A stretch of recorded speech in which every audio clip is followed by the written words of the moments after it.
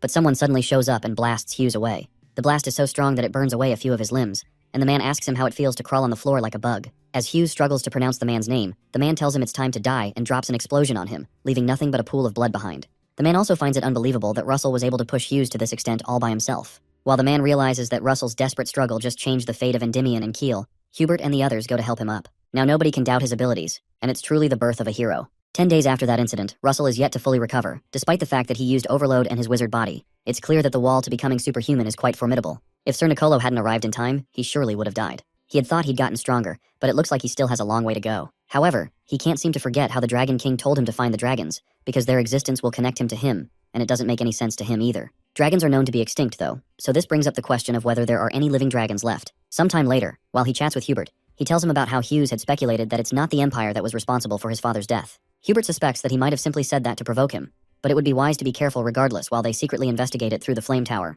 After they end that discussion, Hubert informs him that the Master was very worried, and he's glad to see that he's okay. Before he leaves, he hands Russell an invitation to the royal banquet. Sometime later, at the banquet, Russell realizes he's not so used to formal suits and suspects that it may be because he always wears robes. While he's deep in thought, Master Daraya approaches him and expresses how glad she is to see he's healthy. She commends that he's done great things, and there's nothing more gratifying to see as his teacher and the master of the Flame Tower. While they talk, a man named Jillian approaches Master Daria, and she's surprised to see him at the banquet. Jillian retorts that he couldn't resist seeing the rumored divinity. However, Russell recognizes him and confirms that he's Sir Jillian Pearlson. Jillian Pearlson is a weapon master and a superhuman aura practitioner who can handle 18 types of weapons, and he's surprised to think that such a strong individual would come to see him. Jillian jokes that he heard that he gave Hughes a hard time, but Russell confesses that he was merely lucky. Jillian, on the other hand, believes that luck only favors the skilled, and he commends him for doing a great job by killing that bastard because Hughes and his disciples are scum. Suddenly, Jillian feels his muscles and says they're well developed. He asks Russell if he's also practicing his spear skills too, but our boy says he's still at the stage of repeating basic spear techniques. Jillian replies that the basics are important, but he needs appropriate training to surpass his limits.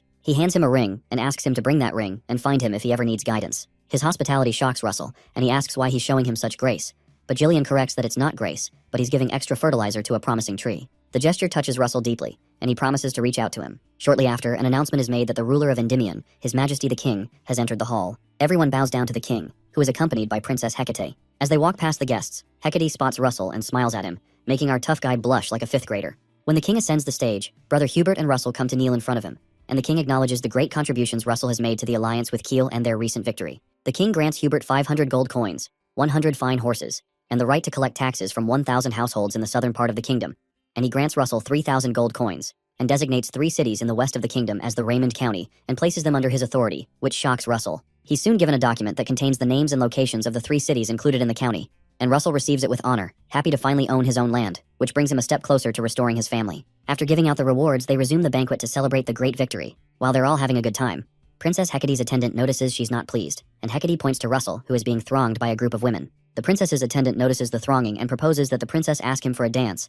but Hecate says she'll wait for now. She says it's popularly said that one mustn't be aggressive when it comes to younger men, and quietly waiting is the virtue of an older woman, but her attendant wonders where she learned that from. Suddenly, Russell apologizes to the flock of ladies around him and walks towards the princess, then asks to dance with her. When he does, Hecate turns to her attendant and reminds her that she was right after all. While they dance, Princess Hecate brings up the fact that he seems to have a question to ask her, so he mentions how she had said that she would watch over him some time ago, and asks why she said that. She replies that it's because he's exceptionally capable for his age and several other reasons, but the major reason is because his face is quite to her liking. Her words startle Russell, and he asks her what she means, but she grabs his waist to continue dancing, stating that a woman doesn't say such things to a man she has no interest in, especially because she's not that kind of person. She informs him that she's not asking for an answer right away, but she hopes that his answer will be positive. Later that night, Russell goes outside to think. He had known about her personality, but he didn't expect her to say those words directly to his face. Hecate Rathmos is the king's only descendant and the person closest to the throne. Accepting her feelings would be the right choice to make for the sake of his family, but he's not sure about his own feelings yet. While he's thinking, he's suddenly approached by Sir Alan, who apologizes for interrupting him but informs him that he's come to propose that they end their wager.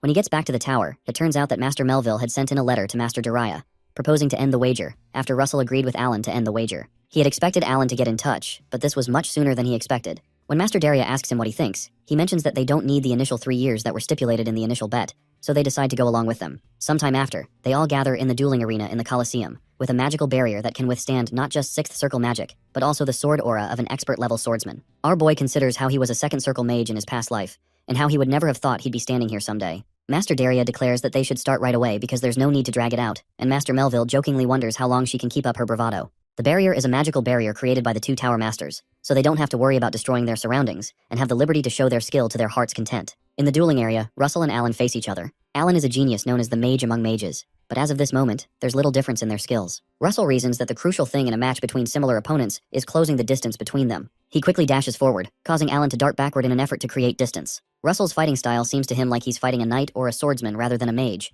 because he seems to be confident in his firepower and resilience. Truly, the Flame Tower's instantaneous firepower is stronger than the Blue Tower's, but Alan quickly reacts with an icicle rain. As the icicles head toward Russell, he realizes that he had not expected less of Sir Alan, who's known to have unbelievable casting speed. However, our boy quickly responds with a fire rain to negate his attack. While the masters watch, Melville is impressed that Russell could quickly copy Alan's formula in an instant. After the smoke clears up in the arena, our boy decides to strike first, this time with another powerful attack called the Fire Lightning. The Fire Lightning almost hits Alan, but he quickly uses Blink and teleports out of the way, thwarting Russell's plan to cover the distance between them. To be able to close the distance, Russell decides that he needs to stop his opponent's legs, so he quickly creates an earthquake before Alan can respond, and it catches Sir Alan off guard. Russell's plan is to make him find it hard to keep creating distance by driving him to a corner using these explosive earthquakes. Suddenly, Sir Alan casts a spell called Ice Age, and the entire arena ground freezes over, stopping the earthquakes that had been shaking the ground. It amuses Russell, but Alan realizes he's a total monster. He soon tells Russell that it's time to put an end to probing each other and summons another ice rain upon where Russell is standing.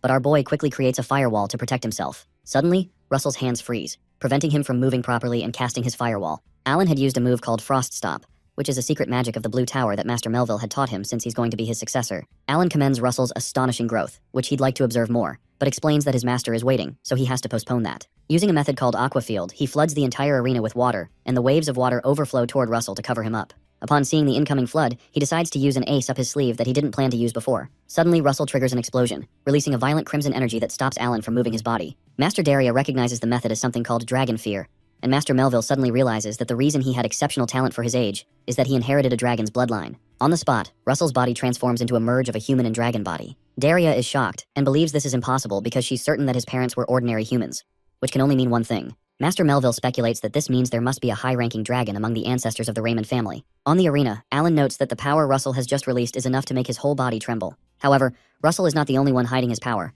He also has something up his sleeves. Alan suddenly casts a wide area spell, which can freeze an entire legion at the level he's casting. Our boy quickly casts the Gay Bulg Overwrap Spear and combines 6 of them for more power. His plan is to win by breaking through Alan's magic. Meanwhile, Alan decides to finish the fight immediately, and he releases a sea of cold energy that alarms Russell because it's so cold that it could freeze not only mana, but even time itself. However, he manages to tear through it with his weapon, and he also recognizes that it would have been tough to do that had it not been for his battle experience with McCrae Hughes. The fact that he could break through it surprises Alan, and Russell jumps towards him to land an attack. He's moving so fast that Alan realizes there's no time for him to use Blink, so he has to block. Before Alan can react, he gets hit by Russell's spear and falls to the ground, while Russell holds the spear to his face while standing over him. At that point, Alan smiles and he realizes that he's lost. Suddenly, the system announces that the mission has been accomplished, and Russell will receive a highest grade mana stone as well as a relic from the era of the gods. Master Dariah soon walks towards Melville and asks the old man if he has prepared the relic from the era of the gods, and the old man admits defeat. As the Tower Master of the Blue Tower, he can't break his promise, so he opens his compartment to provide the relic from the era of the gods, and it surprises Dariah that he's actually giving it up. On their way back home, Russell examines the relic that was handed over to him. It's the Sewing Things of Arachne, a relic from the era of gods that mimics the goddess Arachne's ability to cut and connect space. The dagger can cut through space, and in addition, if you imbue mana into the chain connecting the dagger and the needle to sew space, you can join the visible space with the space cut by the dagger. Even the mere cutting of space is extraordinary, but to be able to combine them two is something that could be very useful for ambushes or defense. Shortly after, the writer informs him that they've arrived at the Autumn Moon Castle. When he enters, he soon meets Sir Gillian, whom he thanks for inviting him over. Apparently, the news of him beating Sir Alan has spread to the Weapon Master's ears, but Russell claims that he was just lucky. Russell soon learns that the place they're standing in is Gillian's office, and he was unsure of that because it's filled with weapons and looks like a training room. Jillian confesses that it wasn't like this in the beginning, but the weapons continued to pile up over time as he continued to train. Since Russell had told him he uses a spear, Jillian hands him one of the spears and proposes to know his level accurately so he can guide him properly. It's a really great opportunity for Russell to receive guidance from a weapon master, and he can use this opportunity to improve his spearmanship, which will serve as great help for future battles. Once they begin their spar, Sir Jillian decides to let him have the first move,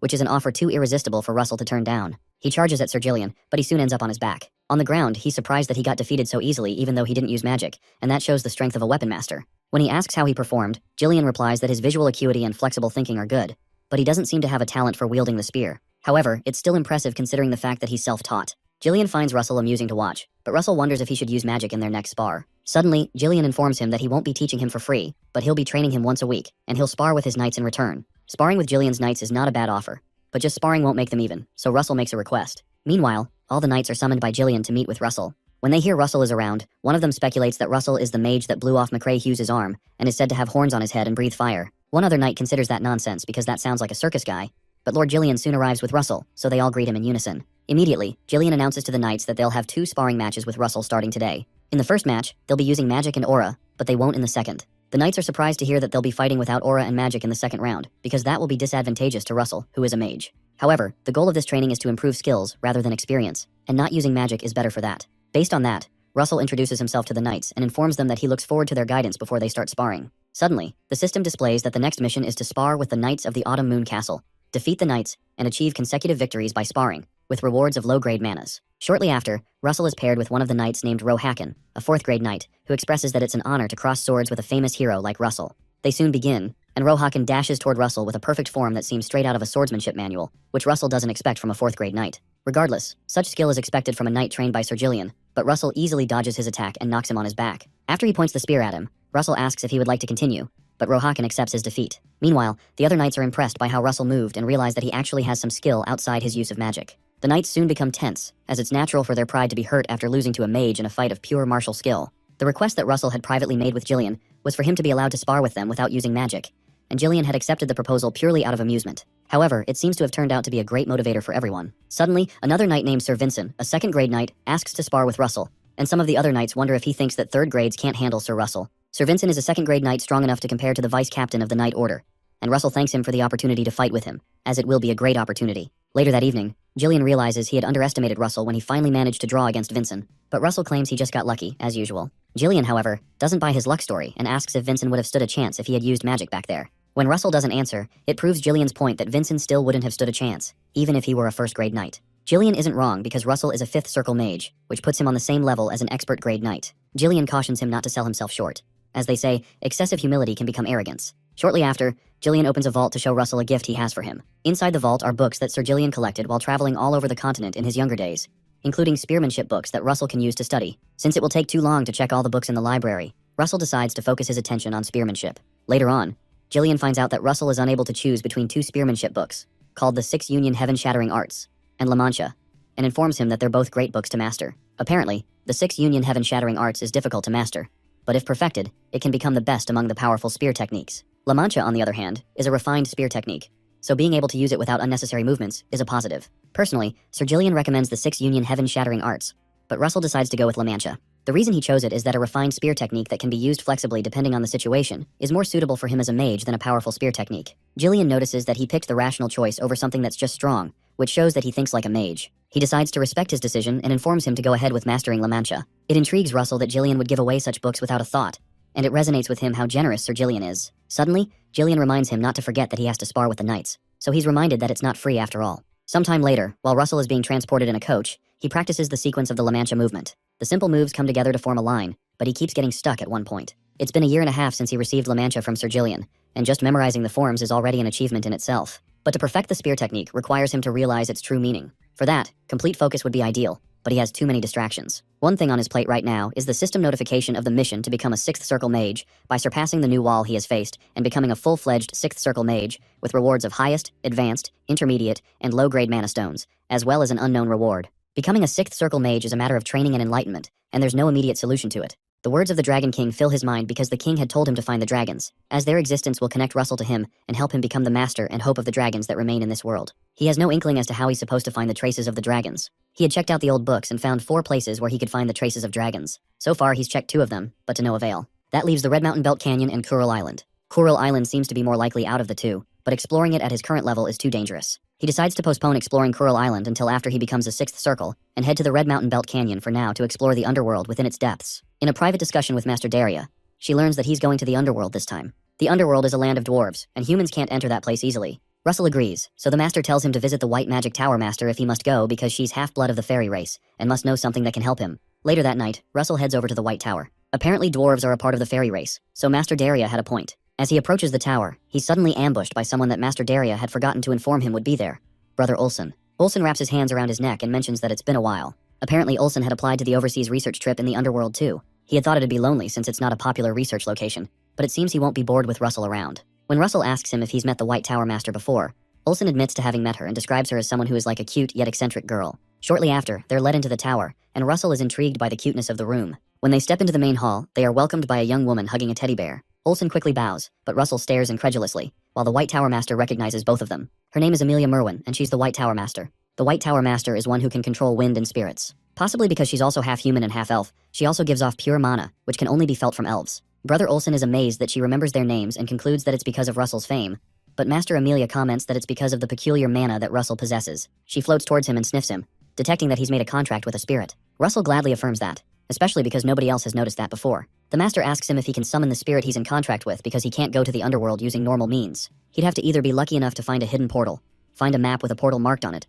or have an artifact that finds a portal. Since they don't have any of those 3 things, they need a spirit to go there. Suddenly Russell summons Pepper, and Amelia fawns over how cute he is. She also notes that he's an intermediate grade spirit and a mutant. Meanwhile, Archduke Bismarck is engaged by someone speaking through the enchanted skull named Karen, who states that he's come because it's the day of the contract. Apparently, Karen had to come because Hypnos, the person who the Archduke is in contract with, is busy. The Archduke is surprised that the 5-year contract has already elapsed, and he's soon given an apple he's supposed to eat at the end of that period. After the Archduke eats the apple, he's suddenly engulfed by some magical power. He reasons that repeating this deal could help him become immortal, but that won't be possible because of its side effects. After he eats it, he informs Karen that Daria's disciple has gone to the Red Canyon, but Karen replies that he knows, especially if it's information about that wretched woman. Karen detects that the Archduke is worried about the Red Canyon's border with the Amazonian forest, which he believes Russell will interfere with, especially with the situation with Blaine. However, Karen clarifies that their secret operation is being carried out deep in the forest, far from the canyon, which makes it impossible for them to find, unless they came specifically looking for it. Suddenly, Karen abruptly leaves, stating that there are other people waiting besides the Archduke. The insolence of the lowly cultist annoys the Archduke, and he plans to deal with him once he ascends the throne. Suddenly, he notices that his treasured plant has withered, realizing that he has to hurry things up. The next morning, in a carriage, Amelia thanks Russell for making it easier for them to find the underworld, because they should be able to track the presence of the Earth Spirit, Gnome, and find their way to the underworld with Pepper's help. Shortly after, they arrive at the Red Canyon. Even from a distance, Russell is able to feel a mysterious power emanating from the rocks, and he hopes that he might be able to find clues about dragons in this place. Olsen suggests that they head straight to the canyon without wasting time in the city, to which Russell agrees. Soon after, they alight, and Pepper is released to track down Gnome's scent. When Pepper reaches a great height, he's soon ambushed by one-horned eagles. When Olsen tries to handle them, Russell stops him because Pepper had said not to. Suddenly, Pepper releases fire that burns the eagles and rejoices after. Shortly after, he senses Gnome's presence and leads the men there. The place seems to be filled with over 300 caves at a glance, and it might take up all their time to research it, and they still won't get to the underworld. But Pepper leads them to one specific cave. When they step in, they notice that it's not an ordinary cave because there's no humidity or stalactites to be found, which are characteristics of caves, making it seem like an artificial cave. It's almost as if an artificial cave was made to hide the entrance, which could also mean there are traps there, but they decide to go in anyway to see what the dwarves have set up. Not long after, they can't count the number of traps they've successfully evaded, and they seem to be on their 15th so far. Russell had thought he could easily dismantle the traps with magic, but he didn't expect there to be mana control devices throughout the entire cave, stopping him from using mana and making it necessary to use draconification. As he's about to activate it, he faintly senses some mana, while Olsen urges him to run away. Our boy realizes that the mana control devices weren't installed in that specific spot, and he quickly activates his Blaze Lance and uses La Mancha. The only reason they wouldn't install mana control devices in a single spot would be because it's the warp gate leading to the underworld, and Russell tears through the wall using his Blaze Lance, unearthing the hidden warp gate. No matter how advanced the dwarves' technology is, crossing space isn't possible without mana, and that's why there are no mana control devices where the warp gate is. His find impresses Olsen, and they both walk through the gate. After walking in, they reach the underworld, which Russell had expected would be small since it's an underground city, but it looks as big as Endymion's royal capital. When they go down some stairs, they're soon approached by some dwarves who mention that it's been a long time since humans have come here because it's not easy to find the warp gate. One of them asks if they got their hands on a tribe's map, or if they're spirit contractors. but they decide to consider them as their guests regardless. The dwarves signal to them to follow if they're going into the city so they can show them around, because the underworld is much more interesting inside. Russell watches the dwarves incredulously since he's never seen them before. During their tour, the dwarves explain that the luminous stones embedded in the ceiling were put there over 100 years ago, and they still shine like stars. When they show him several other cool things, Russell feels like they're bragging more than showing him the way. Suddenly, Olsen approaches Russell and reminds him that their research goals are different even though they came together. When Russell agrees, Olsen runs after the dark dwarf and proposes that they meet back on the spot in 3 weeks' time. He doesn't listen to Russell, who protests to come with him, until he's dragged away by the other dwarf, Miggy, who mentions that he still has a lot to show him. While on his tour, Russell notices the statue of a red dragon. He recalls the legend that says that the underworld was blessed by 2 dragons, which Miggy affirms. Apparently, the silver dragon who governs iron and wind bestowed those who reside in the underworld with the blessing of steel, while the fire dragon who governs fire bestowed them with the blessing of flame. The place with the statue was built when the fire dragon bestowed them with the blessing of flames, and history says that the dragon even occasionally stayed there a few thousand years ago. Upon hearing that, Russell considers that there may still be some traces if a dragon stayed there. He quickly asks Miggy if outsiders can enter the altar, so Miggy decides to take him inside. While they head towards the altar, Miggy explains that the weapons sold in the underworld are much better than those sold in ordinary smithies. As such, there are more races aside from dwarves in the underworld, especially from the Amazon forest's fairy race, who come to trade or to get equipment. While they're walking, Russell is surprised to be approached by Lady Yahello, who is glad to meet him again. Soon after, an elder of the White Ash Tree tribe, Yahello's tribe, introduces himself as Scan, acknowledging Russell as the one who helped Yahello, so they exchange pleasantries. Scan was curious as to what person helped Yahello, and he senses an aura that's like a living volcano coming from Russell, and is surprised that a human can possess such pure mana. Russell soon learns that Yahello had come to the underworld to buy weapons. It's odd to hear that a peace-loving elf would buy weapons, so Russell asks her if something happened to her tribe. True to his suspicions, it turns out that the monsters in the Amazon forest have become barbaric. Yahello laments that this wouldn't have happened if her blood had awakened, but Scan comforts her that it's not her fault. Back in the past, Yahello had informed Russell that she had the blood of the green dragon, and that makes him wonder if the White Ash Tree tribe has any records or legends related to dragons. However, she confirms that she knows nothing about that apart from inheriting a dragon's blood,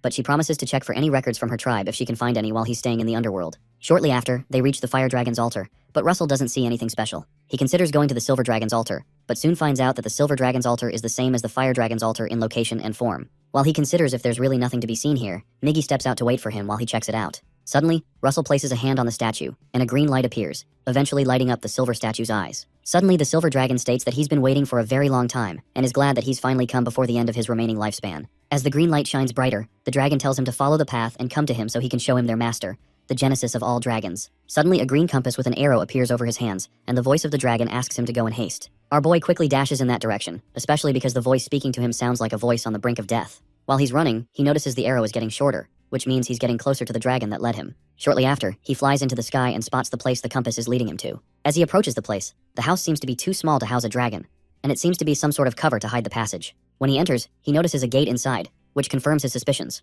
Upon approaching the gate, a voice welcomes him as the future master of all dragons. Suddenly, the large gate swings open, unveiling the actual silver dragon, Sylvator, who greets him. Sylvator explains that he would like to talk to him as much as possible, but doesn't have much time left. Russell wonders what he means by that, and Sylvator explains that his body and spirit have aged, and it is almost time for his eternal rest. While Russell wonders if Sylvator is able to face death so calmly because their race lives for 10,000 years, Sylvator proceeds to return the power bestowed upon him to Russell and gives him a silver horn. The power is being transferred from the previous master, Sylvator, to the new master. When Russell receives the horn, the system notifies him that he has inherited a new power from the silver dragon with the divine dragon king's horn, wind essence. He had first gotten fire and lightning, and now it's a horn with the power of wind. Oddly, this time it's tagged the divine dragon king's horn and not the forgotten king's horn. When Sylvator asks why the young master is delaying the succession of power, Russell explains that he's doing so because the power of the horn so far has increased his understanding of the respective elements of his mana, which means it would be more efficient for him to become a 6th circle mage first, and then use the power. It intrigues Sylvator that he's able to stay calm in the sight of such power, and he chuckles that Russell is a master worthy of waiting 10,000 years for. After Sylvator prays that all his wishes come true, he suddenly begins to fade away but states that his mission does not end here, even though his body and spirit will disappear. Apparently, Sylvator will leave his power to the child who carries his bloodline. Meanwhile, somewhere else in the underworld, Lady Yahello is suddenly struck by a great surge of power that the late Sylvator left behind. In the cave, Russell walks out dejected because he had many questions to ask, and he had just lost his first ever lead when it was right in front of his eyes. As he heads out, he suddenly runs into Yahello, who unveils her head to show 2 horns and a bright light. When Russell asks her what's on her head, she kneels and refers to him as the Dragon Lord, but shortly collapses before she can complete her sentence. Russell quickly rushes to her side to help and later takes her away to be treated. While he's by her side, he's surprised to learn that Yahello is the successor of the Silver Dragon. However, it doesn't look like her dragon powers have fully awakened yet. Suddenly, she wakes up and refers to him like she always does. Suddenly, the system notifies Russell that Yahello has begun to awaken as a 2nd-generation dragon, but has not yet realized her mission. When she becomes aware of her mission, she will have to decide for herself if she will awaken as a divine dragon or remain as an elf. The message is a bit of a relief to Russell because if she were forced to awaken as a divine dragon, she would have been bound to him as the Dragon Lord.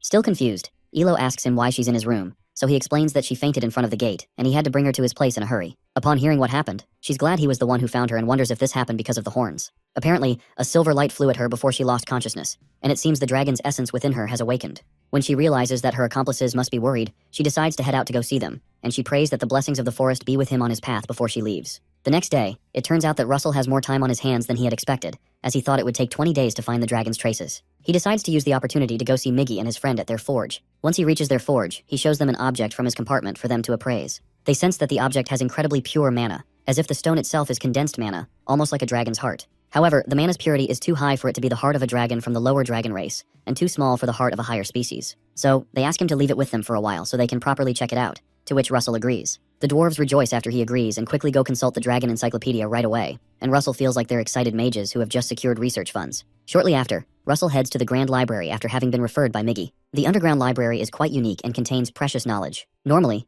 it's not allowed for Russell to be here, but he's allowed because he has the recommendation from Meisters. A Meister is the cream of the crop among the artisans found in the dwarf race, and only about 1 in 1,000 receives that title, of which the 2 dwarves he meets are, which is quite unexpected. The underground library is pretty spacious, and it seems pretty different from the theories of the surface world. At this point, he has 19 days to return to the Flame Tower, so he's going to try to surpass the 6th circle barrier within that time. However, after 19 days, our boy realizes his goal isn't that easy, and it may just be too soon for him. He heads to the forge to retrieve the object because he has to leave that day and say goodbye to them. They're shocked he has to leave soon and try to persuade him to stay for a few days because they haven't been able to find out anything extraordinary about the object, even though they've made some progress. So far, they've found out that the Mana Stone didn't form naturally, and it's an artificial object created for a definite purpose by someone. When Russell asks what brought them to that conclusion, they explain that the alchemical reactions were similar to something they've seen before. They show him a book that seems to explain that the object is a type of magnum opus created by breaking down and diluting a part of something. Magnum opus is an alchemy word that means masterpiece. They seem to believe that this Mana Stone has value comparable to the Philosopher's Stone, but the main issue is that they've not been able to find out what it was made from.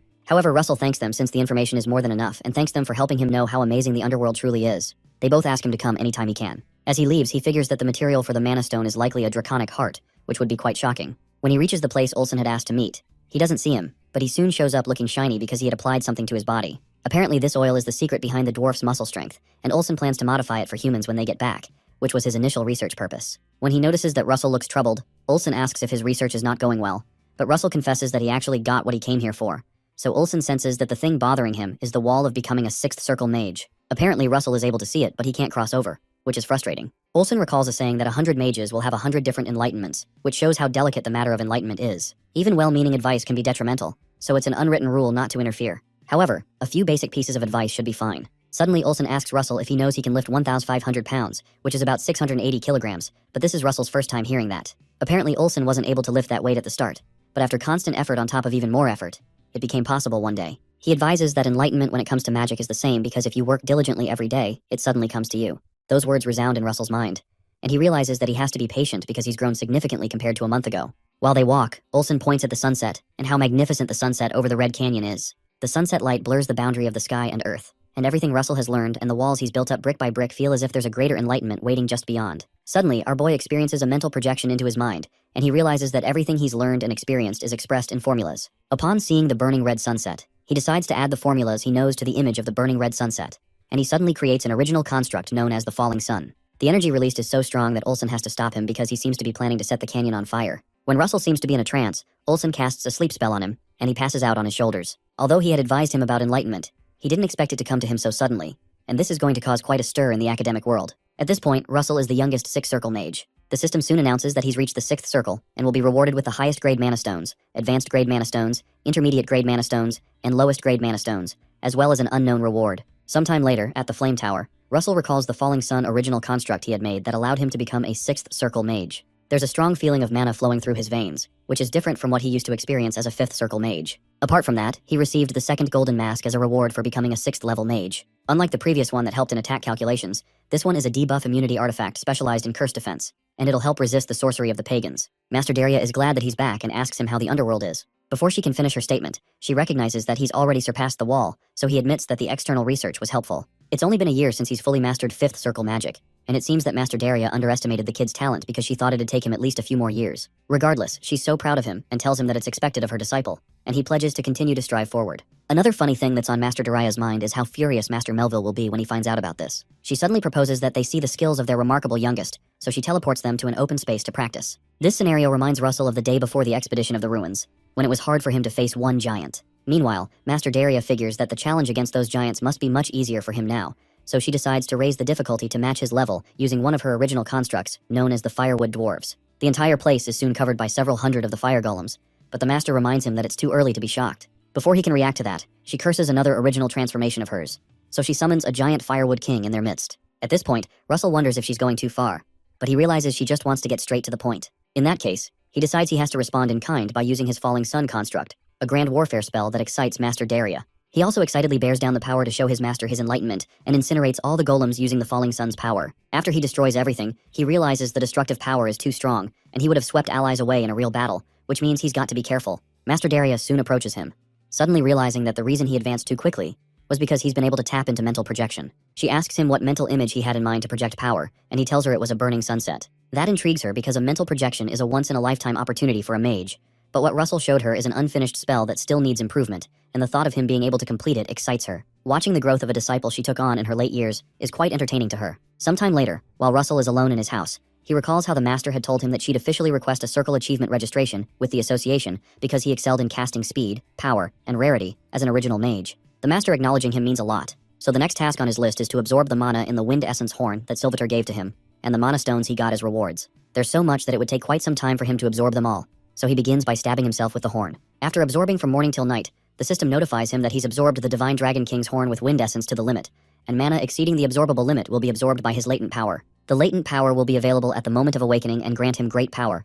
and his advanced wind attribute understanding has greatly improved. Although his understanding has improved, his rank is still the same. Furthermore, his body feels a bit lighter, and it may be because it's the wind attribute. Suddenly, he makes a punch and releases a great amount of power, even though he lightly swung his fist. If he strengthened his body with Overload Wizard Body, along with this, he might just be able to face second-grade knights without magic now. While he's thinking, he's soon told that he has a visitor request, and he tensely wonders if it's the princess. As he has suspected, he goes out to meet the princess, who asks him about his journey to the underworld. She explains that she was so curious about his adventure that she rushed here despite knowing that it's rude. However, Russell cheerfully asks her to ask him whatever she wants about the things he saw in the underworld, but she says she has to ask about something else first. As Russell grows tense by the question he knows is coming, the system notifies him that his new mission is to respond to the princess's heart, because Princess Hecate Rathmos has been waiting a long time for his answer, and it's his turn to give her a response. Some of the rewards for this mission include an intermediate grade mana stone and a pair of Eros and Psyche's rings. The question she asks him is if he thought of her while he was gone, and Russell is pushed to a corner when he realizes this is a mission. After she asks the question, Russell becomes red and replies that her joke is too much.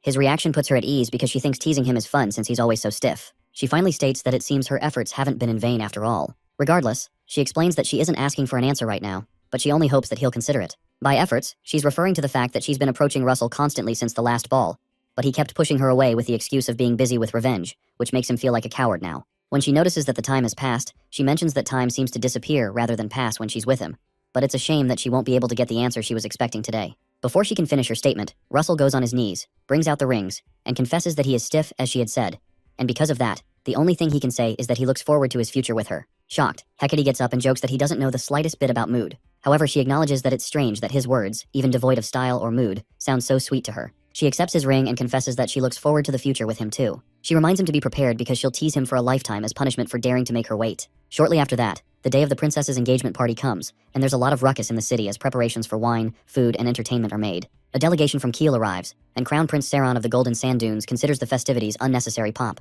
But the great shaman Kasa of the Golden Sand Dunes, who accompanies him, explains that this level of grandeur is needed to showcase a young man who has become a 6th circle mage at the very young age of 20. Regardless, Saron believes it's just a ploy to increase allies against the Empire, especially because of the number of countries they invited. Saron expresses that he's tired of this boring talk and hopes they just get on with the ceremony because he wants to see what this Russell guy looks like. Meanwhile, Russell is shocked that he has to wear 4 tuxedos for the banquet, and even formal attire, and asks Sir Alan if engagements are always so complicated. Alan, however, corrects that it's not a simple engagement because numerous envoys from surrounding countries that are not allies are attending, and His Majesty probably doesn't want to just end the engagement as just a joyous festival, but also wants to achieve some political aim. It may not just be about solidifying royal power, it might also be a stage to showcase Endymion's power. Russell tensely realizes that the best card Endymion has to show off is him, so his role will be crucial. Alan assures him he'll do well, and makes him start to study etiquette. Sometime later, after the tables are set, the announcement of Hecate Rathmos is made as the first heir to the throne of the Endymion royal family. After she appears, the announcement of the groom, Count Russell Raymond, is also made, and our boy steps out elegantly. While he steps out, One of the guests doubts that this young man is really on par with the Tower Master because he doesn't seem that impressive.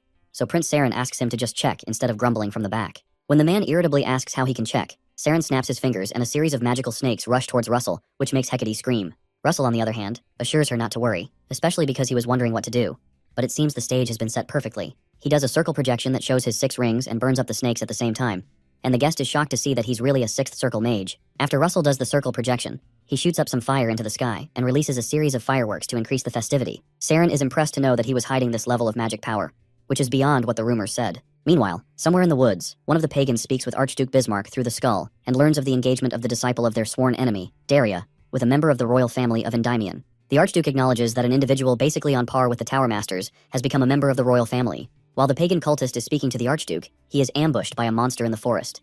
But he soon subjects it under control and assures Bismarck that it was only a rat that dared to bare its teeth when the monster's roar is heard. Regardless, the pagan sarcastically congratulates the Archduke for adding such a skilled person to his royal family. But Bismarck corrects that he's never seen any of them as his family, but as dirty usurpers who took his place. When Bismarck asks about the excavation going on in the forest, the pagan confesses that it looks like it'll take a few more years, and then they can't guarantee how many keystones will be intact. The Archduke confirms if their performance is guaranteed, and the pagan affirms that they are the Tartanos keystones, used to seal the giants who once vied for supremacy over this continent. And even a few is enough to restrain even an 8th circle mage. The problem is that the seal of Tartanos, which they just messed with a little, has caused the monsters of the forest to start going berserk. However, that's good news to the Archduke, who believes that the rampaging creatures can draw attention and weaken Endymion's forces, who can proceed with the plan faster. It's amusing to the pagan that the Archduke can be happy at the death of his own country's citizens, which makes him a tyrant. The only reason they were able to achieve this is because they erased and damaged the records of the era of gods, including the stories about the otherworldly savior and the giants. The black-haired hero from another world joined forces with the dragons to seal the giants as one of his great feats.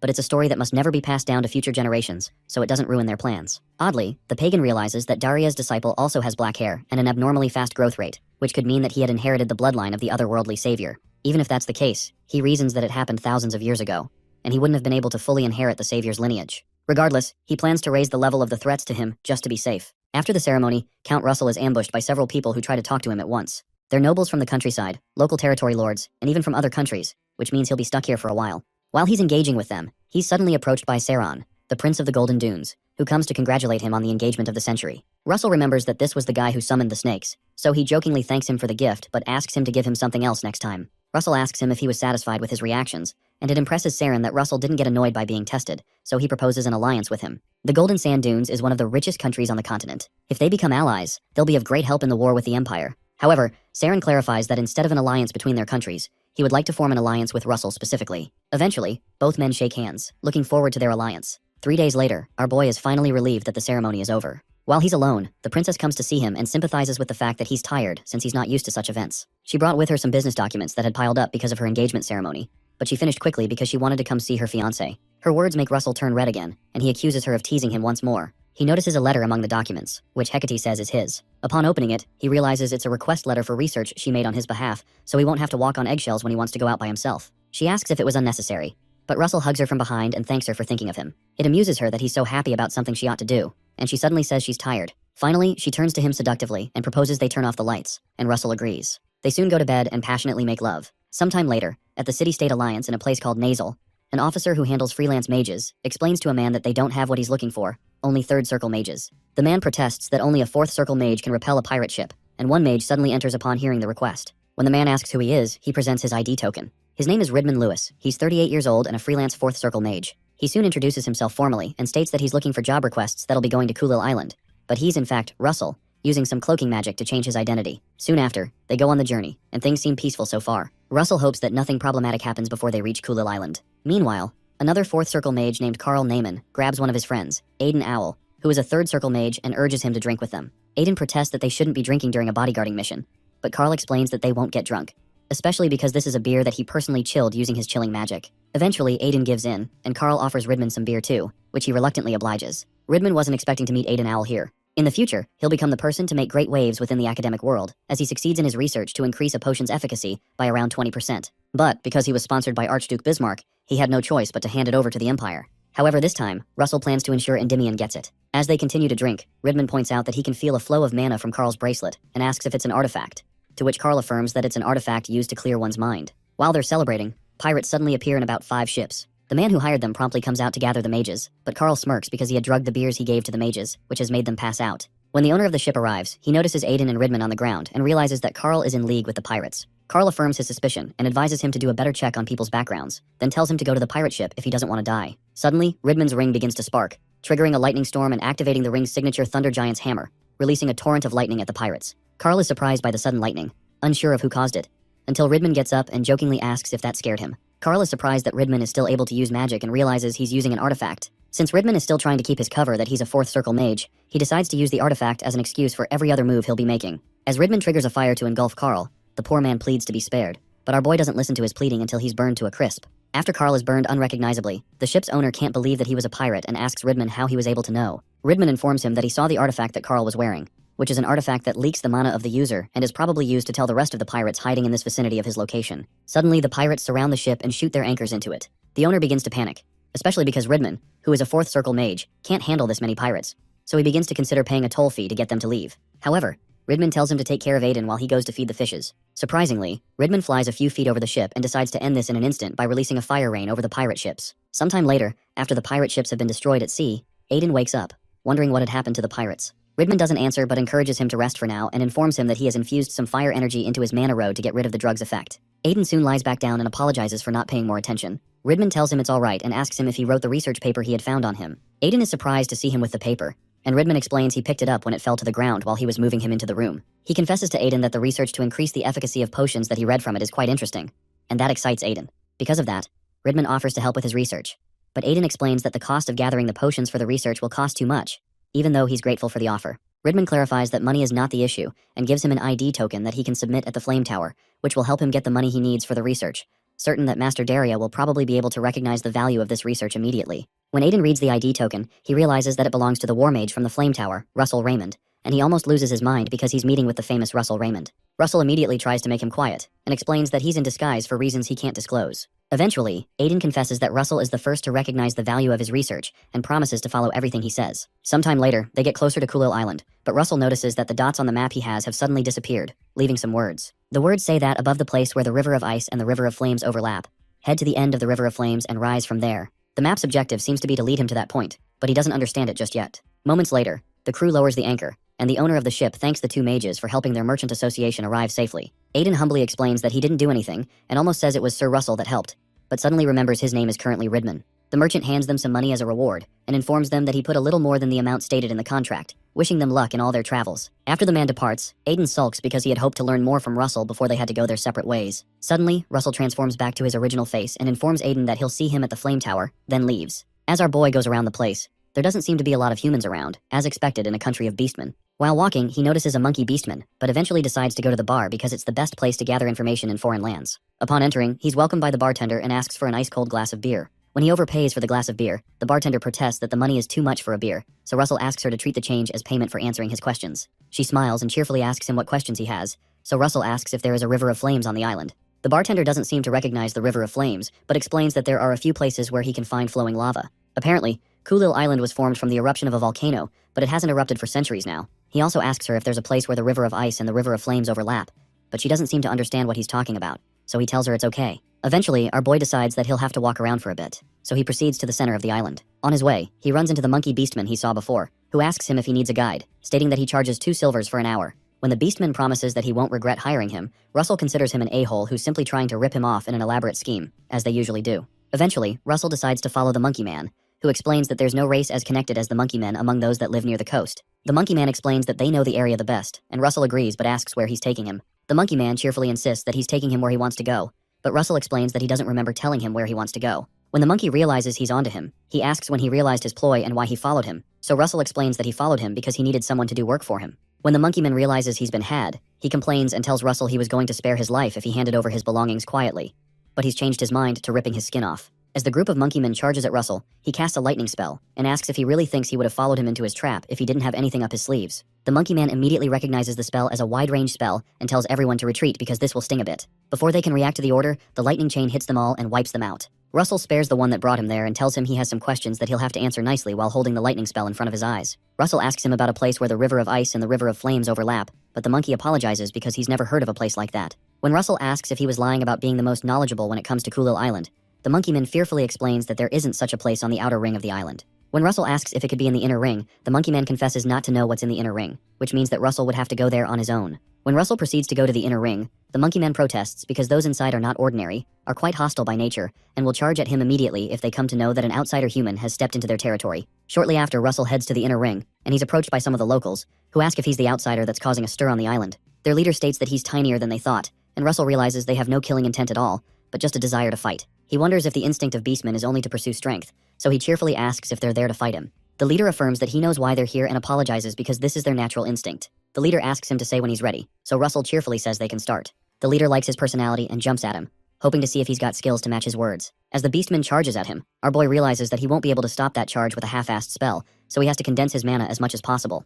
Packing more punch into the attack, our boy releases a shockwave, which the beastman commends but states that he still can't push him back with that level of strength, because this level of magic is nothing. As the beastman attempts to charge through using sheer strength, he's soon knocked backward and thrown several feet away. The other guys watch in shock as their boss was thrown away with a single hit, realizing this mage must be strong. The rest quickly run to Russell to beg him to fight them next, but their boss quickly comes to chase them away, commanding them to stand back because the mage isn't someone that two of them can handle. The boss's quick recovery makes it look as if he didn't take any damage because that amount of power would have broken bones, but it seems that the beastman's body is optimized for combat. Russell reasons that he could easily become above superhuman if he knew how to use aura. Our boy asks the beastman if he'd like to continue, to which he gladly agrees, but explains that he can't do that because his body is battered, and he doesn't think he can fight anymore. Eventually, the boss agrees to his loss and commends Russell on a good fight. Finally, he asks our boy what brings him to the inner ring, especially because humans only trade on the outer ring. Russell explains that he's looking for the place where the river of ice and the river of flames overlap, but the beastman explains that he's never heard of a place like that. The beastman suggests that he heads into the divine region because he might be able to find some clues there. The divine region is the holy land where a god resides,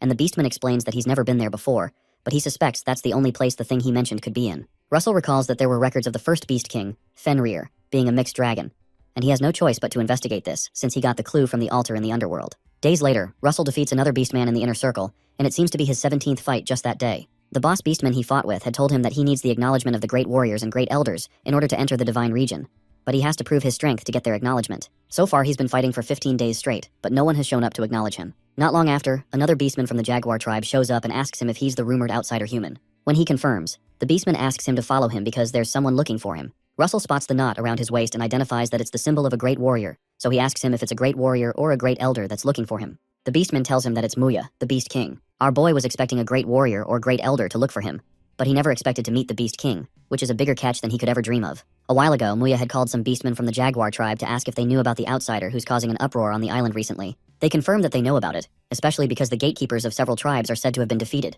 The beast king seems surprised that people who are almost at the level of a great warrior were defeated, and asks the beastmen to help bring the person who did it. They promise to bring the person to kneel before the king, but Muya asks that they just bring him in quietly, as the king's guest. In the present, while the beastmen from the jaguar tribe are relaying the information to Russell, who is eager to depart immediately, one of the beastmen stares at Russell in contempt because he looks weaker than the rumors say. The beastman guesses that those who lost to him simply let their guards down and can't believe the king is treating someone like him as a guest. One other beastman notices his mate's hostility and warns him not to let his fighting instincts get ahead of him because they're on a mission. Upon hearing that, the jaguar beastman agrees that he's not stupid enough to mess with the king's guest, and irritably walks up to Russell to inform him that they need to go faster because they're kinda busy. When Russell agrees, the guy leaps into the sky and asks him to try to keep up. As the beastman begins to fly towards where the beast king is, he secretly intends to show Russell the difference in their standards compared to human scum. But our boy soon appears behind him, commending how fast he's going. The beastman is shocked to see that our boy was able to catch up to him at his fastest speed, but he's even more shocked when Russell asks him not to hold back because of him since he can go faster than this. When they arrive at their destination, the beastman commends Russell's speed because he didn't expect a human to be able to catch up to him. Finally, he asks Russell if he's the best runner among humans, but Russell confesses that there are at least 30 people in his kingdom who can do what he does, and maybe around 100 in the whole continent, which breaks the beastman's pride. Focusing on the scenery, Russell is surprised that such a large city would exist in the forest, but figures it's expected of the residents of the Beast King. As they advance, he spots the great warriors of Kulil, who are at least 4th circle and above. There's such an incredibly dense fighting spirit that our boy feels like he's walking into a swamp, and this confirms his idea of only coming here after he became a 6th circle mage. Meanwhile, one of the warriors is shocked that Russell is able to fight off the fighting spirit exuded by 100 great warriors. But the Beast King soon appears and asks the warriors why they are creating trouble when the king had told them not to. Muya soon ascends the throne and tells Russell that it's nice to see him, calling him a human kid and introducing herself. Our boy notices the strength of the Beast King and guesses that she's probably on par with Master Daria. However, he wasn't expecting her to be female. She soon asks him why he's staring, and Russell greets respectfully, introducing himself as a warlock of the Flame Tower and pleading for understanding regarding his ignorance of beastman etiquette. After she hears that, Muya looks away and says there's no need to be so formal, but it's clear that she totally liked that. She soon asks the human what brings him from such a faraway continent to Kulil, so Russell explains that he's looking for where the River of Ice and the River of Flames overlap.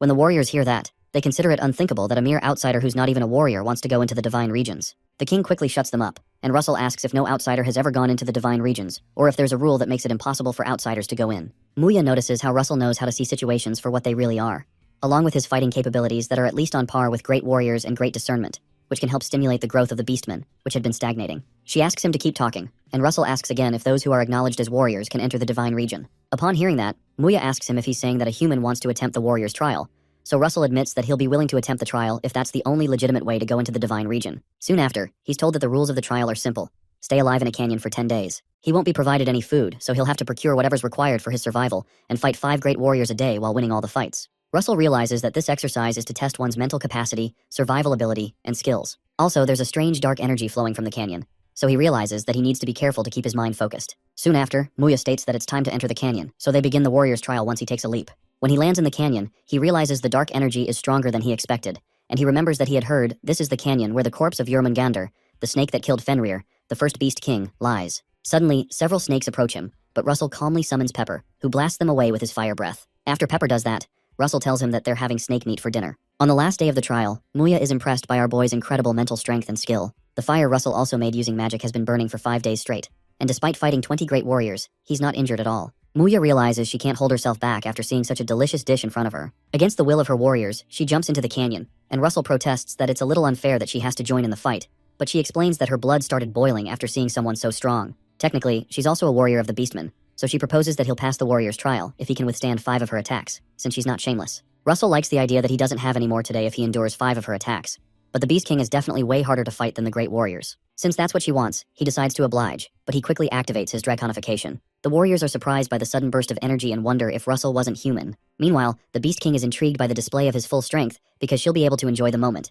even though it won't last long. Her comments make Russell tense as she charges towards him. She excitedly swings her weapon to pierce through him, but our boy quickly protects himself with a shield. As expected of a super being among super beings, his hands soon become full just trying to deflect her attacks. Eventually, he decides to stop her movement with ice energy to buy some time, so he blasts her with some ice energy, but she just holds on and excitedly laughs. Although Muya finds it interesting, she digs into the ground and pulls out a rock to block his attack. When the ice blast stops, she confesses that she found his attack interesting and decides to count it as 2 exchanges where he withstood her attack. Our boy realizes that he just has to do this 3 more times, but Muya leaps towards him with her bare hands and punches him, but he manages to block with his spear. He quickly calls Pepper, who hits her with a fire blast. Regardless, Muya charges through the fire and kicks Russell several feet into a rock. Russell quickly gets back up and uses his lightning ring to summon the lightning hammer. When Muya sees it, she deflects the hammer with a fist, knocking it backward. Eventually, she grabs the hammer and uses it as a weapon to smash Russell into the ground. He quickly casts another spell like the Falling Sun, which forces her to stop in her tracks, since she was charging towards him. Hidden inside the Falling Sun attack is the Gay Bolg spear that's supposed to finish her off if the first attack doesn't affect her,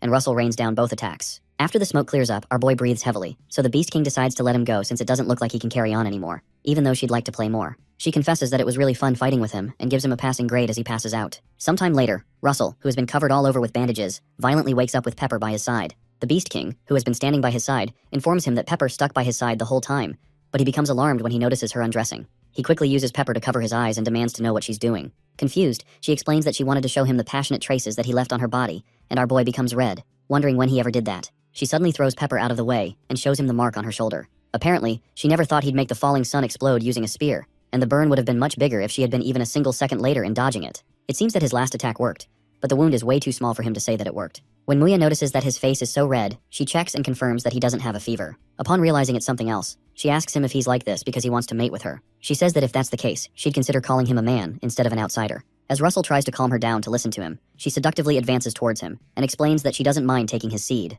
Our boy notices her intense energy, but he quickly stops her and explains that he already has a lover whom he promised his future to. So she stops when she realizes he doesn't want to do it. Finally, Russell asks her if he can enter the divine region, so Muya states that there won't be anyone foolish enough to object after seeing his performance yesterday, and they might even be envious of his strength. Excitedly, he asks her when he can enter, and she says he can after his body is recovered, which will take at least 2 months based on what the doctor said. 3 weeks later, while Russell flies with the Beast King to the divine region, she considers it unbelievable that Russell was able to recover in just 3 weeks, but she doesn't know he was able to do so because of overload and his wizard body. Although he's thankful that she's personally guiding him to the divine region, he wonders if she doesn't have other matters to attend to since she's the king.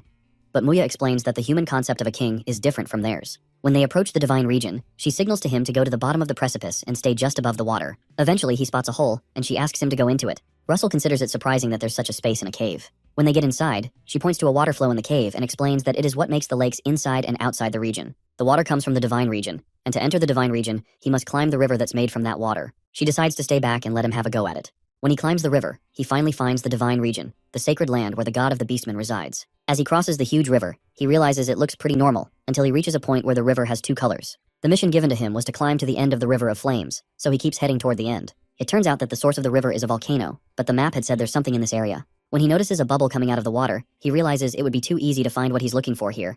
And the fact that there are bubbles means that it's connected to another place, which would probably be the source of the real river. He soon dives into the river and runs into another cave somewhere beneath the water. This should be the place, and Russell summons Pepper to track any magical energy that might be in the cave since it's quite dark. Pepper quickly follows a trail until they run into Ignir, the fire dragon, who is dead but whose essence greets the little master and apologizes for not being able to wait until the master arrived. The dragon displays the divine weapon, Brahmastra, and explains that he stayed in this place in order to pass down this great magic. Russell is able to feel the power of the magic even without touching it, and wonders if he'll be able to handle a power this great at his current level. Suddenly, the system notifies him that the corrupted will of the first Beast King, Fenrir, is reacting to the divine weapon, Brahmastra. He's told that Fenrir's will is manifesting, and he's asked to purify Fenrir's will. Soon after, Fenrir literally appears, and Russell is surprised that a manifestation of Fenrir would be so imposing. The beast looks more like a divine beast than a monster, but Ignir pleads with him to take the weapon. Reluctantly, Russell grabs the weapon. Suddenly, he sees a vision of several warriors and giants who have come to fight against a woman. The woman promises to eradicate them all, but the giants jump toward her. Russell hopes that she's moving away from the attack, but she just looks back at him and smiles.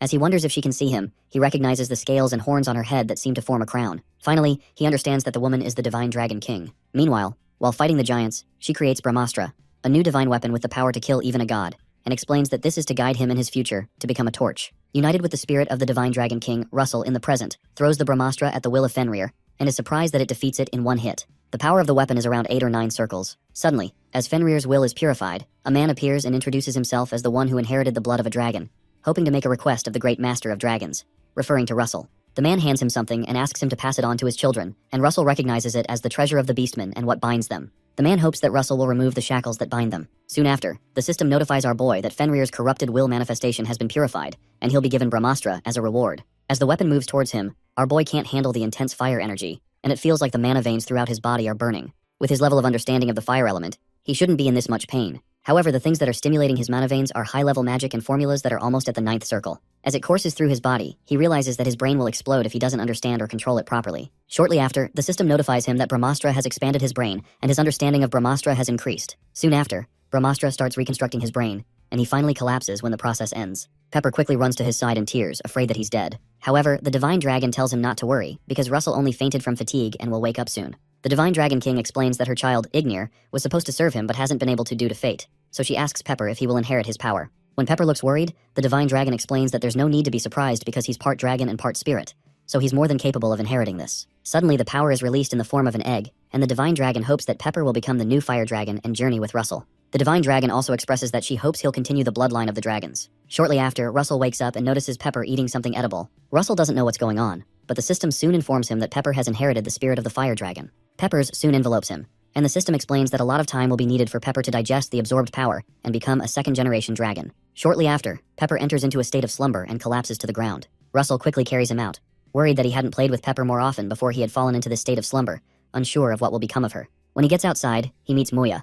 who suspects that he's found something incredible from his expression. He hands her the object that Fenrir gave him, and in shock, she asks him to tell her every detail about how and where he got that. Shortly after, Muya explains that what he's holding is called the Moon Crystal, and asks him if he knows why the Beastmen are stuck on Kulil Island. Russell guesses that it's because they need to stay together to protect themselves since they're small, but Muya calls bull since even the long-eared archers, referring to the elves, and the earth stumps, referring to the dwarves, are on the continent, and they're stronger than they are. Apparently they're staying on this island so they could find the item he's holding that belonged to the first Beast King, Fenrir. Russell wonders if that's what the dragon meant by shackles, so he asks Muya why they're so obsessed with finding this item, and Muya refers him to a term called beastification. Apparently, it's an ability that increases one's fighting abilities by bringing out the beast engraved into one's blood. On nights when the full moon rises, they can use moon beastification, which is 3 times stronger than beastification, but this moon crystal allows them to use it without a full moon. After their discussion, Russell asks her for a favor to spar with him once a day before he leaves. Shortly after, they have their spar, and Russell is thrown into a rock somewhere. Muya jokingly asks him why his breathing is already getting rugged when she's just getting started. She tells him to get it together because he won't be able to satisfy the one with whom he shares a promised future if he's this weak,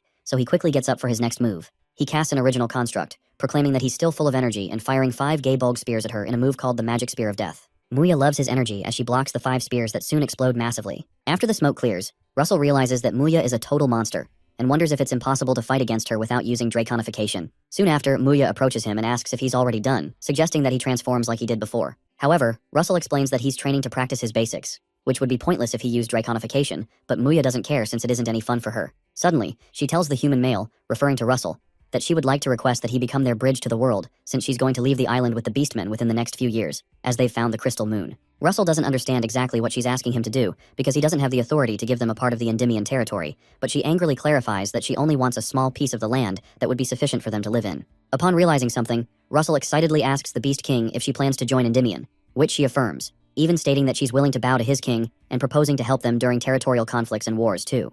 It's intriguing that she'd say that, and Russell is stoked to hear the news. Sometime later, inside the Endymion palace, the king and some prominent people gather to discuss allowing the migration of the beastmen from Kulil Island. The finance minister protests that there are more than 200,000 of them, and they won't be able to find a place that could feed and shelter that many people. However, the military minister protests that even half of their number joining them in wars means many more soldiers, which they can't ignore. There are conflicting opinions about this, so the king tells them that's enough. The king clarifies that this is a vain discussion since they don't have enough information, so he proposes that Russell, the future husband of the princess, speak up, as he's met them and spent time with them. Finally, Russell narrates that the beastmen were mostly aggressive, and their culture isn't so different from Endymion's. As much as it would require creating space for them, he believes that allowing them will allow the growth of a strong army, which will help them benefit from this deal. Finally, Jillian asks how powerful Muya is. Russell explains that, based on his standards from sparring with her, he'd say she's someone 3 levels above McCrae Hughes. When Princess Hecate hears that the Beast King is female, she becomes tense. Emilia, the White Tower Master, soon steps up and asks Russell if she didn't just seem strong because he's weak. Jillian quickly asks the White Tower Master kid to calm down, and Emilia calls him a fool that's obsessed with a kid, asking him why he thinks he's calling a kid. Regardless, Jillian just laughs and states that the Beast King isn't a mage but a warrior, so it's only fitting that he should be the one to handle this, since he's trained in aura. Eventually, Emilia angrily concedes, and Jillian fires a drove of weapons at Russell to see how he'll deal with it. And our boy is surprised that he could make several hundred weapons with the manifestation of his aura. It's clear they'll be full of holes if he tries to block them, so he decides to deflect them instead. And it shocks Jillian that he's able to deflect his aura. Jillian notices Russell has grown stronger and wonders if he received some form of enlightenment during his duels with the Beast King. After Russell passes the test, Sir Jillian apologizes to His Majesty for the ruckus he caused to assess the situation and explains that Russell's evaluation can be trusted considering his skills. Based on that, His Majesty states that all that's left now is to figure out the Beast King's true intentions to know whether she's serious or up to something. Russell quickly affirms that it's probably the truth and exposes the necklace the Beast King had given him as a gift, made from her canine tooth, which shows her sincerity. After getting more information, the king proposes that they discuss the matter further in the future. He also states that, although this is just the first meeting, if there are no unexpected variables, the land of Endymion will be receiving 200,000 beastmen. Also, he states that this will be considered a great contribution from Count Russell. When Russell protests that he only happened to stumble upon this, and didn't do so to gain recognition, the king insists that it's a contribution, and he hereby bestows the title of Count Morning Star on Russell, and also grants him the right to take one item from the Imperial Vault. Finally, he hopes that Russell will continue being a star that shines for Endymion, as his title suggests. By the way, an item from the Imperial Vault is worth at least billions of gold, and Russell considers it too grand a reward, but also wonders if there's some other purpose to the Majesty giving him this reward. While he's deep in thought, Master Daria asks him to come to the reception room after the meeting is over, because the Majesty has something urgent to discuss with the two of them. Sometime later, Russell shows Hecate a jade hairpin that he heard women use to fix their hair in place when they tie it up. Hecate affirms that she's also heard about the hairpin, but asks him why he bought it.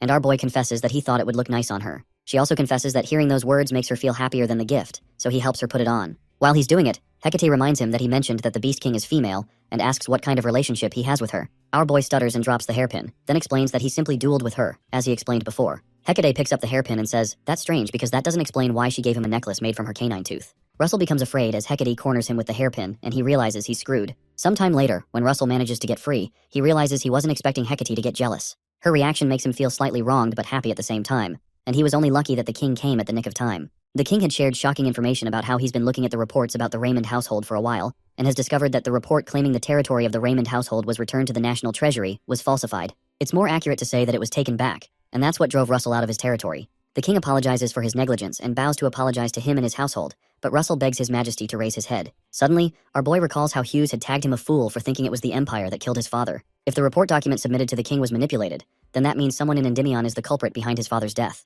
Hecate places her hand on his in a bid to comfort him, and that makes Russell feel better, even though he acknowledges that it can't make up for what he's gone through. The king hands him a permit to enter the Museum Louvrium's 6th floor basement. Russell soon heads there and plans to visit the Imperial Vault after. He soon reaches the Museum Louvrium's 5th floor basement, which people think is the deepest floor but has a hidden floor below. The 6th floor basement stores the Magic Tower Master's view on magic as well as information on their originalities, and only those who have the king's direct permit can enter it. After opening the permit given to him, teleportation magic is activated that sends him into the 6th floor basement, which has thousands of books in it. Apparently, he can only stay here for 48 hours, so it'll be impossible to read everything within that time. Also, it's a space where magic can't be used, so he can't use image magic and will have to stick with the best titles to read. Soon after, he finds a book called The Roar of the Dragon by an author named Ervin Rudgen, who was the capital's Yellow Tower Master 400 years ago, which intrigues him. He quickly starts reading and learns that Ervin transformed the 5th circle magic earthquake into a 7th circle magic. He did this by gathering mana that's dispersed deep underground, focusing it on the surface, and then releasing it with an impact wave in the shape of a fan. While studying, the system soon informs him that his understanding of advanced earth element magic has slightly increased and has reached the limit. Another screen pops up with a mission to increase his understanding of advanced grade earth magic beyond its limit into mastery grade earth magic, with rewards of advanced grade mana stones and 2 footprints of the earth dragon. He's surprised to see the footprint of the dragon as a reward, because he was lost on how to find the traces of other dragons after he encountered the silver and fire dragon. The only problem now is that he doesn't know how to increase his understanding of earth elements to mastery grade, and he decides to just try memorizing the information in the books. After going through several books, it's clear that memorizing isn't helping, and he suddenly remembers that he was told that he could bring 1 book out of this place after these 48 hours expire. After considering which to bring with him, he notices a book being held by a nearby statue, and wonders why it's not placed on the bookshelves. He soon goes up to check it out and finds out it's a book called The Transcendent Dream, authored by the Founding Mage. The Founding Mage refers to the founding father of the Raymond household, Luther Raymond. Moreover, Transcendent Dream is a magic that symbolizes Luther, and the stone statue is obviously modeled after him. Russell wonders if Luther had prearranged for him to find this, and Master Daria suddenly teleports into the room. She soon starts to nag about how his face looks after not sleeping for 48 hours, especially when she had always told him how important rest is for his body. After she's done talking, she recognizes the book with him. She explains that Transcendent Dream goes beyond the human form and replays magic in its essence. It's magic that goes beyond the boundaries of the world. Based on the stories that were passed down, the Founding Mage transformed into a large tsunami in the middle of the sea with a huge storm going on, and was also said to have become lightning itself in the heavy rain. To have such fresh ideas and to turn them into reality alone makes Transcendent Dream a highly valued magic. Russell is impressed by how highly the master speaks of it, so she informs him that she won't stop him from trying to learn it, but advises him to be careful because Transcendent Dream is 8th circle magic, but it also goes beyond it. If something goes wrong, he could be devoured by it, so Russell takes the caution. Shortly after, they both head to the Imperial Vault on the outskirts. On their way, Master Daria explains that they're going to the first treasure vault first. Apparently the first treasure vault has accessories, the second treasure vault contains weapons, and the third treasure vault holds all other types of treasures. When they get to the spot, the master tells him to observe as she creates beautiful encrypted magic circles, comprised of tens and hundreds of magic traps, which he wouldn't have been able to unlock if she hadn't come here with him. Soon after, the river divides into 2 and exposes a stairway that leads downward. As they climb down, Daria explains that he can only bring 1 item out of this place, the same as in the museum. While he affirms her instructions, his ring suddenly begins to release lightning. The cloudy ring starts to discharge on its own, differently from when our boy is fighting with someone,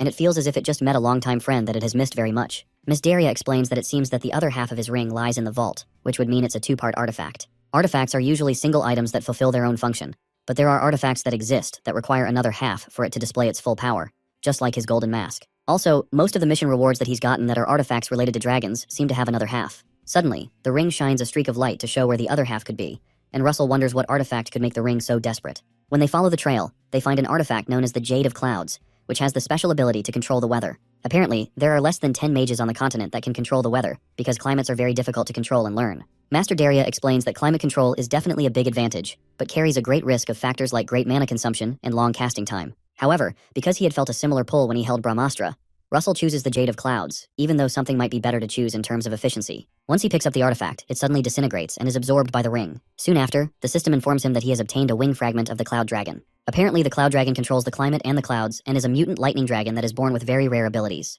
Russell is shocked to learn of a mutant lightning dragon, because the lightning element is known to be a spin-off of the fire element in the world of academics, because it's an element that's outside of the typical 5 elements. As such, lightning mages are rare and more recognized, which makes the value of this incomparable to anything out there. Actually, the true power of the Jade of Clouds is more than weather control. Eventually, Daria grows impatient to see him try out the powers of the artifact that has met its other half, so they head out. When they get out, Russell uses the Cloudy Ring's somersault form and jumps into the sky, but is able to jump really high, more than is normally possible with just 1 jump. It's more than just simple flight magic because it's faster, and he doesn't need to reduce his speed when changing directions. However, it has great mana consumption, so he soon starts to get tired. The next move he tries is the Cloudy Ring weather form to summon a lightning cloud. As the master watches, she mentions that he would be able to destroy a small castle easily with that much power.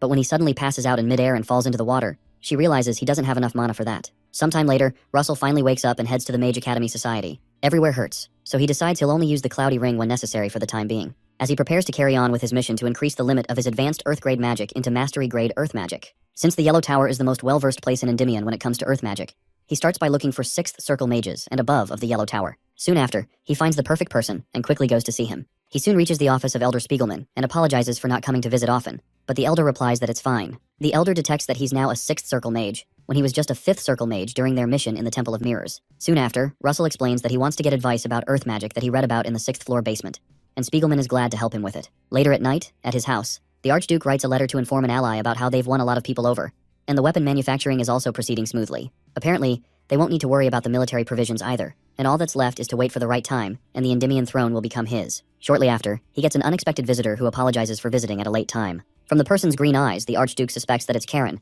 and eventually confirms that it's truly him since this is their first time meeting in person. Sharon soon explains that he has come to show the Archduke the sample of the time that he's wanted so much. The Keystone of Magic Sealing. The Keystone of Magic Sealing is a seal that blocked off the gates of Tartarus for a long time. However, the Archduke is not impressed by the size of the stone brought because it won't be able to stop the masters of Endymion. A purple aura breaks out around the Archduke as he protests that he wasn't promised a mere stone like this. And Karen realizes that the Archduke still has the purple energy of the royal family despite being chased away to the borders. Sharon explains that in the old war that took place between the gods and giants, the Gigantomachy, the gods that emerged victorious after a long drawn-out war sealed hundreds of giants and monsters in Tartarus, and hundreds of stakes were required in order to seal that many giants who possess transcendental strength. If they can excavate even 2 of those stakes, they'll be able to immobilize the masters of the Blue Tower and the Flame Tower. Sharon assures that the quality of excavation is good and fast, so they'll be able to find a real stake soon enough. It soon occurs to the Archduke that Karen had only brought a sample to show their progress, and this is not the final product. He pledges to Charon that he'll certainly help them kill Daria once he obtains the throne, but they'll be the ones who will face his wrath if they don't keep their promise. Charon affirms the terms and leaves, and the Archduke considers that it's a lie that these pagans joined hands with him only to kill Daria. It seems to him that they intend to pull a stunt, but it won't matter, because a dog that has completed its hunt only awaits to be thrown away. Meanwhile, Spiegelman is overwhelmed by the fact that Russell piled up many questions for him again after only 2 days have passed since he replied to 40 of his questions. Each of the questions is insightful, and it shows that Russell is a hard worker and not only a genius. After getting his questions answered, our boy goes back home to sort out the information. He realizes the roar of the Earth Dragon isn't as simple as discharging mana because its basis lies in using the heat of the earth. In an attempt to use it, he keeps it rooted in the earth element, but also doesn't set restrictions on any branches that branch out in the flame, wind, and lightning elements to open up more possibilities. Suddenly, a mental imagery of a huge bright tree forms, surprising Russell, and the system informs him that a part of his understanding of earth magic has increased and is changing into mastery-grade earth magic, based on his efforts. He's soon notified that he's completed the mission, and has received 2 advanced-grade mana stones and the footprints of the earth dragon, which looks like a small pipe. The form intrigues Russell, but he doesn't know how to use it, especially since he had been expecting a map like the last time. When it doesn't work as a weapon, our boy notices the distinct pattern on it and quickly pours some ink on it when he realizes it's not a normal stick. There are dots on the paper constellation, which means it's probably a sky chart. Once he figures it out, the system notifies him of his new mission to find the location marked on the sky chart and enter the dwelling of the Earth Dragon. Apparently the light will show him the way when he arrives in its vicinity. The rewards for the mission are the Divine Dragon's King's Horn, Earth Essence, 5 advanced-grade mana stones, and 7 low-grade mana stones. Being pleased that he's received a mission, Russell wonders why he wasn't given a normal map instead of this sky chart.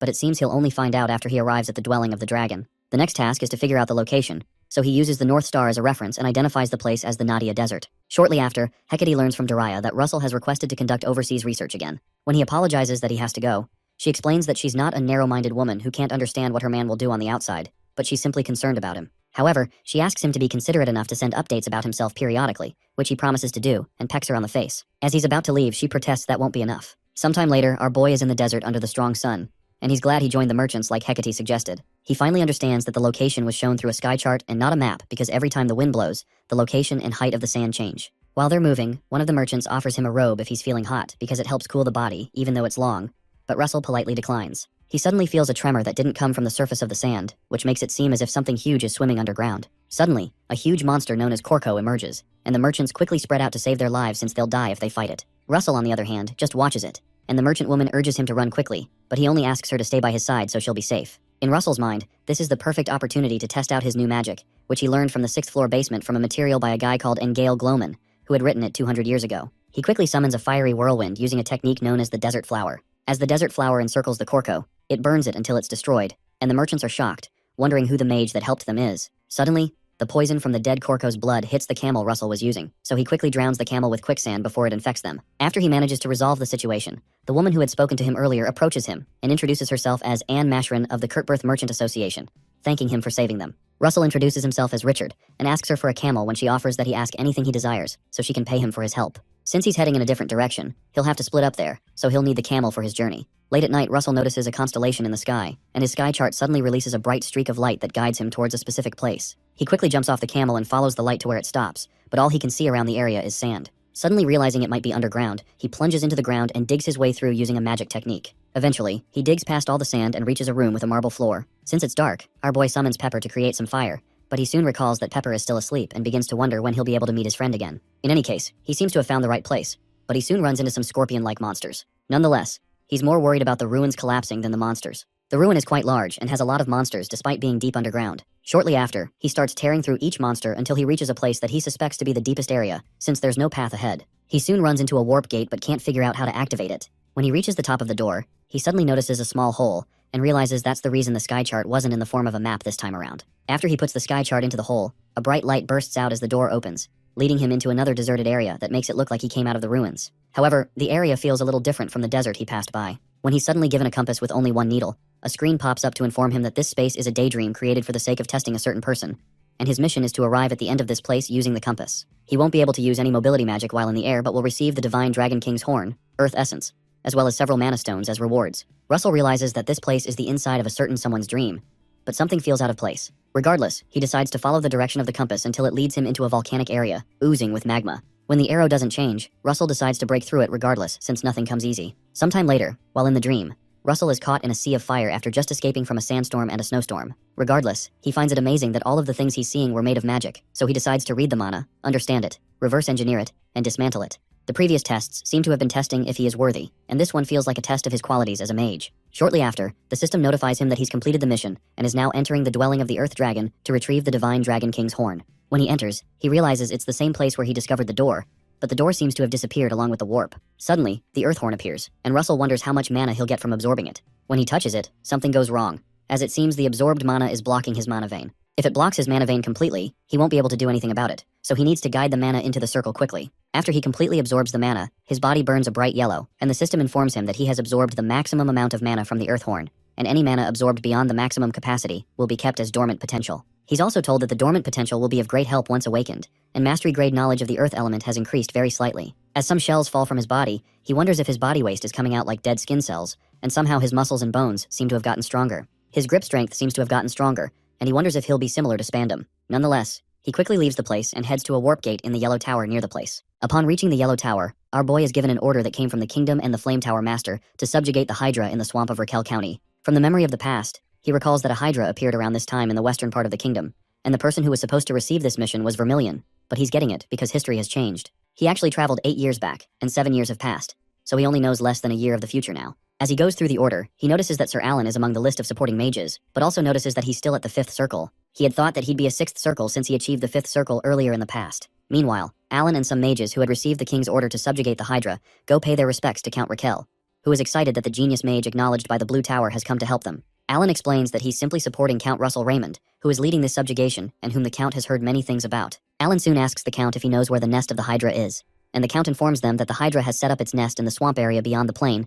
and hasn't attacked Raquel County first. Alan realizes that they should wait for Sir Russell to arrive first, but that could cause a delay in subjugating the Hydra, so he decides that it's best to at least scout the area in advance. While they're still talking, a noise of turmoil surfaces as the Hydra begins attacking the county, shocking the Count since the monster has never attacked first before. Alan quickly goes to fend off the Hydra and asks the Count to prioritize the evacuation of the citizens. As the mages head out, the Hydra doesn't seem to notice them, so Alan leads them to pour everything into one attack before it does. Although he realizes that he can't defeat the Hydra himself at his current level, he might stand a chance with the help of the other mages. As the mages hit it with a combined attack, the monster isn't affected, and they quickly rush to get away. With the monster's dangerous destructive power, all the citizens within the castle could be in danger if this goes wrong, so they must ensure they prevent any casualties. A while later, Russell is on a cliff close to the county and senses Alan is in trouble. Meanwhile, the Count asks to know what happened to the Hydra, which hasn't shown any movement since it returned to the swamp area. He's told that Sir Alan received great damage from its attack and has been exposed to the Hydra's poison when defending the castle wall, leaving him in bad shape. Count Raquel orders that they must do everything to save him, and he's soon told that Count Morningstar is here. Before he can react, Russell climbs the wall and jumps to where the men are, greeting them and introducing himself. When he enters the chambers where Alan is kept, he learns that this is the second day he's been in this state. He had been put in this state just by breathing in the poison, and would have died if he were a normal person. Russell asks if the Hydra had 8 or 9 heads, but he's told that it had 5 heads. A 5-headed Hydra means it's a newborn, and it doesn't make sense that it possessed such potent poison, so Russell tries to touch Alan to investigate it. The men try to stop him, but they can't reach him when he's suddenly enveloped by fire. To figure out this poison, Russell needs to find its roots as the heat erases the poison. Eventually, when he finds it, he realizes that the poison belongs to a dragon. The system soon notifies him about his new mission concerning the Hydra's secret, where he has to repel the Hydra and resolve the mystery around it by figuring out its secret. The rewards are a mastery-grade mana stone and the Hydra's secret. Russell doesn't understand what the system means by the Hydra's secret, and when Count Raquel asks him if there's a problem, he says it's nothing and informs them that he's found a way to cure Sir Alan, but he needs everyone to leave the room so they don't get poisoned in the process. In order to cure poison, you usually need either an antidote or healing magic with divine power, but what he can do is burn the poison away and purge it out of his body. There'll be great resistance in trying to purge it out, and even if he manages to do so, there's a chance of him getting poisoned again because of its potency. However, regardless of how long it takes, he has to ensure that the poison is totally gone. After extracting the impure substance, he helps with his mana circulation and repeats the process until the poison is drained out. Russell suddenly feels a different energy from the one he had previously felt from Alan, and wonders if he achieved enlightenment in the process of removing the poison. Soon after, Alan gets on his feet, and Russell congratulates him on becoming a 6th Circle Mage. Alan thanks him for saving his life again. As usual, our boy deflects the compliment, stating that the residents of Raquel County are only safe thanks to him. Shortly after, Alan and Russell go out to speak with the men, and Alan apologizes for causing any worry, but the Count is only glad that he's alive. However, Russell asks to know the number and capabilities of the knights that will be participating in the subjugation, as well as information about the monsters around the swamp area. He's told that there are 30 knights and about 500 soldiers, but none of them are at the level of experts. The swamp is about 1,500 hectares, but they don't know the exact type of monsters or their numbers, because the whole swamp area has become a den of monsters since the Hydra made its nest. With such a huge area, there'll be at least thousands of monsters, apart from the fact that the swamp area also hinders the soldiers' movement. Russell, however, excitedly states that he has a solution for that,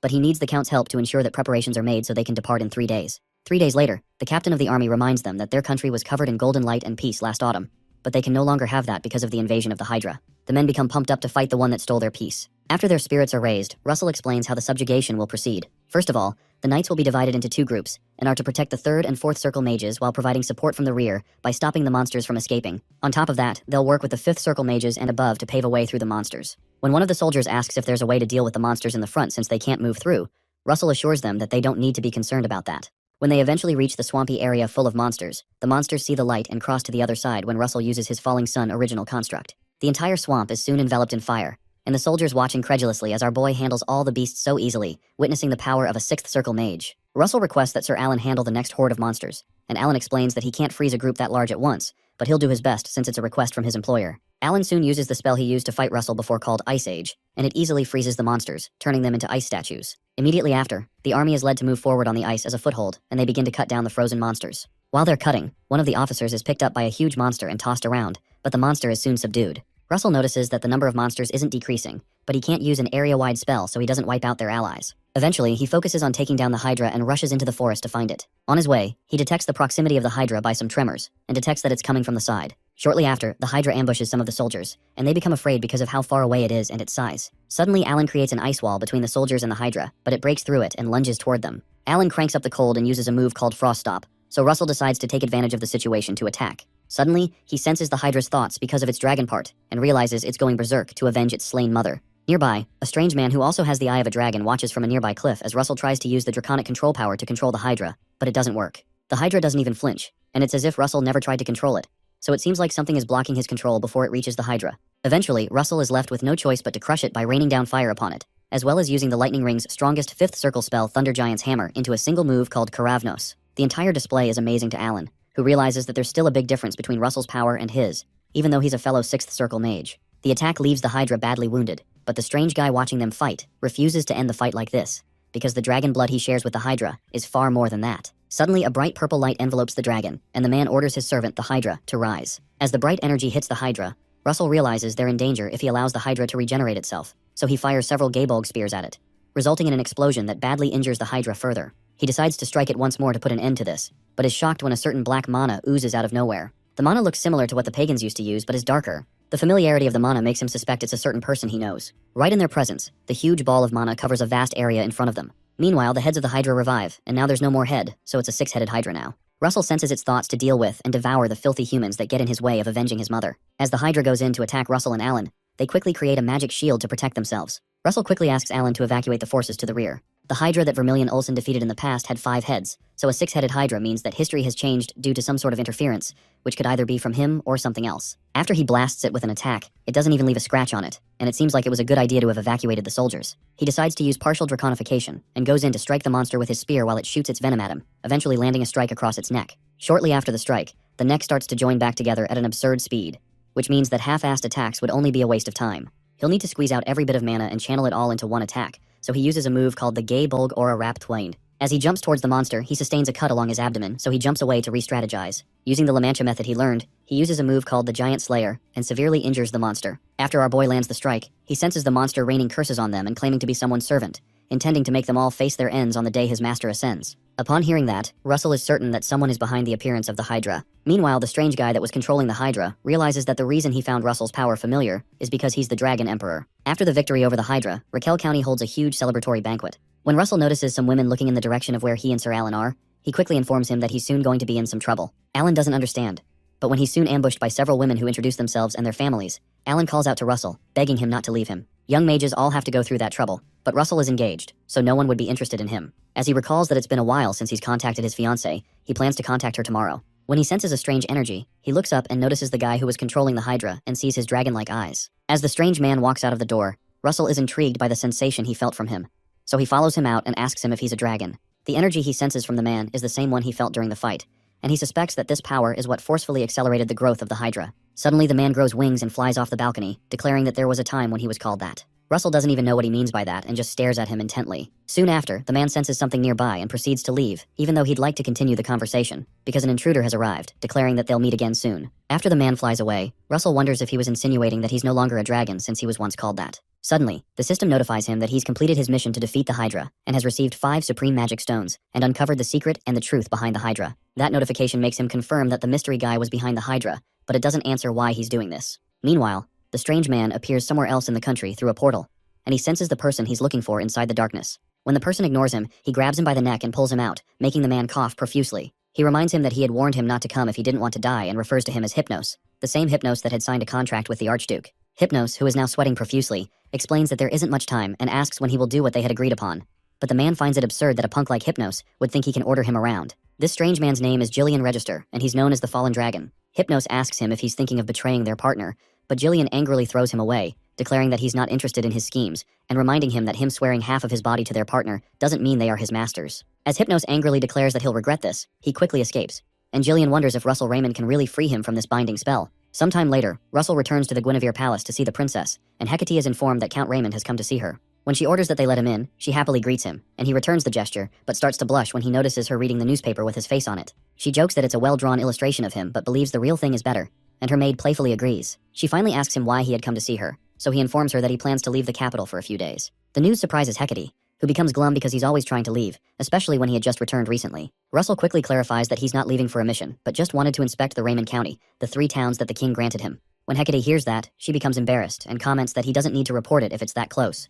But he suddenly requests that she come along with him. Not long after, they both head to the metropolis of Westall, one of the cities in Raymond's county, and Russell organizes a meeting with the market to learn how they operate. When Hecate learns the meeting will end soon, she proposes that they explore the city alone and intimately. When Russell swings around to hug her, the royal guard standing by for covert protection all swing into action from among the people, thinking she was in some sort of danger, and Russell has to signal that there's no problem. When Hecate asks where they're going, Russell suggests that they head to the Westall Academy if that's fine for her, and she agrees if that's what he wants. Meanwhile, somewhere in the great forest where the pagans are working, a captain of a team of fairies notices that the monsters in the forest have grown more aggressive recently, and it's worse today. A young fairy soon comes to inform him that a thick fog has rolled in, which is something they've not seen before, and they've asked the spirits, but they don't know the reason. The idea of a fog that causes the spirits to be afraid sounds ominous to the captain, so he asks the team to retreat, but they're suddenly attacked by some monsters. As several monsters attack the fairy village, they try to quickly evacuate the children to the rear first, and pray that the north wind protects them. As several of them are killed and some cry for help, Hypnos is seen holding 2 stakes from the keystone of magic ceiling, happy at the magnificent sight.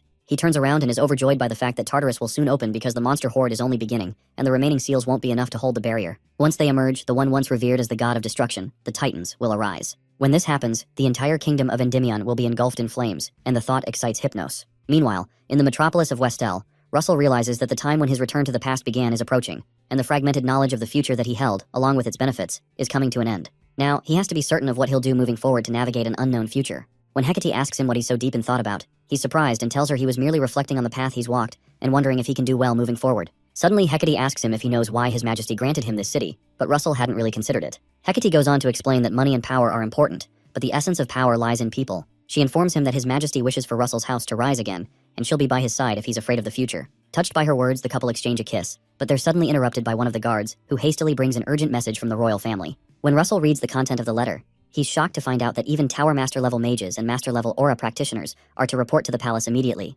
and he wonders if war has broken out. He informs Hecate that something serious has happened and they need to return to the palace, but she asks him to leave her and leave immediately. Russell is uncomfortable with the idea of leaving her behind, but she insists that the kingdom's safety takes priority over a lover's affection, so he finally leaves. As Russell flies away from the place, Hecate speaks within herself that more than the time spent with him, it is mostly the time she spends waiting and worrying about him. But she realizes it can't be helped, and it's the fate of one who loves a hero. Shortly after, Russell reaches the palace, and every master-level practitioner is seated and ready, but our boy doesn't know what on earth is going on. Shortly after, the king enters and quickly skips the formalities to address the present situation. Apparently the assembly was called due to an unprecedented situation, and the king asks the parties involved to explain themselves. When he orders that they bring them in, an elf named Aslan, first guardian of the Blue Wisteria tribe, greets them, along with a dwarf named Mathers, who is from the underworld. Russell is surprised to see elves and dwarves visiting together, even though they both dwell in the southwest of the kingdom, and he wonders if something has happened there. Shortly after, using projector technology that was recently developed in the underworld, captured images of the invasion of several monsters are projected on the wall for them to see. There seem to be tens of thousands at least, which seems off. Aslan explains that the swarm of monsters suddenly attacked, pushing elves and fairies out of the Great Forest, and the same was done in the underworld's Red Gorge to push out the dwarves. Russell suddenly raises his hand, and the king allows him to air his opinion. Once he's granted permission, our boy mentions that the number of monsters is abnormally high because all the monsters in the Great Forest wouldn't be this many. Master Melville wonders if the monsters were created somehow, and Daria wonders if they could have opened another dimension.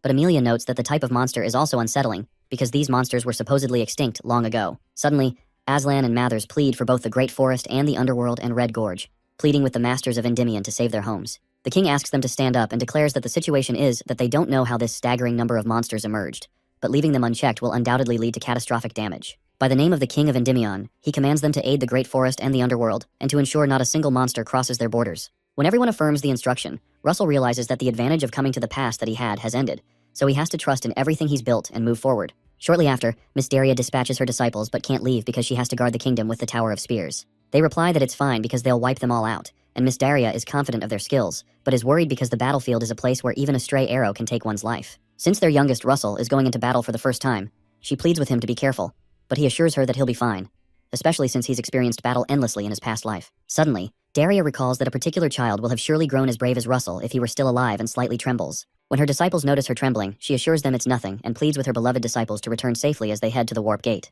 On the other end of the Warp Gate, they encounter Niccolo Machiavelli, the Commander-in-Chief and Golden Tower Master, as well as some other people. Apparently, only the Spear Tower and White Tower are left to arrive, and it seems the Warp Gate's capacity limit is causing a delay. Russell approaches Aslan and asks him if he knows Lady Yahello of the White Ash tribe by any chance, and Aslan realizes that he's the one who saved Lady Yahello and her clan when he recalls that she had described his black hair and red eyes. When Russell realizes that Aslan must know Yahello well, he affirms it and says they're not from the tribe and she's a sentinel. A sentinel is a protector not just of the tribe, but of all elves, and Russell wonders if Yahello had ascended to a sentinel because she awakened the dragon's power. When he asks if she's okay, Aslan informs him she was fighting on the front lines when he left, and he's not sure. This confirms that she was safe at least 5 days ago, and Russell realizes they have to quickly go help. While they're talking, Alan and a woman named Olive, a mage of the White Tower, as well as Amelia, appear through the Warp Gate. Soon after, Sir Niccolo explains that the Elf Command Center has been confirmed to have relocated from the Great Forest, possibly because they were pushed by the monsters, and Amelia adds that the 5th and 7th Corps will arrive in at least 10 days, because it takes time to move such a large force. Their mission is to drive them into the Great Forest before the infantry arrives, and their journey will take 3 days. After Niccolo explains the mission, they all charge towards the command center, determined to destroy the monsters and continue their journey until late at night.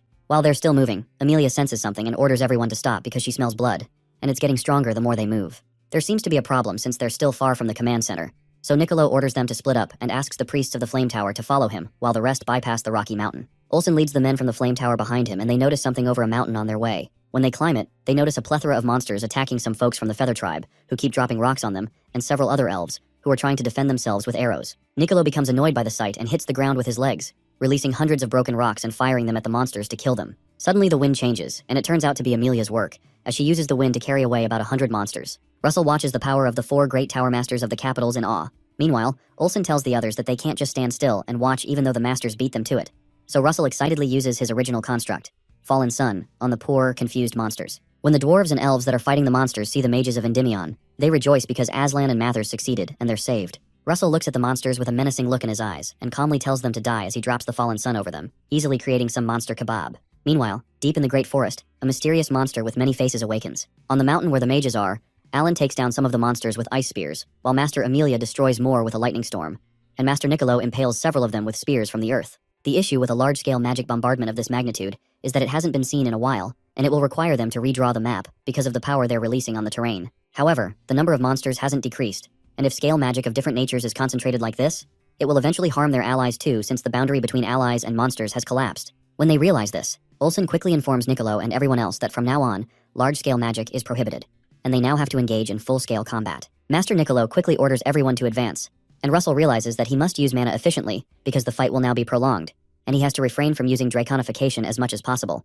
Everyone soon begins to tear through monster meat using their individual skills, and several of the elves offer support by firing arrows. When Olive, a white tower mage, is suddenly ambushed by a monster from behind while she is fighting, Russell cracks the monster's head open with a lightning strike and goes to check on Olive. She thanks him but questions why their numbers aren't decreasing, and wonders where they're coming from. At this rate, it doesn't seem the fight will end, but the sun suddenly begins to come up, which excites the dwarves and elves, who pray that the spirit of the wind lends them strength. Olsen and Hubert wonder why they're acting like this, and what the sun has to do with anything, especially since monsters aren't undead and the sun shouldn't affect them. Suddenly, when the sun comes up, all the monsters quickly retreat, and the mages watch in confusion. Shortly after, the representative named Orion comes to thank the mages for helping them survive another fight, as well as Curvo, the Feather Tribe chief, and Atri, the dwarf representative. Niccolo humbly clarifies that they came to help their allies, and Arain apologizes that they can't treat them with hospitality due to the present situation. Russell informs her that it's fine but asks where Lady Ilo is, and Arain explains that Ilo was here until a few days ago, which makes Russell worried. Later on, Arain explains that the monsters grow stronger and surge forward at night, then weaken and retreat when dawn breaks. Another strange thing is that they don't spread out in all directions, but persistently target only the fairy tribe as if they bear hatred towards them. Since that means they'll attack tonight,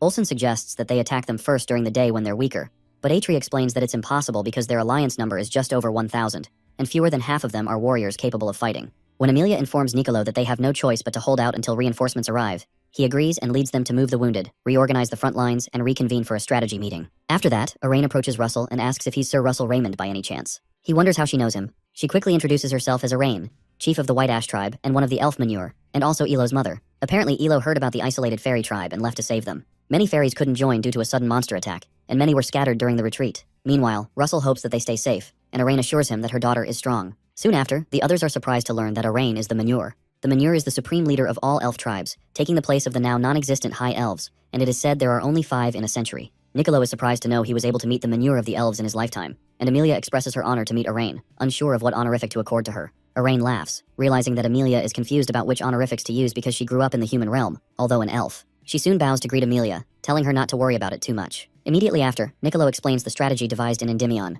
The first step is forming a siege. The approaching army numbers nearly 60,000, which should be enough to encircle the monsters. Emilia explains that the second step is exterminating the monsters inside the siege, forcing them back into the Great Forest so the battlefield will shift from the Red Canyon to the Great Forest. That news shocks the Elf Chief and the Feather Tribe Chief because the Great Forest is not just a home, but a sacred place blessed by the gods for the Fairy Tribe, and will suffer significant damage if the battlefield changes, and it will take decades to fully restore a single forest. For a forest the size of the Great Forest, it'll take at least a century. Niccolo explains that while it's hard to predict the extent of damage, Endymion will actively assist in its restoration and will provide housing for the fairy tribe. Upon hearing that, Arain and Curvo accept the inevitable destruction, and Niccolo thanks them for their cooperation, promising to do their best to minimize the damage to the Great Forest. Suddenly, one of the soldiers notifies the commander that something is flying their way, and they wonder if it's a monster. When Curvo looks closely, it turns out it's not a monster, but an ally and a soldier who left to rescue the fairy tribe a few days ago. When the badly wounded soldier crashes into the ground, Curvo orders that they quickly call for the medics. As Curvo tries to help the soldier, he mutters that the silver-haired sentinel is in danger, which triggers Russell and Arain.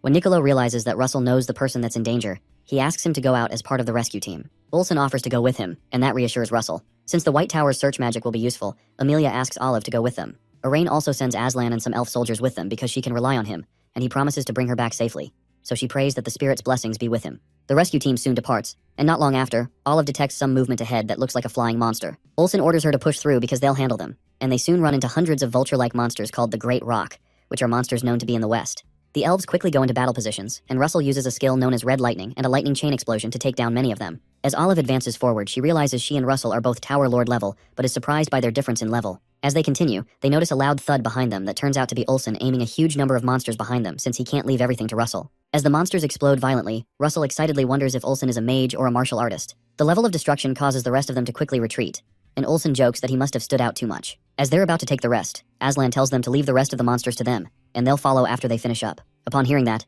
Olsen and Russell run after Olive at full speed, and Russell hopes that Ilo is safe. Meanwhile, in the Great Forest, Elo and other elves are seen creating a barrier to hold back some monsters from passing through. Everyone's mana soon begins to run out, making Elo wonder if they can hold out till sunrise as she prays for reinforcements to arrive. Not long after, one monster breaks through the barrier, but before they can stop it, another one does that. As Ilo fires her arrow, she calls upon Eurus, the spirit of the wind, to grant her strength, then fires the gust arrow. Later that evening, Olive detects some energies clashing beyond the mountains and tells the others they need to hurry up. They quickly rush there, and Russell hopes that they're not late. Beyond the mountain, after the monsters successfully break the first barrier, Lady Yahello rains an attack known as the Gust Rain over them, and she asks one of the other elves to take the chance to deploy the barrier. Before the elf can respond, the warriors behind them cry for help as the monsters also break the barrier behind them. Yahello quickly responds by aiming at the monsters with her arrows, but the thought of Russell suddenly enters her mind, and she's ashamed that she's suddenly thinking about him. Out of nowhere, Russell arrives on the scene and summons a firewall in front of her that burns the approaching monsters, and Yahello is excited to see him. When the fire mages land, Olsen decides to create an opening for Russell by using one of his original constructs called the Flare Strike. The strike blasts away several monsters and allows Russell to reach Yahello, and he confirms that she's fine. She explains that she doesn't know how to repay him for helping them, but Russell reminds her that he's a warlock of that allied country, and simply did what must be done. He asks her to release the barrier whenever she's ready so they can destroy the monsters on the other end before more come. When Yahello reminds him that the children and injured won't be able to keep up if they leave now, Russell assures her not to worry, and asks Olive to work her magic. Olive quickly casts magic upon the whole fairy tribe that will help them run quickly without feeling tired, and Yahello's body suddenly becomes much lighter. Soon after, the combat reinforcement arrives, and Yahello is glad to see Aslan. Meanwhile, Olsen explains that Olive and the fairy tribe will be in the center, Russell will be on the left, and Yahello will be on the right with Aslan, while he takes the front and cuts down all the monsters. When orders are given, Yahello quickly orders the other elves to release the barrier so they can leave, and they begin their run. Not long after, they get closer to the Red Canyon, and Olsen reminds Russell to preserve his mana even though he's tired, because they still need to break through the monsters in order to join up with their allies. When they get close to the canyon, they notice Niccolo and the rest surrounded by a sea of monsters being held back by a fortress that Niccolo created overnight. When Hubert notices the rescue team, he happily notifies Commander Niccolo that the rescue squad and the fairy tribe are back, and Arian is glad to see Yahello among them. Niccolo proposes that they open up a path for their allies, so he creates a defensive wall, leaving Olsen and Russell to break through it in one go using all their mana. Both fire mages use a huge fire attack to break through the monsters in front of them, while also encouraging those behind that the destination is just right ahead. Soon after, they all pass through the opening in the wall, and Yahello reunites with her mother while the rescue team finally rests. As they all rejoice, Russell is glad that the very long night ended with everyone surviving. A few hours later, the sun rises and peace returns. A week soon passes since that time, and they're still fighting monsters when the sun sets, and killing monsters that are hiding when the sun rises. The situation is much more settled now, and they were able to rescue a large number of the fairy tribe that had been dispersed. There are about 9,000 of them there right now, and there are quite a lot of warriors among them who can put up a fight. A short while later, Endymion's 5th and 7th Corps arrive. The next day, in the Tower War Room, commanders from several legions gather around a large table with a map. Niccolo opens the meeting with thanks, but the 5th and 7th legions assure him they're just doing their duty for the people and country. Niccolo then outlines the mission. Their legions will lead the frontline rescue. To explain the threat, he calls on the one who faced it directly. Russell Raymond steps forward with a confident smile. A low murmur spreads across the room. Everyone knows his name now. As he moved pieces on the map, Russell explained the plan. The 5th Legion would hold the defense line since the monsters were gathering in one area and could surge deeper into Endymion territory at any moment. It was crucial to establish a strong perimeter and rescue the elf tribe trapped in the canyon. Russell was clear that no monster would slip past the 5th Legion. Next, he turned to Dwell and the 7th Legion, who would attack directly, pushing the monsters back into the Great Forest and cutting off their chance to regroup. Dwell nodded, ready to go. Their operation was set to start in 3 days. Everyone reviewed the strategy one last time, and Russell stood tall, proclaiming their mission: reclaim the Great Forest. The 5th and 7th Legions weren't just good. They were the best in the whole continent. Standing by the wall, Russell looked out at the land ahead, feeling confident they could win. But something felt off. A soft voice called out his name, and he turned to see a female elf standing behind him. He shifted slightly, realizing that in all the chaos, he overlooked something significant. She watched him in silence, and he could tell he wasn't the same boy she once knew. He had become stronger and more composed. A small smile appeared on her face. Her mother watched her with quiet amusement, placing a hand on her shoulder, which made the girl flinch. Her mom smiled and encouraged her to go talk to him. Yahello froze, feeling embarrassed. She shook her head, knowing Russell was engaged to someone from Endymion's royal family. She shouldn't have feelings for him, but they were there nonetheless. Her mother gently cupped her cheek. Yahello closed her eyes, concentrating. She could feel the connection between Yahello and Russell. Their destinies were tied together. Yahello gasped and asked if her mom truly recognized it. Her mother replied softly, explaining that Yahello had the same gift, but it would only awaken if she accepted her role as Manhwa, the next leader of the tribe. She looks at her daughter with love. The time for second guessing is running out. Yahello will need to make a choice soon. Russell's fate feels heavy like a chill wind in winter. If she wants to love him, she has to accept that burden. The scene shifts to the battlefield, where a monster's roar echoes across the land. The ground shakes as the enemy shows up. A guy in gold wipes his forehead and sighs, realizing it's starting again. The 5th Legion hangs back while the others charge into the forest. Mobs of beasts rush forward with glowing red eyes, and Russell glances at his teammates, flames flickering in his hands. Swords go up, spells fly through the air, and the battle kicks off with a shout as the formation charges into the dim, red-lit dusk. A female warrior takes a deep breath and pulls back her bowstring, magic swirling at the tip. Nearby, a dwarf charges in with his axe ready, slamming into the monster and breaking through its tough armor. A young mage calls up a giant spear that crashes down, sending a shockwave through the enemy. Niccolo and an elven archer dodge the blast and raise their weapons as another monster charges in, only to be taken down by a blast of wind and ice. A magic blade glints in the fading light, slicing through the creature's armor in one clean stroke. A warrior yells to hold the front as a soldier rushes to close the gap and reinforce the line without a second thought. Meanwhile, Russell stands surrounded by flames in both hands, launching a wave of fire that scorches everything around him. Screams fill the air as winged beasts screech overhead, while elven archers unleash arrows with deadly accuracy until there are none left. 15 days later, they finally reach the edge of the forest, worn out but ready to celebrate. One warrior cheers, and soon others join in, their victory shouts echoing through the trees. Still, something feels off. Olsen steps up and asks Russell if he feels it too, and he nods, sensing the unease. They push into the forest, where it's eerily quiet and nothing stirs. Thick mist hangs between the trees, and the silence feels heavy. Elo turns to her mom, saying she can't hear the forest spirits anymore, and her mom frowns, sensing something is really wrong. They stop and wait for the Feathercloaks, who went ahead with a device to check things out. A shout goes up as the scouts return, and everyone gathers in the tent as the device projects an image of the forest on a screen, showing nothing but still trees. Russell asks to get a better aerial view, and when a scout questions him, he points at the screen, saying the mist has thickened deeper inside. Another warrior echoes him, and a scout chimes in, mentioning he's noticed the same thing. Before long, a new recording pops up, and a scout calls everyone over as a glowing blue sphere starts to emerge from the mist. The room goes quiet in shock until one person finally asks what it is, but there's no answer. Elo's mom realizes the forest isn't quite what it used to be. Russell wonders if this weird vibe he's been sensing has something to do with that sphere. He squints his crimson eyes and says the imbalance they're feeling definitely connects to it. The image shifts, revealing a second sphere in the middle. It's black and pulsing with dark energy, making the room feel cold. A warrior tightens his fists as everyone realizes they've found the source of their problems. Inside the black void lies a twisted beast, its violet veins glowing and pulsing with dark energy. Red cracks scar its face, and when its eyes open, they burn crimson. As it stirs, a wave of killing intent sweeps through the forest. The nightmare begins. The images they recorded show a pretty scary truth. That area could be hiding millions of monsters. One of the warriors turns to Arain with a worried look and asks if she knows anything about it. Arain says it might be linked to the legend about how the Great Forest came to be. She starts explaining that the legend goes back to a time when the world of the gods was coming to an end. It mentions how the gods gathered one last time and blessed the land, which is how the Great Forest was born. Russell is paying close attention, but then Nicolo pipes up, asking if Gaia actually created the forest. If that is true, then its purpose must be more than just nurturing life. It is meant to keep those monster hordes locked away. Suddenly, Russell feels like something's off.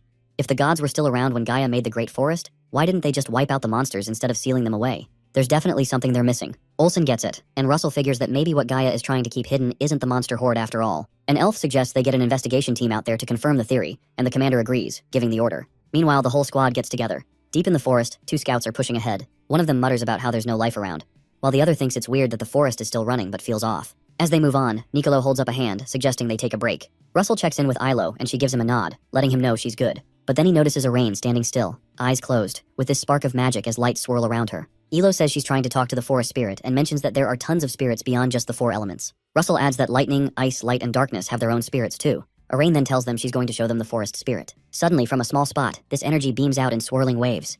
Russell is stunned. He has only heard about this in rumors, and the rest of them are stoked to see it. Near Ilo, a tiny creature made of soil and leaves pops up. Its cute, doll-like appearance blows everyone away. Then it speaks gently to Russell, who freezes and looks at Ilo, not sure if it's real or just his imagination. Our hero starts to realize that the forest spirit is just a collection of tiny spirits without any real mind of its own, and Ilo is sharing her consciousness with it. She explains that this spirit needs time to get stronger since it doesn't have its own will. Russell thinks the way they control it is a lot like how you'd control golems. But then the spirit starts to flicker, and Ilo frowns, noticing that even calling one spirit is almost impossible, given how messed up the forest is right now. Arain leans against a tree, looking exhausted, while the forest spirits seem frozen with fear. Ilo asks if her mother has found anything useful, but Arain shakes her head, saying the darkness in the forest's center is the problem. Russell goes quiet, his mind racing with the haunting thought that there might be something hidden in that darkness. Suddenly, he gets jolted back to reality by a shout. Someone dashes ahead, using wind magic that blasts through the trees, and the group quickly follows, cutting through the heavy air. The warrior with green hair scowls, feeling like the mist is creeping into his mind and getting thicker. They stumble upon a field littered with broken armor and corpses, with blood-soaked blades reflecting the red and violet light.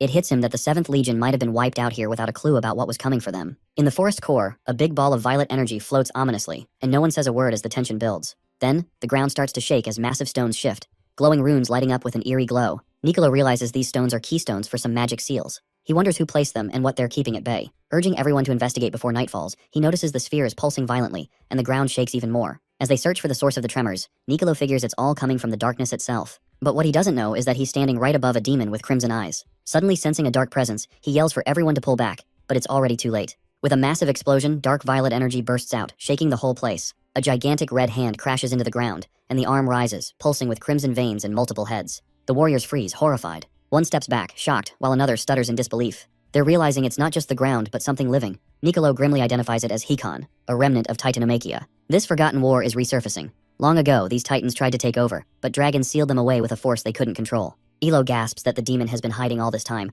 and her mother admits she never thought something like this could stay hidden in the forest. Nicolo warns that if this creature breaks free, it'll spell disaster for the world. Red light bursts from the abyss as a roar disrupts the silence, shockwaves rocking the land and sending bodies flying. That roar is deadly on its own. Elo flinches, feeling pure rage coming off it. Her mother is busy setting up a defensive barrier and says it is not just anger but pure killing intent. Russell clenches his fists and insists they need to stop it now. This is their only shot. Niccolo is taken aback, but Russell stays determined. He keeps his eyes locked on the monster and says they cannot afford to lose. From a distance, a cloaked figure stands on a cliff's edge, stunned by the sight before him. Realizing it is not a titan but something worse, a Hikon, his awe shifts into a grin as he whispers that this is the rebirth of a god. A masked figure appears, telling the cloaked man that this is the end he's been waiting for. Shocked to see Karen, he asks what he's doing there. Sharon stands calmly as darkness swirls around him, saying it's disappointing Ho isn't glad to see him and that he's brought a gift. Ho mumbles as Karen talks about how the keystone of magic healing is way stronger than the one used in Tartarus. Ho grins, and Karen gives him a subtle nod of thanks. Surrounded by a dark haze, Karen asks if Ho even knows whose seal he's about to break. Still staring at the box, Ho replies it belongs to a creature from the Hikon race during the Titanomachia era.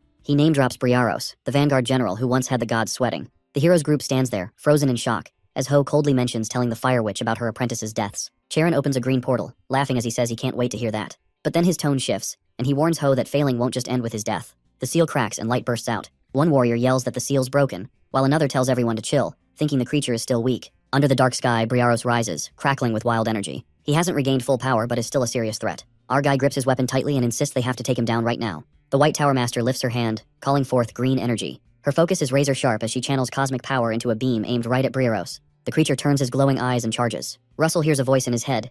It's Niccolo. At the same time, Briaros powers up. Green energy wraps around his arm, and he hits the ground with a massive punch, shaking the whole battlefield. A warrior runs to the White Tower Master and asks if she's okay. She kneels, dazed but says she's fine, though she secretly hopes her spell won't fail. Out of nowhere, Niccolo shows up and casually says sorry for being late. He casts a spell that turns the ground to sand. Briaros totally ignores it and keeps on charging. He shouts for everyone to attack, and the warriors let loose with blasts of red and green energy. The explosion rocks the battlefield, sending Briaros crashing down with a howl. Meanwhile, two meditating mages tap into the forest's power, and vines shoot up to hold Briaros in place. Then the Great Spirit shows up, wrapping him in huge stone arms. He struggles but can't break free. One warrior grins, thinking they've got this in the bag, but another chimes in, reminding everyone it's still not enough. Briaros was fuming as he smashed the stone arms with a massive punch, sending shards flying everywhere. He yelled at the warriors, calling them worthless. Dark energy gathered in his mouth and he fired a deadly blast, leaving the mages screaming in shock. None had expected the monster to speak. With each step forward, the ground trembled. He looked at the warriors like they were nothing more than bugs. Niccolo, struggling, dropped to one knee, gasping for breath.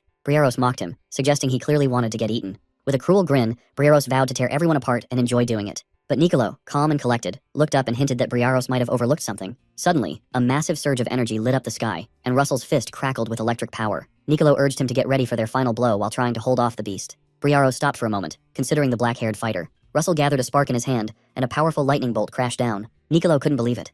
How could someone in just their 6th magical circle generate that much power? Behind a glowing barrier, Ilo realized the Fire Tower Master had a solid reason for backing him. Russell hovered in the smoke, with light swirling around him. His spell was demanding way more mana than he'd thought. Even with the intensity, it wasn't clear if the monster took the full brunt of the attack. Russell stayed focused, convinced it must have hit, but the enemy stood tall, his red eyes still glimmering with strength. The teammates couldn't believe the monster was still on its feet. Niccolo knew their attack only bought a little time. Gasping for air, Russell was stunned the beast had shrugged it off. The creature growled that Russell's magic reeked of dragon energy and demanded his link to Kim Hyun-sung. Russell had no clue who that was. The enemy's aura flared up, and he said that name brought back painful memories he wanted to forget. But then, with a menacing tone, he declared that it was time for Russell to die. Suddenly a burst of red light exploded, and a sharp air blade shot straight at him. A red-haired guy sprinted toward Russell, shouting for him to move. Glancing up, Russell finally noticed the attack coming. For a second time, he hesitated. In the distance, the monster shone with fire on one side and frost on the other. Even after everything, it still had its full strength. A confused white-haired guy couldn't figure out why Alan was doing what he was doing. Blood flew, and the sound started to fade. Russell staggered back, tasting blood on his lips. He realized he was hurt badly. If the attack had landed a bit closer, he would be finished. Someone asked if he was okay. Olsen was trapped under a boulder, breathing weakly. Russell saw him and shouted his name. Another teammate checked on Olsen and said he looked bad. His ribs might be broken. Leaning against the rock, Olsen gave a faint smile, knowing he wouldn't be training for a while. Russell slowly got to his feet, feeling the pain all over his body. Niccolo called out for him, and Russell reassured him that he was fine. While they were struggling against the monster, Niccolo asked Russell if he could use that same spell again. If aimed well, it could pack a serious punch. Just then, the enemy slammed a massive punch into the ground. Russell realized that one solid hit could change everything, but he was still having trouble controlling the lightning vortex at his level. With his fists clenched and energy crackling around him, he got ready to fire again. This might just be their one shot at victory. The monk gritted his teeth, bracing himself against the incoming force while secretly wondering if Russell could pull off another spell. Russell stood still, gasping for breath, while Niccolo declared he needed 15 minutes to prep. He rallied the group, shouting that they would hold the line and protect Russell. Everyone behind him nodded, ready to keep the enemy at bay. From where he stood, Russell thought Olsen was safe, but he couldn't go too far. He had to stick around. Sensing his nearly empty mana, he knew he had to recharge. His body shifted slightly, transforming into a draconic form as his inner power kicked in. Suddenly a bright light burst forth and a powerful weapon appeared in the air. It was the Brahmastra spear, said to pierce anything. The enemy froze, clearly intimidated by the overwhelming power aimed at it. With a roar of fear, the beast locked its red eyes on Russell, cursing him as a cursed descendant of Kim Hyun. Then, it exploded with rage, slamming into the ground and sending shockwaves throughout the area. It lunged forward, moving quickly and radiating deadly energy. Just then, a wave of blue energy swept across the battlefield, freezing the enemy mid-stride. The white-haired girl pulled off a magic trick, stopping the monster and signaling the team. The squad pushed forward, glowing with radiant energy. A huge blast of Prometheus flame erupted, lighting up the field. Everyone switched to defense, holding the enemy back while the beast let out a painful roar, its massive frame buckling under their attacks. A silver-haired man unleashed freezing pillars of ice from the ground. Meanwhile, 2 mages knelt down, calling on forest spirits. Vines shot up, wrapping around the beast and holding it in place as it thrashed around. Niccolo noticed the team was drained from casting so many powerful spells, but time was still on their side with 15 minutes left. The monster, breathing smoke, glared at them in pure rage. It cursed them and charged again, its punch exploding with dark purple energy and tearing everything apart. Above, Russell hovered with the glowing spear in hand. Niccolo stumbled back, panicking as he realized how dire the situation was. Then one warrior charged forward, slamming his hands to the ground and screaming in fear. The white-haired fairy cried out Russell's name, her heart racing. He had always been her protector. Now it was her turn. She thought back to all the times they escaped together. If she could just stop this next attack, maybe there was still hope. A burst of purple light shot towards Russell. She reached out, her hand glowing, and prayed for one last chance to protect him. Just when she thought she was out of options, the chaotic energy in front of her slowed down. The wild light faded as the power crumbled like something unseen was tearing it apart. She stared in disbelief. Has time really stopped? Everything around her became still. Darkness wrapped around the space, blanketing it in silence. Her lips trembled as she whispered in awe. Then a divine creature appeared, floating in the void. Its voice echoed, telling her the true power had always been within her. She just hadn't unlocked it yet. Sitting on the ground, puzzled, she looked up at the being. It smiled gently and reminded her she already understood her gift's nature. A giant dragon emerged from behind it. The figure's voice filled the void, saying there was only one way to awaken true dragon power. A woman with horns and pointed ears stepped forward, her eyes calm yet serious. She explained that accepting the power meant embracing her fate and leaving behind her old life. The girl hesitated, clenched her fists, and declared she would accept it. The being smiled as if it had always known she would. Below, someone stared in shock while another man screamed Russell's name in complete panic. Flames burst around Russell as a wave of power surges through him. Suddenly, there's a massive explosion, and energy rips through the air. In the shadows, red eyes blaze with anger. A giant dragon appears, glowing in the sky. Niccolo stares in disbelief. After 700 years, a dragon is back. A white-haired elf whispers Elo in shock. The creature screams in fury, its red eyes blazing as it hurls insults. It slams into the ground with full force, shaking the area. It tells the dragon to move, but the dragon just looks back, taunting the monster about its unchanged hatred over 1,000 years. Then the dragon opens its mouth and unleashes a deadly beam. The monster tries to block it but gets pushed back hard. Grinding its teeth, it realizes just how weak it's become. Determined, it vows to rip off the dragon's wings and tear out its heart, smoke swirling from its body as it promises to devour the beast. Suddenly, a streak of light shoots down from the sky and the beast freezes in shock. Despite giving it everything, there is no fear, but something is shifting. The dragon turns to a horned woman, closes her eyes and vanishes. Her part in this is over. Russell stands ready, filled with divine energy. The Brahmastra spear shines with pure destructive power. The warriors sweat in the heat while Niccolo watches in awe as a quiet elf and a small creature hover nearby. Their delay has worked, but Niccolo still struggles to grasp the strength of a 6th-level mage. Amid the chaos, Russell is wrapped in flames with the glowing spear in hand. Niccolo wonders what might have happened if this energy had not become a weapon. Its force alone could have destroyed the entire forest. In the distance, the monster's eyes widen in fear. For the first time, Briaros is scared. It's unheard of for a Titan general to tremble like this. Then, Russell launches the spear at the monster with incredible speed. Briaros flips through the air to dodge it, barely avoiding the blow. It laughs, feeling proud of its quick move. But Russell is already on his way in. The monster's eyes bulge as it realizes just how close Russell is. A chill runs down its spine. When did he get that fast? Pulling out his last trick, Russell speaks the words of Arachne and brings out 2 stunning daggers. The sky burns red and orange with light crashing down like the world's coming to an end. In the next moment, powerful mana pierces through Briaros' core, making it roar and shake the air around it. A hole shows up on his body and it starts crying. After being locked away for ages, I'm finally free. But all that pain and loss while I was trapped turns into raw anger. Smoke and dust fill the air as Briaros swoops down. Our hero coughs up blood, feeling the beast's recoil hit him hard. The magic he just used tears through him. It's too much to handle. He falls through the thick air, the wind rushing past him, crashing toward the battlefield below. He's covered in wounds, pain stabbing at him everywhere, and his vision starts to swim. But he knows he protected everyone. Suddenly, a notification pops up, saying the mission is complete, and he can see his reward. Later, he's lying in bed, all wrapped up in bandages, breathing shallowly but steadily. His eyes flutter open, but a sharp pain shoots through him as he tries to sit up with a low groan. A voice comes from outside. Elo steps in with some medicine, clearly happy that he's finally awake. Russell slowly sits up, fighting through the pain, and asks about the others. She gives him a gentle nod, saying most are recovering, but Olsen still needs time. Russell manages a weak smile, relieved that everyone's alive. But then he looks at his arm, and something clicks. He asks Elo to check it out. Her eyes widen, and she smiles, telling him she accepted dragon power during the battle. From that moment on, they're connected no matter what. He remembers an arm of dragon scales and a strange force that kept him safe. He starts to think she might have been the one who pulled him through. She smiles softly, almost encouraging him to put the pieces together. He admits he's not entirely sure, but he's got this feeling. She talks about the next generation of dragons that serve the ancient dragon emperor. Their connection isn't a coincidence, it's fate. Russell glances at her, concern in his eyes. He asks if she's okay, and tells her she should stick by his side now. He worries about how this dragon power might change her. She just smiles and says she's picked this path for herself. She hasn't changed, she's still her. Her grip tightens, solidifying her choice. Russell's heart races. It's her decision. Even though he already has another companion, knowing she wants to stay with him means more than she realizes. After a beat, she asks what they should call each other now since Dragon Emperor sounds too stiff. Russell just shrugs, telling her to pick whatever name she wants. She thinks for a second, then throws out, Master. Russell laughs and tells her to just use his real name. She tries out Russell a few times, getting closer each time. Her smile brightens as she decides to call him by his name. Across the room, Niccolo watches with sincere eyes, thanking Russell and saying lots of lives would have been lost without him. Even though Russell is still healing, he sits up, not wanting to rest while others depend on him. He gives a faint smile, saying he couldn't have done it alone. He reminds Niccolo of the time Niccolo saved him, mentioning this is just returning the favor. Niccolo goes quiet for a second, then nods and thanks him. He asks if Russell has seen everyone. Russell nods back and smiles. Niccolo laughs and says it must have been loud in here, then tells him to get some more rest. Once everyone leaves, Russell flops back onto the bed, completely drained. But resting isn't on his mind.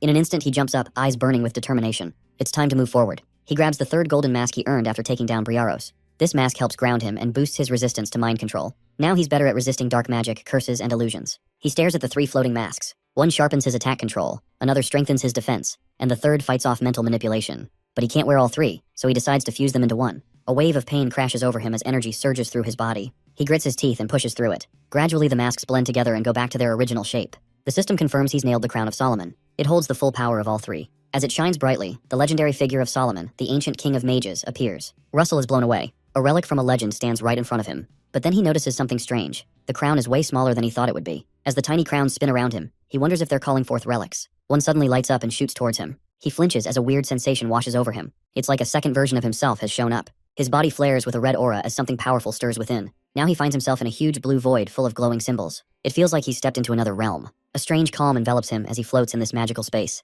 Looking at the crown, he senses a living presence inside it, helping with intricate magical calculations. It feels like part of his mind has fused with the crown. This isn't just a feeling. It actually makes his magic sharper. But then, something takes a turn. A part of his awareness starts to split apart. Suddenly he feels a touch on his leg. Pain jolts him awake and his body is slick with sweat. Clutching his head, he sees a system alert saying his original consciousness is nearly drained and the crown's powers are growing weak. He thinks about the backup mind in the crown. It doesn't keep everything, just enough to bring him back if a curse tries to take over. He glances at the crown and smiles, determined to harness its power. Back on the battlefield, Russell stands tall, his cloak fluttering in the wind. Magic flames rain down from above, but he effortlessly waves his hand to control them. He raises his arm and sends magical blasts crashing down, shaking the ground. A nearby observer is in shock. Russell has only taken 10 days to bounce back, and now he's even stronger and faster. Another guy laughs, saying Russell always puts in the hard work. Olsen steps up, challenging him to a fistfight with no magic. Russell hesitates but agrees. The ground trembles as the first punch lands, dust swirling everywhere. Olsen twists his body, laughing, confident he'll bounce back on his own. Watching the fight, Russell wonders whether this guy is even a mage.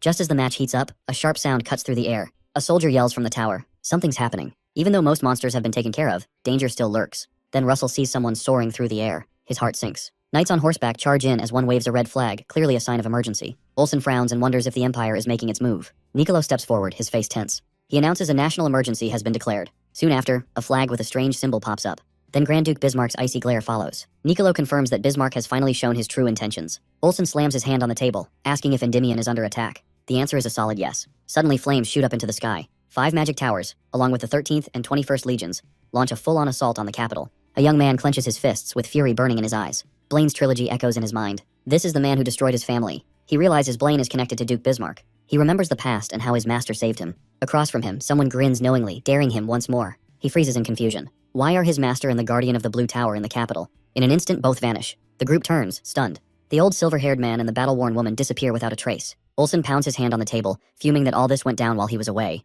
Russell stands next to him, keeping his cool and saying that their master can't possibly lose. If he had, the enemy would already be claiming victory to stomp on everyone's spirit. The silver-haired girl folds her arms and agrees, guessing that Duke Bismarck just locked him up. Russell starts to think that the real target could be the throne, which means the king and princess are in trouble. Niccolo chimes in, saying Sir Gillian Pearlson is watching over the king while a blue-haired knight is keeping an eye on the princess. But things don't look good. Russell feels a chill run down his back. The princess is really at risk if the enemy has someone as tough as a tower guardian. One name keeps popping up in his mind. Hecate. A knight from the 7th Legion suggests they should leave right away and take out the enemy. Niccolo raises his hand, trying to keep things under control. Even if they leave now, they won't make it to the capital in time. He turns to Sir Hubert, asking for the quickest route. A mage at the gate mentions teleporting might be the way to go, but it's probably not an option since the gate is likely out of commission. Someone throws out the idea of heading through the Red Gorge and using the magical tower near the capital, but that'll still take a whole day. Nicolo insists that they can't wait any longer. Russell looks at him and asks if he can get to the capital faster. Nicolo hesitates, and then a box pops open, showing the Eros and Psyche rings. The Eros ring can teleport its wearer to whoever has the Psyche ring. The silver-haired girl suggests that a guardian should use the ring instead, but Russell stays calm and says he's the only one who can use it. Once it's bound, it can't be passed on. Nicolo gives Russell's shoulder a reassuring squeeze and trusts him with the job. Russell swears to protect the princess with everything he's got. A bright blue light surrounds him as he activates the ring. His red eyes narrow with focus. A mission alert appears. Protect Princess Hecate Rathmos until the rebellion ends. The reward remains unknown. Outside the palace, chaos reigns. Warriors bark orders to hold their ground and fend off the rebels. At the western gate of Ginevra, royal forces regroup to face the oncoming wave. One soldier shouts at others to move the wounded back and keep the front line strong. Meanwhile, medics scramble for more supplies as the casualties keep piling up. Nearby, a knight groans in pain from a nasty chest wound. A teammate crouches beside him, urging him to hang in there during treatment, even if it hurts. A soldier spots Princess Hecate and freezes. She kneels beside him, gently holding his hand. With a smile, she reminds him that none of them are disposable. Before he can say anything, her eyes go wide.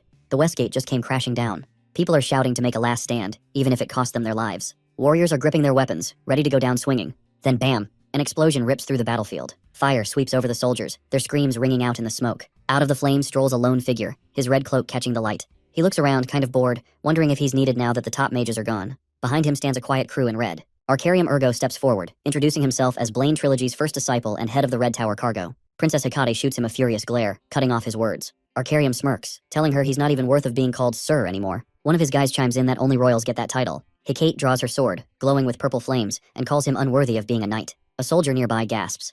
It's Arendite, the sacred sword given by the water nymph, the same blade that once took down a berserk dragon. Arcarium's face lights up, thrilled to snag such a royal treasure. To him, it feels like pure luck. A group of knights urges Princess Hecate to get out while they hold the line. Fighting back tears, her voice shakes as she calls their names, caught between grief and resolve. In the chaos, her enemy smirks and declares it's the end for her. Then a massive explosion goes off, flames consuming everything. Amidst the chaos, her guards try to escort her to safety, but fire blocks their way out. Hecate looks down, whispers an apology to the one she loves, and grips Arendite tightly, vowing to reunite in another life. Another explosion rocks the ground, sending a knight reeling as his shield shatters. Arcarium watches from a distance, feeling strange distortions in the air like dark magic is warping reality. Panic erupts as someone yells that the fire looks like it's from the Tower Guardian of Fire. A white-haired figure stands frozen, while a man in red stares in shock at a supposed dead enemy who's suddenly back. Hecate gasps for air, confused as she scans through the smoke. Just then, a voice cuts through the noise. Russell appears, concern etched on his face. Hecate trembles and calls out to him. Nearby, a man with golden eyes can't believe there's been a teleport gate. His expression turns serious as he decides he'll offer the enemy's head to the Grand Duke.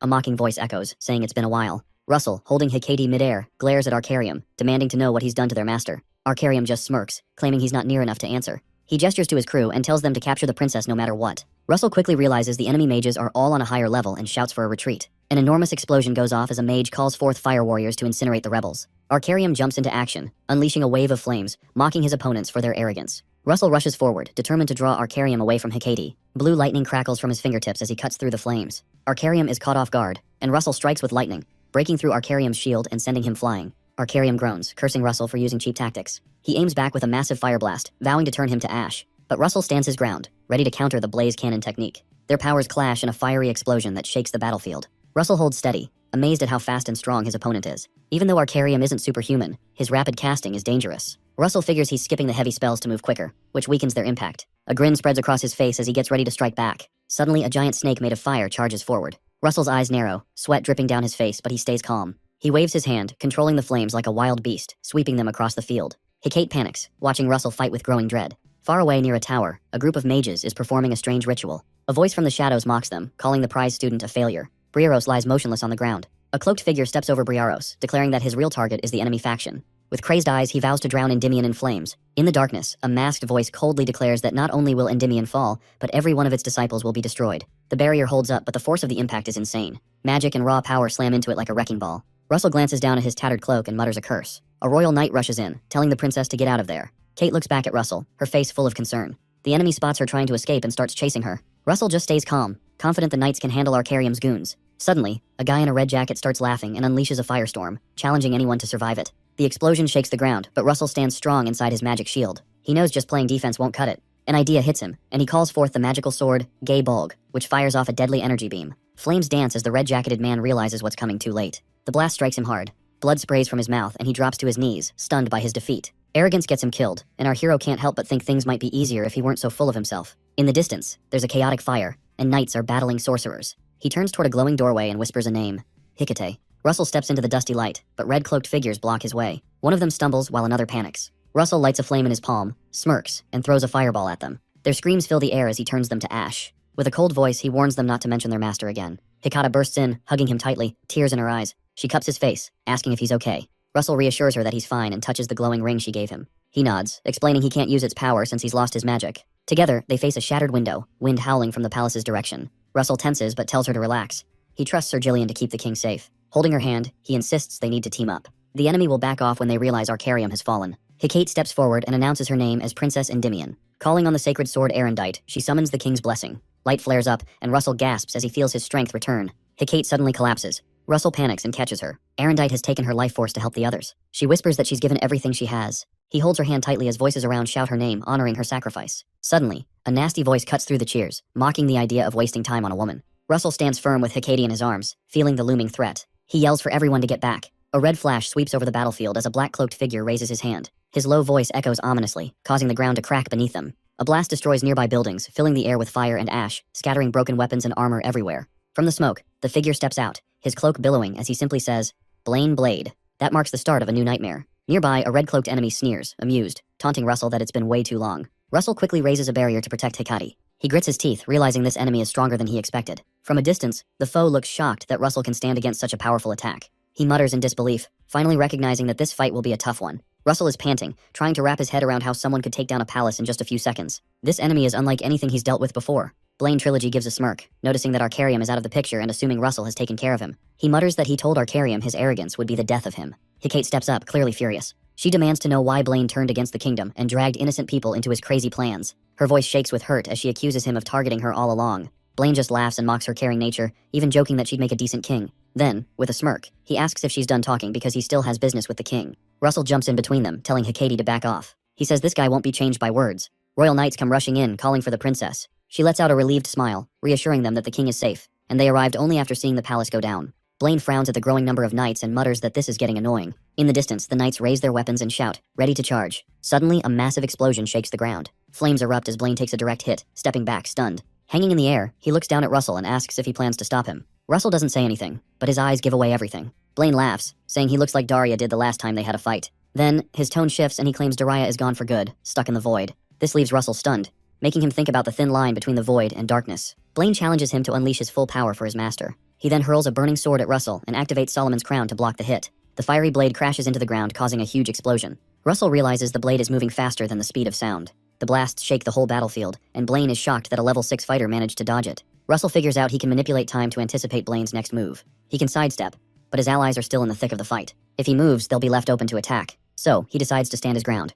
He conjures 5 powerful spears called Gay Bulg and launches them with deadly accuracy. Blaine scoffs, saying that trying to protect others is a weakness, and it'll only lead to trouble. Dark purple light glows in his hand as he lifts it and fires a massive blast to show Russell just how far apart they really are. As the knights try to pull back, a stone wall suddenly appears, cutting them off. Hecate gasps at the unexpected spell. Purple energy crashes into the wall, triggering a series of explosions. The ground quakes, sending everything into chaos. Russell stumbles back, surprised by Blaine's quickness. He's able to chant as fast as Russell can. Magic rings float around Blaine as he looks at Russell with an amused curiosity, wondering how long he'll be able to hold on. Blaine goes quiet for a moment. Then suddenly the ground shakes with a burst of energy. Flames and smoke fill the air, and when it settles, Russell is standing there, hurt, but still alive. He's clutching his shoulder, coughing in disbelief. Blaine smirks, saying he might have considered taking Russell on as a student if Daria hadn't stepped in. Getting his breath back, Russell realizes Blaine's speed and power are way beyond Arcarium. Just then, Hecate rushes over, looking worried, and Russell can't help but stare at her in shock, whispering her name. Blaine starts chuckling, teasing them about being lovers and how he'll make sure their graves are next to each other. This just makes Russell snap back, telling him to shut up.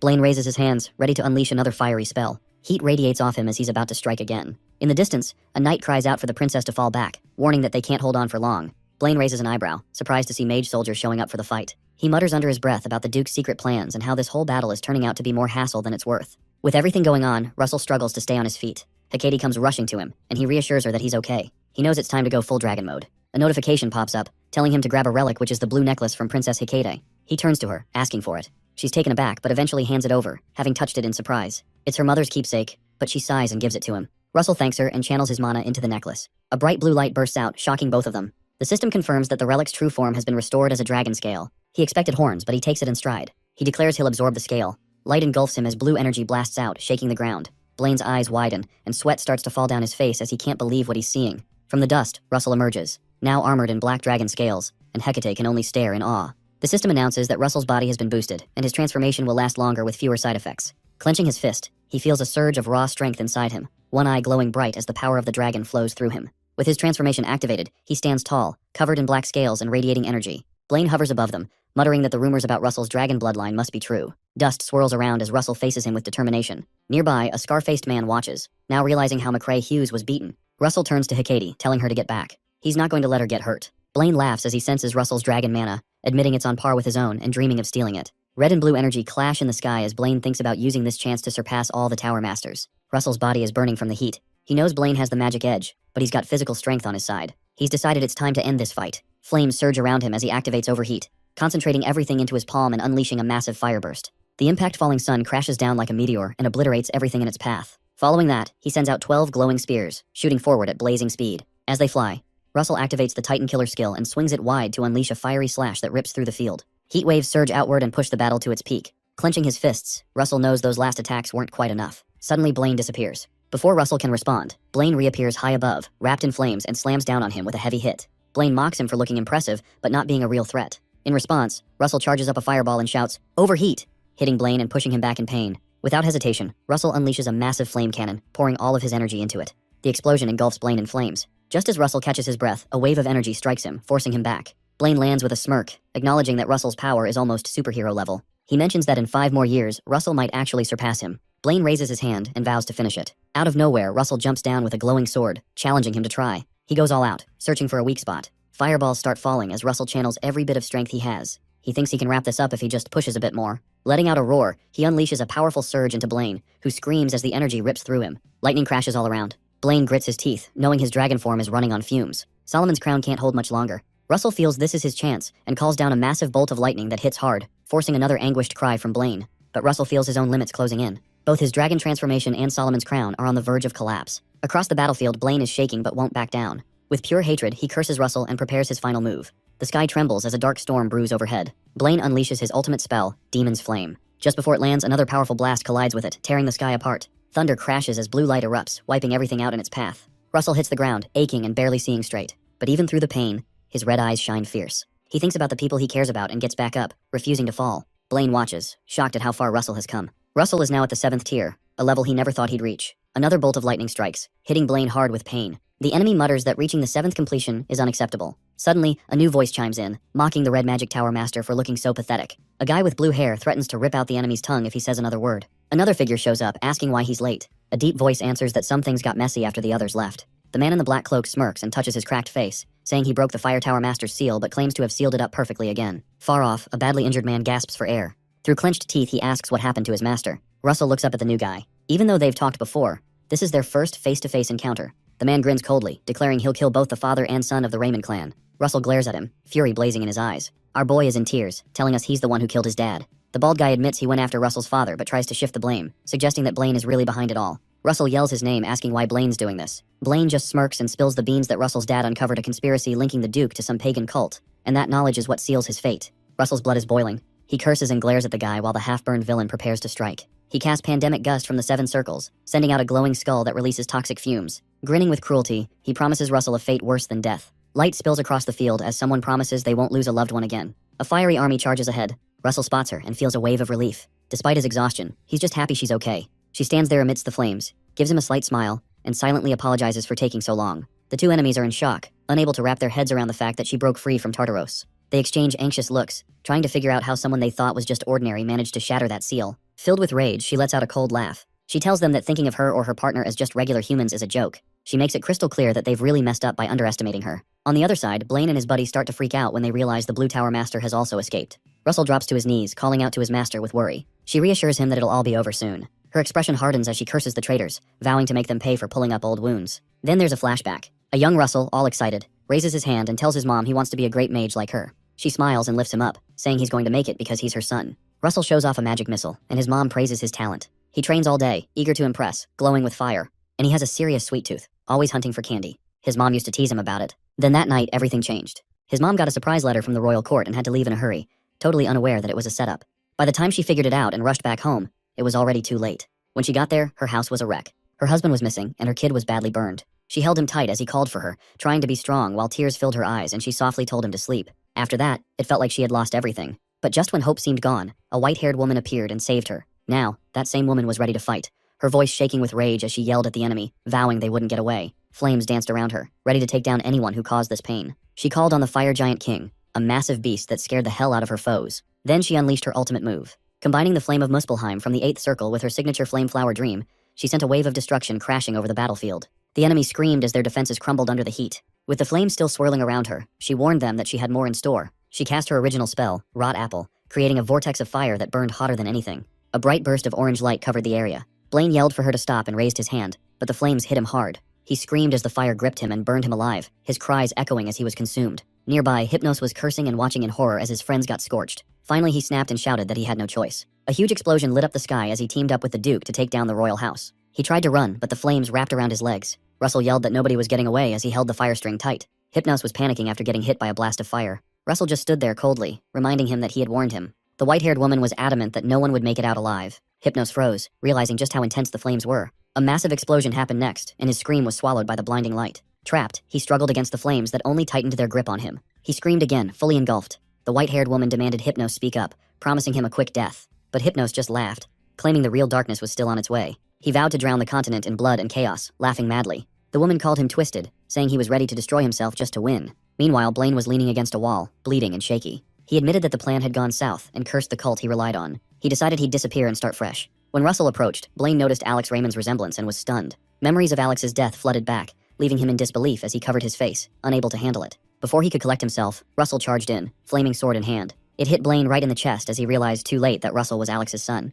As he fell, Blaine whispered that Alex Raymond wins. Blood soaked the ground, marking the end of their feud. Up on the ramparts, there was a clash of energy that made the air vibrate. A magical barrier was in place, and the knights were in a panic, wondering when help would arrive. Then, a bearded mage appeared, blasting water at the enemy and mocking them as they scattered. Soldiers cried out that the fire tower was joining the fight while flaming beasts swarmed the battlefield. One soldier warned that Jillian was guarding the ramparts. The commander urged the troops not to retreat, insisting they had the numbers. A knight cursed, saying the enemy was turning the tide just before the ramparts fell. Another knight glared, questioning how the monsters got loose, blaming it all on Blaine and Hypnos. Soon, a new figure showed up, pointing to 2 charred bodies. With the sunset behind her, she said they were unrecognizable, but had been brought for a reason. A woman shouted the Grand Duke's name and stepped forward, flames in her hands, ready to protect Russell and the others. A knight shrouded in a purple glow steps up, boasting about his years of planning. With a sneer, he shouts and swings his blade, ready to take out anyone who gets in his way. Just when it seems like he might lose, Russell's hands burst into flames. The white-haired woman reminds him they have a score to settle. After a quick nod, Russell unleashes the flame of destruction, creating a huge firestorm across the battlefield. The purple knight gets caught up in it, screaming as his armor melts and his body turns to ash. Suddenly, everything goes quiet. The knights lower their heads one by one, coming to the realization that the battle is finally over. At dawn, light seeps over the ruins of the palace. The king talks about plans to rebuild, but insists on using the golden tower to help restore people's homes. The tower leader agrees, promising to get things moving quickly. Then, the white-haired woman updates the king, confirming that Hypnos' warning is legit. She says Hypnos warned that someone is about to bring true darkness to the continent. The king realizes this threat is serious and orders everyone to gear up. He tells the Tower Mistress of Flame to look into the cult's activities, and she jumps at the chance. As the king checks a list of names, he stops at Russell Raymond's and can't help but smile in disbelief at how quickly this young guy has risen through the ranks. Meanwhile, Russell is lying in bed, wrapped in bandages, whispering his worries. The princess is anxiously keeping an eye on him. The white-haired woman gently reassures her that Russell just needs to rest. She explains that he recently unlocked his powers and pushed himself too hard, but his magic ring is holding strong. In a flashback, Russell smiles weakly during the final battle, showing incredible endurance. The woman tells the princess to give him some space, assuring her he'll bounce back like he always does. With sunlight streaming in, Russell's ring glows faintly. He stirs and calls out to his master, sensing warm red energy nearby. It's Pepper, now an intermediate fire dragon. A notification pops up, confirming their full fusion. Russell smiles, feeling a surge of renewed strength and hope. Outside, under the moonlight, he presses a hand over his chest where Pepper's light pulses, feeling stronger than ever. He forms the spell of perfection, reflecting on his journey and how he defeated the man who killed his father. But he knows there's still work to do. The cult is still out there. With clenched fists and flames rising, he vows to become even stronger. Looking around the open space, he thinks about whether Pepper can change sizes like before. Excited, he summons the spirit gate and calls out Pepper's name. A fireball shoots up into the sky. From the blaze, Pepper emerges, a stunning red dragon with blazing wings. Russell stands in awe, filled with joy at the sight of his powerful companion. He rushes forward, arms wide, to greet the dragon spirit. Pepper lets out a happy rumble as Russell gently pats its head, praising how cool it looks. It feels like they're finally reconnecting after ages. Russell checks out Pepper's new form, impressed by how much stronger and more majestic it's become. He realizes Pepper only awakens after he hits 7 perfections, and their bond has grown deeper than ever. Russell places his hand on his chest and feels the mana flowing perfectly alongside Pepper's. He smiles, knowing they're set for some exciting times ahead. Looking up, he asks if Pepper can still shrink. The dragon tilts its head like it's listening, and then, with a little pop, shrinks down to an adorable size with big eyes. Russell laughs and claps, amazed that Pepper hasn't lost that trick. Pepper bounces around, clearly loving this. Russell suggests they have some fun, and Pepper agrees, quickly shifting back to full size. They take off into the sky at a crazy speed, and Russell can't help but watch in awe at how agile Pepper is. Holding onto Pepper's neck as they dive through the air, Russell feels the wind rushing past him. He grins, realizing their combined speed and power have reached new levels. Suddenly, Pepper lets out a stream of fire into the sky. Russell is surprised at first, then starts laughing, feeling that they're perfectly in sync. Flames wrap around him, forming fiery wings. Russell shoots forward in a bright blaze, keeping up with Pepper. He feels confident that together, they could take on anyone in the air. He encourages Pepper to go higher, and they soar into the night sky, leaving glowing trails behind. 3 days later, Russell holds a message from the princess and his friends. Cheers erupt as they celebrate. He stares in disbelief when he realizes he's been named a duke. That title comes with royal status, something never given to anyone outside the Rathmos clan in Endymion. Even the first Raymond was only named Marquis. The princess gently touches his face, sharing his shock. The Tower Mistress of Gold remembers how the meeting hall went completely quiet when the news came out. A burly warrior laughs, saying no one can dispute it. Russell definitely earned that title. The Tower Mistress of Flame teases him, calling him Duke Russell. Embarrassed, he asks everyone to just treat him like normal. He insists he's still Russell Raymond, a student of the Tower Mistress of Flame. She promises nothing will change. A warrior slaps him on the shoulder, laughing that Russell's humility makes him even more likable. The group chuckles together, and the mood is warm and friendly. Later that evening, Russell sits on his bed, gently stroking a sleeping Pepper. He sighs and checks his quest rewards. A glowing item reveals a map pointing to a dragon nearby in the Empire. He leans in, surprised and curious. Pepper tilts its head, sensing Russell's interest. Russell thinks carefully, plotting his next move. The Britannian flag and the Empire's capital pop up in his mind. He recalls the rumors about a sick emperor, feuding princes, and growing tensions. Getting in won't be easy with strict borders and heavy security. Lying back, Russell mutters that he never expected Britannia to be his next stop. It's going to be dangerous, but he's determined. Rubbing Pepper's cheek, he insists they'll figure it out. Pepper chirps softly in agreement. Meanwhile, a woman stands on a ship under the stars, gazing out at the horizon with a smile. She whispers that the boy should wait for her, her eyes sparkling as she declares she's going to find him. The king walks into the grand hall, the morning sun lighting up the shiny floors. Everyone bows together, showing their admiration and respect. He looks around and announces why they're all gathered, to sort out the lives of the fairy folk and beast people. In the crowd, a young man stands lost in thought. Memories return, and he's surprised how long it's been since he saw them. Guilt rises for nearly forgetting the fairy and beast people's escape during the rebellion, but it soon turns into resolve. The king appoints the Tower Mistress of White to aid the fairies, while Duke Russell is tasked with protecting the beast people. A man nearby bows and accepts the duty with calm confidence. With a tight smile, the king says it's time to dive into upcoming plans, but the tension in the room is palpable. Russell is trying to stay calm but privately worries about Muya's fiery personality. He can't shake the thought that she might challenge him, especially since he's still hurt. Just the idea of that rattles him a bit and leaves him unsure of how to deal with her if the moment arises. Meanwhile, Muya is soaking up the sun, stretching like a wildcat ready to strike, and she can't help but grin at the idea of facing off against the human boy whenever she gets the chance. Her mind buzzes with excitement at the thought of a good fight. Someone nearby remarks that the Beast Queen looks extra fired up. A large bullman agrees and says it makes sense since a worthy opponent is finally in front of her. Another observer looks puzzled, but before he can speak, a small bunny with binoculars yells that land is ahead. Excitement builds as Endymion's skyline comes into view along the coast,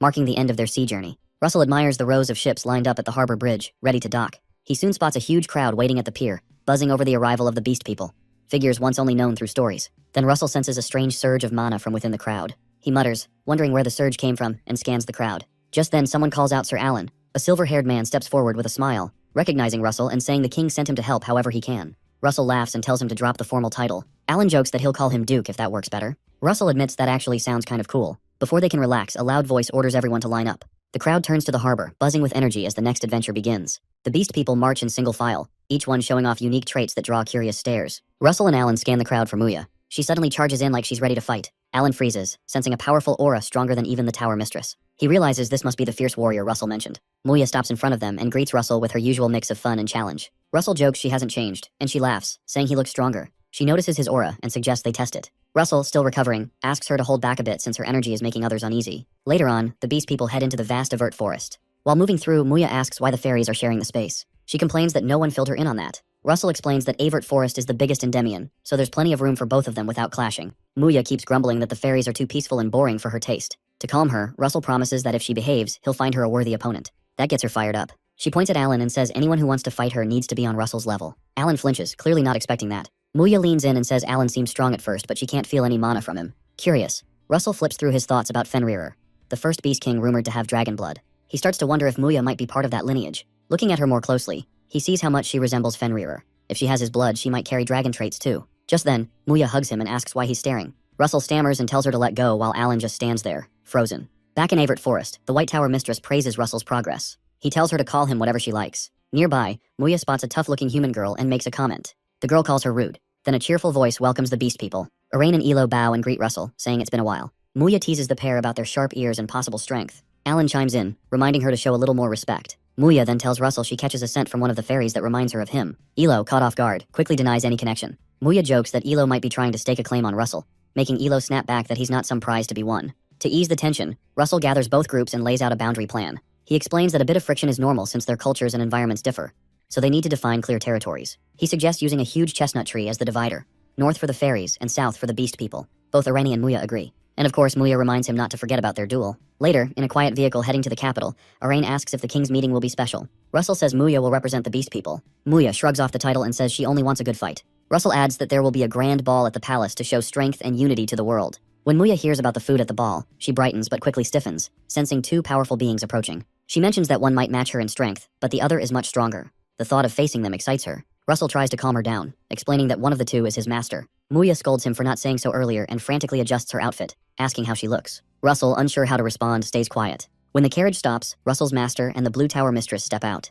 He is surprised they came personally. Hemingway Melville and Daria Snow White explain that the king asked them to greet the new guests. Arain recognizes Daria and expresses her deep gratitude, recalling how Daria once saved her daughter. A woman beside her introduces herself as Manure of the Elves from the White Ash Tree tribe, and apologizes for not thanking Daria sooner. Daria simply smiles, saying she did what was right. Muya stumbles as she introduces herself to Daria as the Beast Queen. Daria gently tells her not to be so formal. Muya insists she's fine, though it's clear she feels awkward. Russell watches, thinking Muya must be uneasy around those stronger than her since her people value power above all. Elo suddenly glances at Daria, noticing something strange. Daria tilts her head, puzzled. Muya sways slightly, and Russell asks if she's alright. Daria's expression turns faintly sulky as she realizes Russell, despite his easygoing nature, is no fool. She braces herself for tension at the upcoming ball. Meanwhile, the princess scans the capital with a pounding heart, gripped by an unease she can't explain. Russell couldn't believe his eyes at how stunning the palace looked after its makeover. It was as if the damage had never even happened. Diara was right beside him, grinning as she mentioned how Niccolo and his crew of students had been working non-stop, even skipping breaks. She reminded everyone around to hurry inside because the king was waiting for them.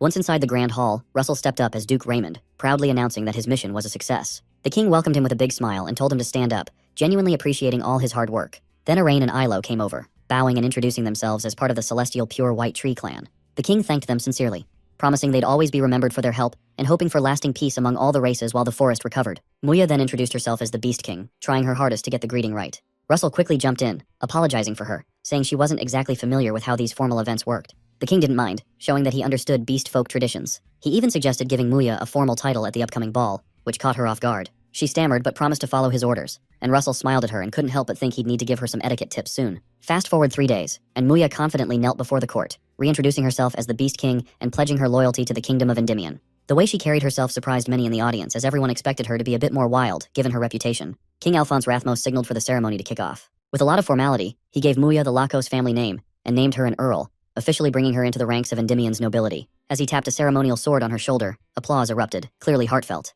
Under the sparkling chandeliers, nobles were dancing gracefully in the ballroom while Muya watched with a hint of confusion, wondering why everything felt so extra. Russell came over and complimented her, saying she really nailed it. Not long after, a noblewoman approached Russell for a dance. Just then, Hecate Rathmos walked in with an effortless elegance, apologizing for being late to introduce herself. Elo's eyes widened, noticing how close Hecate seemed to Russell, while Muya figured she must have some significant ties to the king. Hecate then suggested a change of scenery, inviting Muya and Elo for a private chat. When Russell offered to join, Hecate kindly but firmly declined, saying it was a conversation strictly for the women. Diara, watching from a distance, couldn't help but chuckle to herself, thinking it looked like a subtle competition over Russell. The scene shifts to a quieter room where a maid bows to a guest, calling her princess, and leads her inside. Hecate invites Muya and Elo to sit and suggests they relax and skip the formalities. Muya seems calm and focused, while Hecate, looking serious, explains she wanted to talk about something important. Suddenly, she downs her drink fast, leaving Muya and Elo a bit shocked. Lowering her voice, Hecate asks what they really think about Duke Russell, the guy she's about to get engaged to. Muya stammers in disbelief, and Elo is confused about where this is heading. Eventually, Ilo admits she has strong feelings for Russell,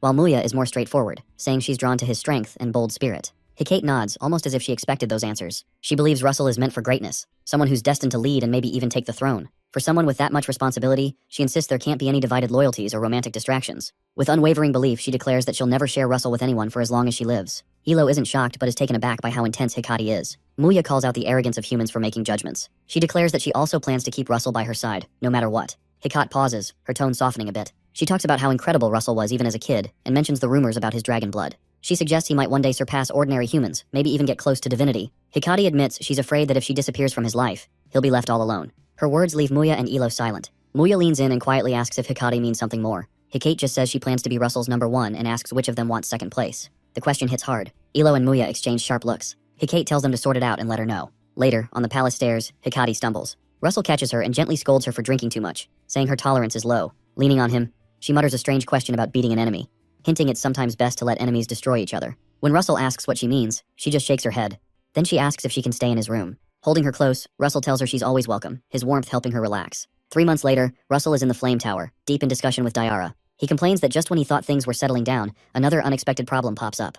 Diara asks if he's told the princess about his upcoming research trip, and Russell confirms he has, mentioning he's already got the green light. Diara, grinning, warns that the princess might not be happy with him disappearing like this. Russell mutters that he just hopes things stay quiet for once. Diara hands him a document that points to his next stop, Akan. She asks if he really knows what he's getting into there. Russell nods, saying he gets it.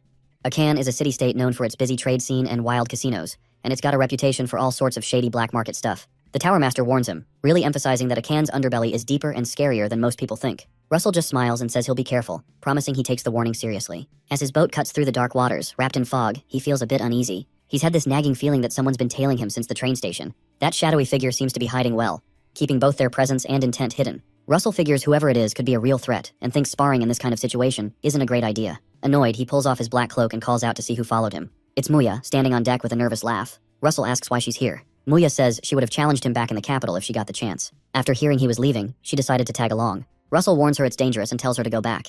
But Muya says she has her own concerns about going to Akan. He explains it's only a brief stop and that his true goal lies farther ahead. She asks what it is. He finally says his mission is to face the sworn enemy of Endymion, the Britannian Empire. In the Tower Mistress's office, Master Daria Snow White reads reports about the war for the imperial throne. The conflict is intensifying and 2 princes are already dead. She prays silently that the war does not harm Endymion. Her attention shifts to a letter from Russell Raymond. A smile touches her lips as she assumes our boy has grown independent enough to send letters instead of reporting in person. As she scans the contents, her expression darkens. The letter reveals our hero is heading straight for the Empire. Her fury erupts, and she shouts into the empty room and curses his recklessness. Far away on a boat, a chill runs down the spine of our protagonist. Russell shivers, feeling cold despite the weather. Muya asks what is wrong. He admits he feels like someone is cursing him, and he immediately pictures Daria's enraged face. He knows the letter arrived. Deciding it is better to seek forgiveness later than ask for permission now, Russell is fully aware she never would have let him go. Suddenly, Muya points ahead and announces they reached land. Our hero confirms they finally arrived at the darkest shadow of the continent, the Akane Commerce Empire. Later, on a street in Akane, Russell hands a ring to Muya and asks her to put it on. He explains it is a magical artifact designed to change the wearer's appearance so she doesn't have to cover her face. Our boy slips on his own ring. His features shift to match the people of the northern frozen land, giving him platinum hair and black eyes. Muya puts hers on and feels annoyed because her appearance hasn't changed much. Pepper chirps to comfort her. Russell assures her these changes are enough and suggests they play their roles well. They check into a hotel where our protagonist books 2 separate rooms. The manager overhears and comments that separate rooms for a honeymooning couple are strange, joking that young lovers fight too much these days. Russell tries to explain he just needs personal time, but the patrons cheer and completely misunderstand the dynamic. Inside the room, Muya questions the arrangement. She argues they should share one to keep up the disguise. Our hero thinks of the crowd downstairs and explains they need witnesses for unexpected situations. He reminds her he is engaged to Princess Hecate. She pouts but agrees, mentioning she made a secret promise to Big Sis anyway. Russell changes the subject and pets Pepper as he outlines the plan. Tonight, they will secure fake identity cards from the Red Serpent Corporation, the syndicate controlling Akane. When Muya asks how they will find them, our boy pulls out a handful of gold coins and declares they will make the syndicate come to them. That night, the pair visits the largest casino in Akane. Muya is dazzled by the lights, but our protagonist stops her at the entrance. He makes her promise to follow his instructions regardless of what happens inside. She laughs and agrees. Meanwhile, inside the manager's office, Dalton counts his profits and complains about the cut taken by his superiors. A bald man rushes in and reports that someone is cleaning out their chips. Dalton looks out the window and spots the couple. Refusing to cause a scene, he orders his men to bring them to the penthouse. He declares that inside the casino, his word is law. Down at the table, Russell wins his 9th consecutive round. Muya praises his skill. He claims he calculated the probabilities, but internally, he knows the game is rigged. He spotted hidden marks on the cards visible only to the dealer and decided to punish them. The bald man approaches and invites them to a bigger game. Feigning boredom, our hero agrees. They are led to the luxury penthouse where Dalton greets them. He acts friendly and claims he wants to celebrate their success. Muya whispers that his smile is annoying and asks if she can kill him. Russell reminds her of the promise. Dalton offers a special drink. Muya drinks it excitedly but immediately spits it out, breaking the glass and complaining about the taste. Our boy throws his own drink down and confirms it is drugged. The pretense drops. Guards surround them as Dalton says he now has to kill them. Russell releases his aura. His eyes turn cold as he asks if Dalton is truly doing this for money. The manager feels the crushing pressure and realizes his mistake. The bald man, oblivious to the power gap, shouts accusations. Dalton screams at his subordinate to shut up. His experience tells him the monster before him has surpassed human limits. Terrified, Dalton falls to his knees and begs for mercy. Our protagonist walks over and uses a sound transmission spell to speak only to him. He compliments the manager's sharpness and asks if he can perform a task. ask. Shaking, Dalton agrees to anything. Russell looks down at him and demands 2 flawless fake IDs by tomorrow. A short while later, our hero and Muya stand outside the casino, bags heavy with gold and jewels. They successfully looted the place. Dalton, the manager, bows deeply and thanks them for the visit. The bald man watches in shock. He asks his boss what he's doing and argues that letting them go ruins the business's reputation. Dalton curses at him and asks if anything is more precious than their lives. He calls his subordinate a fool for not seeing the danger. The bald man doesn't get it. He thinks Dalton, once a feared hunting dog, has grown old and weak. A thought crosses his mind and he smiles, spotting an opportunity. If he kills the couple himself, the Red Serpent organization might make him the new manager. Deluding himself, he orders the knights to follow and kill them. From the roof of a building opposite the casino, Russell and Muya watch the drama. She says he is quite cunning. Our protagonist stores the loot in his subspace pocket and smiles, saying it is time for some exercise. Later on the streets, Muya happily eats street food. She's amazed by how good human food tastes. She spots a toy monkey and marvels at the noise it makes. Our boy watches her and thinks this must be what parenting feels like. He remains vigilant and notices they are being followed. He tells Muya to head into a nearby deserted alley. Once inside, Russell stops. He speaks aloud, telling the pursuers to come out. The bald man and his thugs step from the shadows to block the path. He gives an evil smile and declares our hero has finally decided to die here. Muya sees him and immediately speaks up. She calls him Octopus Face and says she has wanted to smash his head since she first saw him. The bald man gets furious. He curses her and threatens to chop her into pieces for the dogs. He orders his men to attack. Muya cracks her knuckles and mocks him, saying his tongue runs a lot and she wants to see if his skills match his words. Our protagonist uses sound transmission to speak to her, asking her to go easy on them. He explains that even though Akain is known for crime, they don't want to create too big of a scene. Muya puts her food down and replies that if she starts having fun, she can't promise anything. The bald man asks if she is scared and smirks, thinking he has won.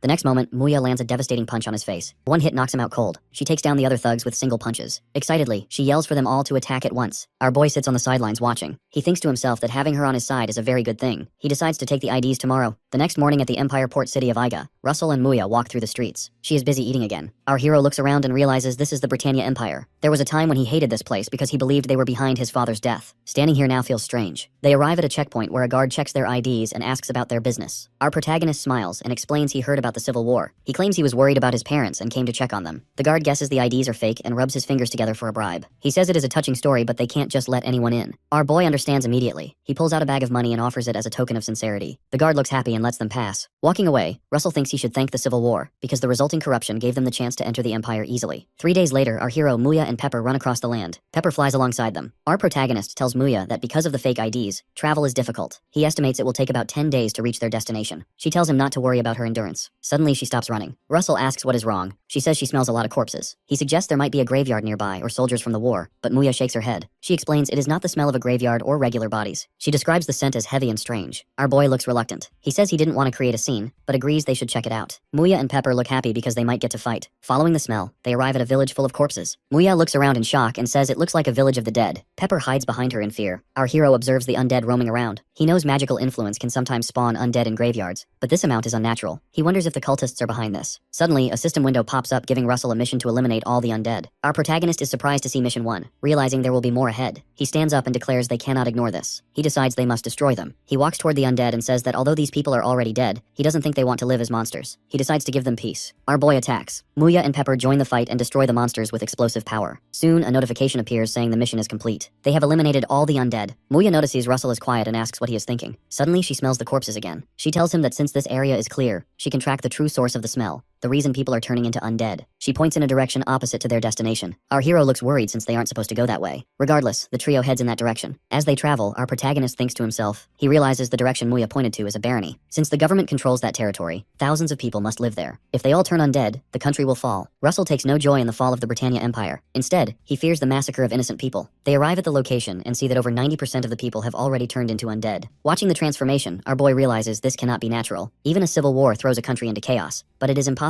for the government to ignore such a massive incident unless they are involved. He concludes that there must be a powerful figure in the Empire working with the cultists. He remembers the dying words of a cultist about the true darkness yet to come and wonders if this is what they meant. Another system window pops up. Seeing it, our hero stands up. He tells Muya and Pepper they need to do some cleaning. He asks them to make sure the deaths of these people are painless. Russell stands before the undead horde and gathers his mana. He unleashes a spell, and a single strike wipes out a massive chunk of the crowd. Muya joins in, her attacks tearing through the monsters right alongside him. Suddenly, our boy notices glowing letters on the dirt. He realizes these are runes written in reverse, but the mana feels off. Observing the flow of the ley lines, the truth clicks for him. Muya asks if he figured it out, and Russell confirms it's a magic formation. He explains that it's designed to funnel all the power from the undead to a specific target. When Muya asks where that power is going, Our protagonist says it's likely heading to the village center, specifically the Lord's Manor. She gets ready to fight, suggesting they go there and wreck it immediately. Russell stops her, noting that the core of the formation is actually moving. They both notice something approaching. Several skeletons march toward them and call them intruders. Our hero realizes these are Death Knights. Muya prepares to fight, and Russell knows a Death Knight is much stronger than your average skeleton. They shouldn't be underestimated, but against a superhuman, they don't stand a chance. He's right, Muya handles them easily. She demolishes the group, shouting that fighting is actually fun. With one kick, she completely destroys one. As another Death Knight charges, Muya wears a strange smile. Before she can finish it, our boy steps in. He uses the Call Lightning Giant technique to blow it apart. Since the monster was so close to her, he asks if she's okay. Muya grabs his collar and shakes him, complaining that he stole her kill just when she was starting to have fun. Russell apologizes. Looking at the mess, our protagonist starts thinking seriously. He realizes the villagers were turned into undead just to power the formation. Sacrificing this many people to hit a goal points directly to the cultists. He decides he has to report the Empire's connection with the cult as soon as possible. Suddenly, Muya looks around. She says it feels like someone is staring at them. Russell is surprised and tries to find where the look is coming from. High in the sky, a figure watches them, the fallen dragon. Seeing that Muya sensed him, the dragon praises her instincts. He looks at our boy and notes that the next Dragon King has grown strong, but isn't quite ready to sense him yet. He flies away, remarking that Russell needs to get even stronger because time is running out before they meet. As the fallen dragon leaves, the weird sensation vanishes. Our hero tells Muya it was probably just an illusion from the magic formation. He suggests they keep moving since they have a long way to go. Muya looks around, still wondering if it really was just her imagination. Later, at Mount Yahello, Russell is getting close to his destination. He's sure he'll find a clue about a dragon here. Behind him, Muya looks exhausted. She asks if he's sure they're on the right path, complaining that there's nothing around them. Our boy pulls out the map to check. As soon as he touches it, the paper catches fire. He shouts in surprise, but the burning map turns into a compass. Muya asks what it is, and he explains it's a guide to their destination. He checks the direction and notes they are very close. Meanwhile, the dragon senses our protagonist's presence. He says the young master has finally arrived. He notes Russell has a girl with him who has the blood of a dragon. He doesn't know why this bride is here, but admits our boy brought a good one. Suddenly, the dragon senses something else and gets angry. He tells the intruder to get lost, declaring this place sacred ground for the little master. He lets out a massive roar. The dragon is yelling at the fallen dragon. The roar causes the intruder trouble, and he grinds his teeth before leaving, muttering that he won't give up so easily next time. Back with our boy and Muya, she looks ahead and asks what kind of weird place this is. Russell starts explaining the mountain, but notices the fog getting thick. He suggests they move, but then hears a strange noise from Muya. When he turns around, the fog is wrapping around her and lifting her into the air. Muya shouts for help. She tries to break free with all her strength, but it's useless. The fog grabs her tighter. She complains about the pressure, and our hero looks worried. He gets an idea and uses a wind spell to push Muya away from the cliff. As soon as she's clear, the fog drops her. Muya sighs in relief. Russell explains that a special spell is hidden in the fog, preventing anyone but him from entering. He tells Muya she has to wait there. She agrees easily. Our protagonist laughs and promises to find her soon, and she agrees with a bit of fake anger. Russell continues alone to find the dragon. As he goes deeper into the frost, the fog thickens. He realizes the magic here is incredible because the fog changes based on his own mana. He analyzes the complex spell as he walks. Suddenly, the scenery shifts. Our boy looks around in surprise. A labyrinth stands right in front of him. At the same time, the dragon's voice reaches him. The dragon announces that the little master has entered the mist. He explains that the divine dragon king himself set up these trials. He hopes the little master won't give up. Russell is surprised to hear the voice but prepares himself for whatever is coming. 3 days pass. Russell holds his head, his frustration growing alongside a sharp hunger. He's stuck in a maze that feels endless. He thinks back to trying to jump the walls, but they just grew taller to mock him. Magic fails against the stone, and his physical hits don't even leave a scratch. Still, he figures if there's a way in, there has to be a way out. He's determined to beat this trial no matter what. Time starts to blur. Our boy is exhausted, and his senses go dull from making the same turns over and over. Doubt starts to sink in, making him wonder if an exit even exists. Just as he starts to lose hope, a system window pops up. It asks if he wants to give up on the labyrinth. Yes or no. The text says surrendering means he can leave right now. Russell stares at the screen. The temptation is huge, and even Pepper looks totally spent. His hand hovers over the yes button, but he stops. A weird feeling hits him. He realizes that giving up here just means staying stuck where he is in life. He thinks about everything he's done, bringing his family back, getting revenge for his father, and reaching levels people thought were impossible. He asks himself why he needs more power. The answer comes from deep down. He has to reach the 8th circle and the realm of transcendence. He pulls his hand back. Power is waiting at the end of this. Russell decides to push through. The second he makes up his mind, the maze falls apart. Our protagonist watches in shock as the walls break into light, leaving him in a dark void. A new window appears, telling him he has a strong will and is being moved to the Black Dragon. Russell is stunned by the name. A moment later, he hits solid ground. A voice calls out, calling him Small Master and offering a greeting. He turns around to find a massive dragon towering over him. The dragon points toward a small hut, saying he looks tired and should come inside. Later, Russell goes into the house. The outside was a lie. The inside is as fancy as a royal palace. The dragon turns into a woman named Ophelia. Our boy introduces himself. Ophelia likes his name and tells him that while he was in the trial, no time passed in the real world. She tells him he can ask her anything. Russell thinks about the other dragons he met before that he couldn't talk to. He asks who the Dragon Emperor is and why he was picked for this. Ophelia explains the Emperor ruled all dragons. When Russell asks why there are so few left, she looks sad. She tells him the previous king died from injuries during a great war. As for why him, simple. He's the last descendant of the Divine Dragon King and the Otherworldly Savior. The title Otherworldly Savior shocks him. Ophelia says she was the king's partner and came from another world. She even points out that Russell's hair matches hers. Everything starts to make sense now. His mother's ring, the dragon heart, and why he regressed. Our hero asks if the second generation dragons were chosen because they had dragon blood like him. Ophelia says yes and mentions she's already picked an heir for her own power. When Russell asks who it is, Ophelia starts coughing badly. Our boy asks if she's okay, but she ignores him. She tells him to follow her because she's running out of time. She leads him to a giant pile of treasure. She admits she was a greedy dragon who spent her life collecting this stuff, and now she's giving it all to him. He's overwhelmed, but Ophelia grabs his hand. Her last words are a command for the small master to go north. Then she turns to dust. A mission pops up. Go to the frozen land in the north. As Ophelia fades away, some of the dust flies into Muya's mouth while she's napping nearby. She wakes up coughing and spitting, wondering what just happened. She notices the fog is finally lifting. Back with Russell, he's standing in the treasure pile, totally floored. He doubts even the richest kingdoms have this much gold. Suddenly he spots a stack of papers. They aren't just scrolls, they are 7th and 8th circle magic spells that everyone thought were gone forever. He realizes this is the real prize. A full day later, Russell is in a great mood. It took forever to pack everything up, and he knows he couldn't have done it without his upgraded subspace pocket. Suddenly he hears a voice he knows. Muya runs up and gives him a huge hug. He sets her down and she asks what he was up to. He tells her he met Ophelia. He looks around and is surprised to see the house and everything else has vanished. He feels a bit sad and hopes Ophelia is at peace. He asks Muya if anything weird happened to her. She mentions swallowing some dirt in her sleep. He brushes it off, but inside, he realizes she now has dragon power just like Yahello and will need to learn how to use it. Suddenly Muya freezes. She says she feels that presence again. She gets ready to fight, shaking because her gut is telling her she can't win this. In front of them, Reister the fallen dragon appears. This time his face is hard to read. Russell looks at him, the truth finally clicking. He says out loud that Reister is a dragon too. Regester, the corrupted dragon, looks at Russell. He notes that our boy has grown much stronger since their last meeting. Our protagonist senses the energy coming off the dragon and realizes that while this is a dragon, a twisted cultist energy lurks inside. Suddenly, Reister moves with terrifying speed and appears right in front of Russell. He comments that our hero hasn't actually become that strong yet. Seeing the corrupted dragon so close to her master, Muya gets angry. She charges forward and yells for the bastard to stay away. However, Reister pushes her aside with one effortless blow. He tells her this isn't her business and to stay out of it. Muya refuses to back down. She releases her fighting spirit and declares that if he wants to fight, she will kill him even if it costs her life. Pepper also bristles with anger, letting out his own energy. Our boy steps in and tells them both to calm down. He says he doesn't think Reister came here to fight. Reister looks at him and asks why he thinks that. Russell explains that if the dragon wanted him dead, he would have done it long ago. He asks what Reister wants. Suddenly, the dragon places a hand on Russell's shoulder. He tells him that if he is a true dragon emperor, he shouldn't leave a single dragon alone. He advises our boy to become strong enough that all dragons bow before him, strong enough to even free Reister himself. He declares this is the fate of a true dragon emperor. Introducing himself fully as corrupted dragon Zillion Reister, he hopes that the next time they meet, our protagonist will be a true master. With those words, he vanishes. Later on the boat, Muya happily eats her food. Russell sits nearby, thinking about corrupted dragons. He recalls that a dragon who abandons its duties for evil is called a true corrupted dragon, or a demon dragon in old texts. However, thinking about Reister, he feels the dragon isn't completely gone yet. Although he sensed the cultist aura, he didn't feel Reister was fully consumed by bloodlust. Instead, he saw deep sorrow in the dragon's eyes. He decides he needs to research undead dragons again. Suddenly, he hears Muya groaning. He asks if she is okay. She complains that her neck has been itching for days. Our boy suggests she take a bath. Muya gets annoyed and snaps that she showered just yesterday. Russell walks over and asks to look. She blushes as he inspects her. Using magic, he reveals her neck and shows her the reflection. Dragon scales have started appearing on her skin. Muya is shocked. Our hero thinks to himself that this is the opposite of Elo's situation. He wonders if it's because their dragons were different. Muya panics, saying she doesn't want to be a lizard. Russell calms her down and explains everything about the black dragon. She realizes the black dragon chose her as a successor. She figures out that when the power fully activates, they will be bound in a master-servant relationship. Our protagonist feels guilty. He knows Muya is a free spirit and assumes she won't handle servitude well. He apologizes, saying there is nothing he can do. However, Muya laughs. She says it's actually good because she will become even stronger. Russell is surprised she is taking it so well. Muya gets excited, mentioning that Elo is also his servant. She realizes she is finally on the same level. Our hero is confused and asks if she is really okay with it. She tells him not to put it like that, mentioning that dragons choose their mate only once in their lives. Russell asks what she said. Muya laughs and directly tells him she wants to be his second wife. Our boy decides not to question it, thinking that if she is happy, he is happy. At the flame tower, Master Daria scolds our hero. He hides behind a sofa, claiming that at her level, even a piece of candy could kill him if she threw it. Daria gives a strange smile, saying she won't kill him, but she won't let him live either. Suddenly, someone calls for her. She gets angry at the interruption but calms down when she hears who it is. She tells Russell to get ready because the regent has summoned them. Russell asks if something happened to the princess. Daria looks at him sharply and says fortunately not. She explains the princess was just stressed and resting. Our boy sighs in relief but gets nervous again about facing her. Meanwhile, Princess Hecate, now the regent of Endymion, looks angry. She asks Duke Russell what he was thinking. She scolds him for going to the enemy empire without telling anyone, knowing the danger. She mentions he could be severely punished. However, considering his past help, she sentences him to a 6-month travel restriction. Our hero accepts, realizing it is basically house arrest. Hecate becomes emotional, asking how he could go somewhere so dangerous. She asks if it was related to his dragon blood. Russell is surprised she knows. Daria explains that every time he returns from travel, he grows stronger, so they guessed he was finding dragon artifacts. Our boy admits they are right. He explains he went to the Empire to investigate and found that many lands there are under the control of the undead. He even saw Death Knights. Daria and Hecate are shocked. Hecate realizes the cultist's prophecy about covering the continent in blood might be true. She notes the Empire's civil war makes it vulnerable, and the presence of undead means the danger hasn't passed. She asks Daria for her opinion. Daria suggests sending spies to the Empire to learn more. Hecate grants permission immediately. As Russell leaves, he thinks the princess must have a lot on her mind. He decides he needs to visit her to apologize properly. He uses sound transmission to ask Daria for permission. Daria gets angry and replies back that he shouldn't need to ask. He should just go and apologize. Her tone scares Russell. Princess Hecate sees Russell again. She asks if the Duke wants to say something. Our boy says he wants to introduce her to a friend. Hecate is surprised. A moment later, she is holding Pepper, squealing about how cute he is. She asks what it is. Our protagonist explains it is his contracted spirit, a second-generation dragon. Hecate asks if this is the creature from his reports, admitting she thought it would be huge and scary but finds it adorable. Pepper escapes her grasp. He transforms into his massive true form to show he isn't just cute. Hecate gets excited seeing a real dragon. Our hero climbs onto Pepper and offers his hand, asking if she wants a ride. Afterward, Pepper flies through the sky. Hecate is scared at first, but when she opens her eyes, she is amazed by the view. Russell tells her he thought this would cheer her up. Hecate admits the scene is beautiful but says just this won't fix her mood completely. Our boy apologizes again. She looks at him with soft eyes and says it is still very beautiful. The couple spends some quality time together in the sky. Down in the Avert Forest basement, the beastmen are chatting excitedly. Russell opens up with spiral magma. A huge explosion rocks the underground arena, knocking dust off the ceiling. Our protagonist laughs, thinking that if they keep going this hard, the whole forest above them might actually cave in. After Muya completely tanks his opening move, she walks toward him with a grin. She compliments his defense and says that last attack wasn't half bad. Now it's her turn. She warns Russell that she still can't fully control her strength, so he better fight for his life and forget about the furniture, or he's going to die. With that, she moves with blinding speed, throwing a whole flurry of attacks. The impact is massive and sends our hero flying back. Muya seems to have instinctively picked up dragonification. She leaps toward him to keep the pressure on, shouting for him to accept her feelings, which just feel like crushing blows. Russell smiles and throws up a magic shield to block her, but she breaks it with a single hit. The moment the shield breaks, Russell instantly casts another spell. A heavy lightning bolt drops from the sky and hits Muya dead on. After landing such a big hit, he thinks to himself that a sixth circle spell like that would turn a normal person to ash on the spot. Still, he knows it won't do much to her. Sure enough, Muya walks out of the smoke with nothing but a few scratches. She stands up laughing and tells our boy to get ready for round 2. Russell walks toward her and suggests they call it a day. Muya looks surprised and complains that she's just getting warmed up. He explains he has an important meeting tonight and needs to get ready. Feeling curious, he asks how she learned dragonification. She says she isn't really sure. It just happens automatically whenever she acknowledges her full power. Hearing this, Russell and Pepper trade looks. Our protagonist thinks about all the grueling effort he put in to master that same technique and wonders if this is what a real prodigy looks like. Later, Russell and Princess Hecate are sitting together talking. He keeps bringing up Muya. Suddenly, Hecate gives him a weird smile and remarks that, based on how he's talking, it sounds like he's enjoying flirting with other women. Our hero wonders if he just messed up again and quickly denies it. Hecate waves it off and mentions his travel ban will be lifted in a few days. However, she notices he's already applied for research abroad. She warns him that if he heads to the Empire again, there will be consequences. Russell laughs and tells her not to worry, letting her know he's actually heading to the frozen north this time. Hecate looks concerned. She explains the north is freezing year-round and only gets worse the deeper you go. She asks if he's sure he wants to go somewhere that dangerous. Our protagonist is all in and pleads for permission. Hecate walks over and reminds him the ban isn't officially over yet. She says she'll decide on his permission based on how he behaves now. He catches her drift immediately. Just then, Pepper runs into the room, happy to see them, but Russell quickly kicks the poor guy out and shuts the door. Later, up in the northern frozen land, Russell stands in the snow feeling the biting cold. He thinks about how he visited this place before his regression, but it definitely wasn't this cold back then. He remembers the mission hint, 2 full moons and the largest mirror. He realizes only one spot fits that description, but if he goes there, he might freeze solid. He calls Pepper out and tells him to fly at full speed. Russell arrives at Lake Kellyman riding on Pepper's back. He looks at the water and notes it's a famous sight. He's surprised it hasn't frozen over despite the temperature. This place matches the system notification perfectly. Since they got there early thanks to Pepper, our hero pats the dragon's head and notes they have time before sunset. He suggests they start a campfire. A bit later, Russell is studying a new spell called Fury of Indra. Reading through it, he's impressed. The spell seems even stronger than the 7th circle spell Aaron. He explains that even though he's currently at the 7th circle, the magic he's studying is an 8th circle spell. Since his mana control is top tier, he believes he can pull it off. He notes that usually only Master Daria can cast this. Our boy looks happy while he studies, thinking that even if it isn't as strong as his master's version, it'll be a great trump card. Suddenly, Pepper calls out to him. Russell sees the full moon has risen. Watching the 2 moons reflecting on the water, our protagonist walks toward the lake. He thinks about how he hasn't seen anything special yet, and wonders if he's in the wrong spot. Suddenly, he senses something and moves toward a specific area on the lake. He notices the ice reflection in the water looks off. Reaching the spot, he looks at the water in shock. He spots a pattern in the mana flow and recognizes the spell as camouflage magic. He realizes that if someone put a spell like this here, they're definitely hiding something. As Russell thinks this over, the water below him starts moving. He jumps back, startled. He tells himself that these missions always force him to push his limits, but since he's worked this hard, he's going to finish it. Just then, a cave rises out of the lake with water pouring off the entrance. Seeing the cave, our hero tells Pepper the underwater environment will be too dangerous and sends the dragon back to the spirit realm. Pepper agrees, and Russell takes a deep breath before heading inside. At the bottom of the underwater cave, Russell pushes forward. His movements are slow against the heavy water pressure. Keeping both water breathing and temperature regulation magic active at the same time drains his mana faster than he expected. He thinks the difficulty of this trial is just absurd. Still, our protagonist refuses to give up and swims deeper into the abyss. Suddenly, the water around him churns. Dozens of ice shackles appear from the darkness, shooting toward him like heat-seeking missiles. Seeing the attack, our boy quickly conjures a magical shield. The shackles strike with massive force, and within seconds, the barrier breaks into tiny pieces. Realizing he can't block them all, Russell casts Accelerate. He moves with extreme speed, dodging the remaining chains by a hair's breadth. He sighs in relief. muttering that the scare just shaved 10 years off his life. There's no time to rest. Huge shadows loom behind him. Our hero turns to see massive sharks circling, their eyes glowing with an unnatural light. He's shocked, wondering what creatures like this are doing in a freshwater lake. Before he can think it through, the sharks charge with snapping jaws. Russell hurriedly puts up another shield, but a single ram from the lead shark cracks it. He realizes these aren't ordinary beasts. Their power rivals high-level monsters. More sharks emerge from the gloom. He knows that staying here for a long fight will kill him as his mana runs dry. Deciding to end this in one move, our protagonist casts Icicle Phalanx, summoning a barrage of ice spears. While attacking, he remembers a formula he studied recently. Russell figures if he combines the remaining mana in the water with that formula, he can create a much more devastating attack. He improvises on the spot and weaves a new spell. The water erupts with magical energy, and in one sweeping strike he wipes out all the sharks. Right after the battle, our boy spots a faint light above the exit. He bursts from the water's surface, gasping for air and shivering uncontrollably as he drags himself onto the rocky shore. He notes that he's never handled that many sharks in his life. Looking around, Russell sees a soft glow coming from deeper within the dry part of the cave. He wonders if the trial is leading him there. Trembling from the biting cold, our hero walks toward the light. The deeper he goes, the more the temperature drops, freezing the air in his lungs. As he walks, Russell thinks about the ice dragon. He isn't sure if the dragon is alive or dead, but he's certain a dragon horn is waiting for him. He's right. Upon reaching the end of the cavern, he sees a magnificent ice dragon's horn resting on a pedestal of ice. A system window appears. Mission complete. Our protagonist smiles, his eyes locking onto the prize. He says he finally found it and decides to absorb it immediately. When he places his hand on the horn, the process starts and a new window pops up. It says that because his current abilities and potential are extremely high, he can absorb the dragon horn fully. Russell is surprised. In the past, he could only take in half of a horn's power, with the rest just adding to his potential. This time, the system lets him take it all. He braces himself. The power inside the horn is intense and way colder than he thought. Our boy realizes that if he takes the mana as it is, his body will freeze solid from the inside out. He quickly circulates fire energy through his circuits to balance the chill. The absorption causes a violent reaction. The cave shakes, and mana storms swirl around him. Russell struggles to control the overflow. In a desperate move, he starts transferring the excess mana into his all-attribute mana vein. The pain is brutal, tearing at his nerves, but our hero endures it and keeps his mind focused. After a long struggle, the light fades and the process ends. In the place where the energy storm raged, a strange egg now sits quietly. Later, at the royal palace of Endymion, Princess Hecate sits with Master Daria. She looks exhausted and complains about the workload of a regent. She admits that while she prepared for the role, the reality is much harder. Daria explains that she has to handle taxes, security, and diplomacy for various territories, reminding her that's why the tower is helping. Hecate shakes her head, saying the work isn't the only problem. She's deeply worried about the empire. She mentions the ongoing civil war and rumors of an alliance with the cultists, asking Daria what she should do. Her face is pale with anxiety. Daria comforts her, saying their messenger should arrive soon with news. Just then, an official runs into the room. He reports that an urgent message has arrived from the empire. Hecate reads the scroll, her eyes widening in terror. She drops the paper, whispering that it can't be true. Daria asks what happened. Hecate reveals the news. The fifth prince has killed all his brothers and claimed the imperial throne. She adds that the fifth prince's army was led by a death knight, confirming their worst fears. Also, after taking power, the new emperor announced the start of the Black Tower. Daria's expression turns grave. She says the cultists have wanted the Black Tower for a long time. The fact that the empire supports it means they've officially joined the cult. Hecate trembles, realizing the empire will now fall completely into darkness. Daria tries to find a silver lining. She says this will cause a massive backlash in the empire's magic community. She predicts they will question the Black Tower, just like Endymion did. She specifically mentions Sir Roderick Armstrong, the Yellow Tower Master and the empire's strongest mage. She believes a man like him will surely oppose this madness. Meanwhile, at a dungeon in the empire, Sir Roderick Armstrong lies on the ground, beaten and bloodied. Standing over him is Riester, the fallen dragon. Riester looks down at the defeated mage with disdain, calling it shameful that the Empire's greatest mage lost so easily. Suddenly a voice speaks from the shadows. The fifth prince steps forward and tells Riester that's enough. He grabs Armstrong by his hair, lifting his face. He asks why Armstrong resisted when he knew he wouldn't survive. He points out that Armstrong never wanted power, and always claimed he didn't care who became emperor. Armstrong, barely able to open his eyes, looks at the prince. He speaks weakly, saying the real fifth prince was a man who helped beggars and was always kind. He stares into the tyrant's eyes and says the person in front of him cannot be the fifth prince. He asks what the villain did to the real owner of that body. Hearing this, the fifth prince smiles with a cold, inhuman expression. He admits Armstrong is right. He reveals he isn't the fifth prince. He's an entity that ate the prince's consciousness and took over his body. With that, the true horror of the Empire's new ruler is revealed. Russell's body stays frozen as the ice cracks from internal pressure. Suddenly, his mana circle flares on his skin, signaling a breakthrough. System windows pop up to announce that absorbing the ice dragon horn has significantly boosted his casting speed and power for water and ice elements. When the process ends, our hero holds his head and sits up. Russell remembers the absorption but feels a bit hazy on what happened right after. He feels lighter and suspects it's the dragon's power taking effect. His casting speed is noticeably better now that his mana road has fully opened. Since his clothes were shredded during the transformation, Russell pulls a fresh set from his subspace pocket and gets dressed. He hides and looks ahead, following strange noises he's been hearing for a while. Our boy realizes the sound is coming from the strange egg he found earlier. He wonders if it's an ice dragon egg and presses his ear against the shell. This feels different from the fire dragon egg. Russell can feel faint life energy pulsing inside. He knows dragons survive by absorbing mana from the air, so he decides to help. Russell infuses some of the mana he took from the ice dragon into the egg to boost its vitality. vitality. The egg starts draining his mana rapidly. Russell is surprised at first, but smiles, telling the egg to eat as much as it wants. A while later, our protagonist is panting heavily. The egg drained 80% of his mana in no time, and he can't give any more without risking his own safety. Just then, cracks appear. A small creature that looks a lot like Pepper pops out, making cute noises. The little ice dragon immediately clings to Russell. Seeing the baby, our boy is thrilled. He calls the little guy amazing, but notices it's pretty small for such a big egg. It looks different from a water dragon and doesn't have wings, so Russell assumes it's a subspecies. He summons Pepper to introduce him to his new brother. Pepper looks shocked, wondering if he just gained a rival. Russell happily introduces the newborn to Pepper. However, Pepper glares at the newcomer and the baby gets ready to fight back. Just as they're about to scrap, they suddenly hug each other. Our hero is relieved they aren't fighting. Pepper holds his little brother protectively while making grumbling noises. Somehow, Russell knows exactly what he's saying. Pepper wants a name for the baby. Our boy agrees he can't just call him Icecon. He suggests names like Big Ben, Haagen-Dazs, Baskin-Robbins, and Jon Snow. Both dragons look annoyed at the terrible suggestions. Russell worries for a second before suggesting Sherbet. Pepper and the baby dragon light up, clearly loving the name. Our hero sighs in relief but wonders where he'll keep Sherbet. He can't carry him around constantly, especially in a fight where he might get hurt. Suddenly, Sherbet bites Russell's hand. A system window pops up. The infant ice dragon is using frozen form. Russell is stunned as Sherbet transforms into a bracelet on his wrist. Our boy is shocked and Pepper looks just as confused. System windows explain that Sherbet has bound with Russell, increasing his casting speed even further. Injecting mana into the bracelet will strengthen the form. Russell feels good about the fusion. Dragons are mysterious, but an ability like this is top tier. He asks Sherbet if he can turn into other shapes like a spear. Sherbet tries, but it looks painful and difficult. Russell is glad it's possible, but Pepper realizes Sherbet isn't ready for that yet and scolds him. Our boy apologizes to Sherbet for pushing him so soon after hatching and tells him to go back to his normal form. Sherbet happily shifts back and clings to Russell. Thrilled, our hero thinks about how successful this trip was, gaining both the horn's power and a living dragon. He tells them it's time to head home. Later, Russell flies toward the Nadia Desert near the Endymion border. He tells Sherbet they're almost there, but he stops when he sees a massive crowd at the immigration checkpoint. He wonders why so many people are gathered and worries about the kingdom. A knight spots Russell in his disguise and rudely tells the kid from the frozen land to get in line. When Russell reveals who he actually is, the knight freezes. He salutes and apologizes, calling him the kingdom's pride. Our protagonist waves it off and asks for an update. The knight explains that the fifth prince killed his brothers and took the throne. Russell is worried. He confirms that the prince not only killed his siblings but is also backing the Black Tower. He realizes the cultists weren't the only ones involved. The fifth prince was the mastermind. He asks how Endymion is reacting. The knight says reinforcements were sent to both nations. The Yellow Master went to the Naze Alliance, and Sir Ares went to the Keel Kingdom. Hearing that name, our boy thinks of Ares Skyland, the Warhammer. He's a superhuman who can level mountains with one hit. Russell decides he needs to get to the castle fast. He thanks the knight and heads out. Later, at the Flame Tower, Russell meets Master Daria. She tells him the White Tower Master is on the battlefield, and Hemingway is ready for the second wave. She's been assigned to guard the capital. Our hero nervously apologizes for taking so long. Daria smiles and says she would have been mad if he came back empty-handed. She's happy he found what he needed, noting he left as a mid-6th circle magician, but returned as a master-level 7th circle magician. Russell looks sad instead of proud. He claims he just got lucky because he's a descendant of the Divine Dragon King and the otherworldly savior. Daria gets angry and tells him to stop talking nonsense. She acknowledges his ancestors were great, but insists his achievements come from his own hard work. She lectures him to stop downplaying his worth. She reminds him he's the student of the Flame Tower Master and tells him his spirit needs to grow along with his power. She says people will be jealous, but he should ignore them and give himself credit. Feeling encouraged by her words, our boy stands taller. Daria says it's time to move because the nation needs them. At the royal palace, the vibe is heavy. Russell sees the king looking exhausted with dark circles under his eyes. He worries another disaster happened at the front. The king announces a report from Keel. The Imperial army captured the 17th Mana Stone mine. He adds that 2 superhumans from the Empire defeated Sir Ares. Hearing this, our hero and Master Daria are stunned. Sir Ares' Skyland is a mess, but he still won't back down. The Imperial superhumans are actually impressed by his grit. One of them mentions that nobody from Endymion is a pushover, while the other just mocks him, wondering how much longer he can keep his eyes open. These 2 are the Empire's heavy hitters, Pegray, a long-haired swordmaster, and Diablo, a top-tier battle mage. Diablo laughs at Ares and suggests a bet to see who can finish him off first. Ares snaps at them to stop being so arrogant, but he knows he's in trouble. Fighting a swordmaster and a mage at the same time while bleeding out is a losing game. Since his troops already pulled back, he figures it's time to retreat too. Suddenly, the 2 enemies lunged at him. Ares swings back with everything he has, telling them not to look down on him, and turns to Russell and tells him he needs to go to Keel. Our hero is caught off guard. Master Daria immediately objects, pointing out that Russell would be facing 2 superhumans and an entire undead army. She offers to go instead, but the king shuts it down. He reminds her that Russell is his son-in-law and someone he cares about deeply. He explains that sending family to war is a heavy burden, but if the kingdom's strongest defender leaves the capital, the whole city becomes a target. Daria has no comeback for that. Our boy steps up. As Duke Russell Raymond, he accepts the mission, but has one condition. He wants the king to order every mage in Keel to clear the skies. Later, Russell is sitting with Hecate. She looks at Pepper and mentions that if he rides the creature to Beryl Valley, he'll catch the enemy completely off guard with his speed. She gives him a sad smile, admitting that while she has to be a princess and send him to the front lines, as his lover, it's breaking her heart. Our protagonist looks worried for her. Hecate quickly changes the subject before she starts crying, noticing his robe is scorched. He's surprised since he only put it on yesterday. Hecate has a servant bring out a package. Russell puts on the new robe she prepared. She asks if he likes it, and our hero tells her he could never hate something she made for him. He spots a dragon embroidered on the fabric and asks about it. The servant lets it slip that the princess stayed up for nights doing the needlework work herself. Hecate gets flustered and tells the servant to pipe down. Russell thanks her properly. She tells him to wear it, think of her, and come back in one piece. They spend some quiet time together before he heads out. Out at the Keel outpost, a squad is struggling against the undead. One soldier is about to get blindsided when Ares suddenly appears and wipes the floor with the monsters. The soldier can't believe Ares is still moving in his condition. Ares looks rough but says he can't sit around while his people are dying. He knows that if they lose this spot, they lose the green field, and that's 70% of their food supply. He has to hold the line. The two Imperial superhumans show up again. They mock Ares, asking why he bothered coming back after escaping. Pigray says the man must have a death wish. Ares tells his soldiers to run for it. Pigray strikes fast, laughing at Ares for trying to retreat again. Ares blocks the hit and tells him to lose the attitude. He's not running, he just doesn't want his own men getting in the way of the fight. Ares is struggling to handle both Pigray and Diablo's magic. He manages to dodge a few spells, which surprises Diablo given Ares' size. Ares ignores the trash talk, thinking to himself that if this were a fair one-on-one, he'd crush them. Diablo attacks again, noting that Ares is getting slower. The spell is inches away from hitting when a massive wall of fire erupts between them. The two Imperials are stunned, wondering who just jumped in. Russell Raymond arrives. He looks at the two and notes that Imperial superhumans aren't complete jokes since he can't take them out in a single hit. A system prompt appears. Assist Sir Ares. Our boy rushes over to check on Ares, explaining he's there on the king's orders. Ares grins, saying he didn't expect to see the Duke here. Russell tells him he can drop the formalities since he's the junior here. Diablo cuts in, blowing away the fire and asking if they're done talking. Ares admits it's a bit embarrassing to be saved by a junior, but he's ready to fight. Our protagonist suggests they split the work. Ares points his hammer at the swordmaster Pigray, saying the mage looks like a headache, so he'll take the kid instead. Pigray loses his mind at being called weak. Ares charges him immediately, throwing Pigray's own insults back in his face. Russell stands his ground against Diablo. The mage recognizes him as Daria's apprentice. Our hero gets angry when Diablo insults his master, warning him to keep her name out of his mouth. Diablo just laughs and says Daria clearly didn't teach him any manners before starting his attack. Our protagonist activates the Crown of Solomon. As Diablo strikes, Russell uses the crown to slow down time and slip away. He calls on Sherbet for backup. Using that ice energy, Russell spikes the ground with massive frozen pillars. Diablo flies upward to dodge, totally shocked. He expected fire or lightning and is floored by Russell's mana control. He realizes our boy has terrifying talent and gets excited about finally having a real fight. The two of them clash, lighting up the sky with energy. Russell realizes this mage is on a different level than anyone else he's faced. He decides to end it fast. He hits Diablo with gravity pressure to lock him in place, then charges up his biggest spell, Inferno 5 stack. Diablo realizes he can't dodge and puts everything into a shield. The explosion is massive. Even with his defense up, Diablo is torn apart. He screams in disbelief as he's severely injured. Refusing to lose, he unleashes his full power and counterattacks. Russell barely manages to move out of the way. Diablo transforms into a monstrous godly form, glaring at Russell. He says he finally gets why Russell is so high on the Empire's hit list, and vows that even if he dies, he's taking Russell down with him. Diablo unleashes his originality to attack Russell. Our boy dodges the assault, knowing a single hit would be fatal. Seeing his opponent evade every move, Diablo grows frustrated. He launches another attack, daring the young mage to dodge this one if he has the guts. Russell reacts instantly, activating Dragonification and using the magic spell Excellence to move out of the way. However, he realizes that just dodging won't win the fight. He starts looking for a gap to counterattack. While moving, our protagonist begins analyzing Diablo's magic. He uses the magic of Transcendence, a technique from his family's founder. After a moment, he uses a specific part called Dream of Transcendence to fully understand how the spell works. Diablo is shocked to see Russell copying his magic so quickly. He can't believe such talent exists, and realizes that if the fight keeps going, our hero will steal all his spells. Desperate, Diablo decides to use another originality called Thunder of the Milky Way. The size of the attack terrifies the nearby knights. Even Pigray, who is busy fighting Sir Ares, stops in fear and notes that the old man is playing his last card. Seeing the massive energy buildup, Ares worries for our boy. Russell is amazed by the power but notices Diablo is burning his own life force to create it. Understanding the danger this poses to everyone, he prepares to block it head-on. To do this, he uses the Crown of Solomon, calling on the second spirit inside it to calculate the complex magic formulas needed for defense. Diablo, getting weaker from the strain, lets loose a massive snake made of lightning. As the attack flies toward him, our hero looks for a weakness in the spell. Seconds before it hits, he orders Pepper to lend him strength. The lightning strikes. Diablo laughs, sure he has won. However, his laughter stops when the smoke clears. Russell blocked the attack with just a shield. Behind him, a massive image of Pepper appears. The power belongs to the dragon spirit, but it drains Russell's mana fast. Our protagonist orders Pepper to eat the lightning. The dragon obeys, soaking up the magical power. Diablo panics, screaming that it's impossible. Russell realizes Pepper has a limit to what he can take in. Remembering his fight with Vortes in the Labyrinth trial, he decides to send the extra electric power elsewhere. He carries out the plan, and huge electrical blasts shoot outward, away from him. Diablo is furious. He shouts that Russell didn't just absorb his magic, but is now redirecting it. He admits he has reached his limit. Our hero decides to end the battle right here. He summons the Spear of Death. Diablo's eyes go wide with panic. Russell attacks, causing a huge explosion that covers the battlefield. Soon after, Diablo is dying. Russell stands over him and asks why they teamed up with the cultists and why they are using their magic. In his final moments, Diablo realizes our boy knows the truth. He explains that the spell wasn't normal magic. Using it meant giving up his life force. He tells our protagonist about his past. When he was younger, he was talented like Russell and became a superhuman quickly. But then he hit a wall, a power so big he couldn't do anything against it. He says that when you fail over and over, all you see is darkness. Russell is confused,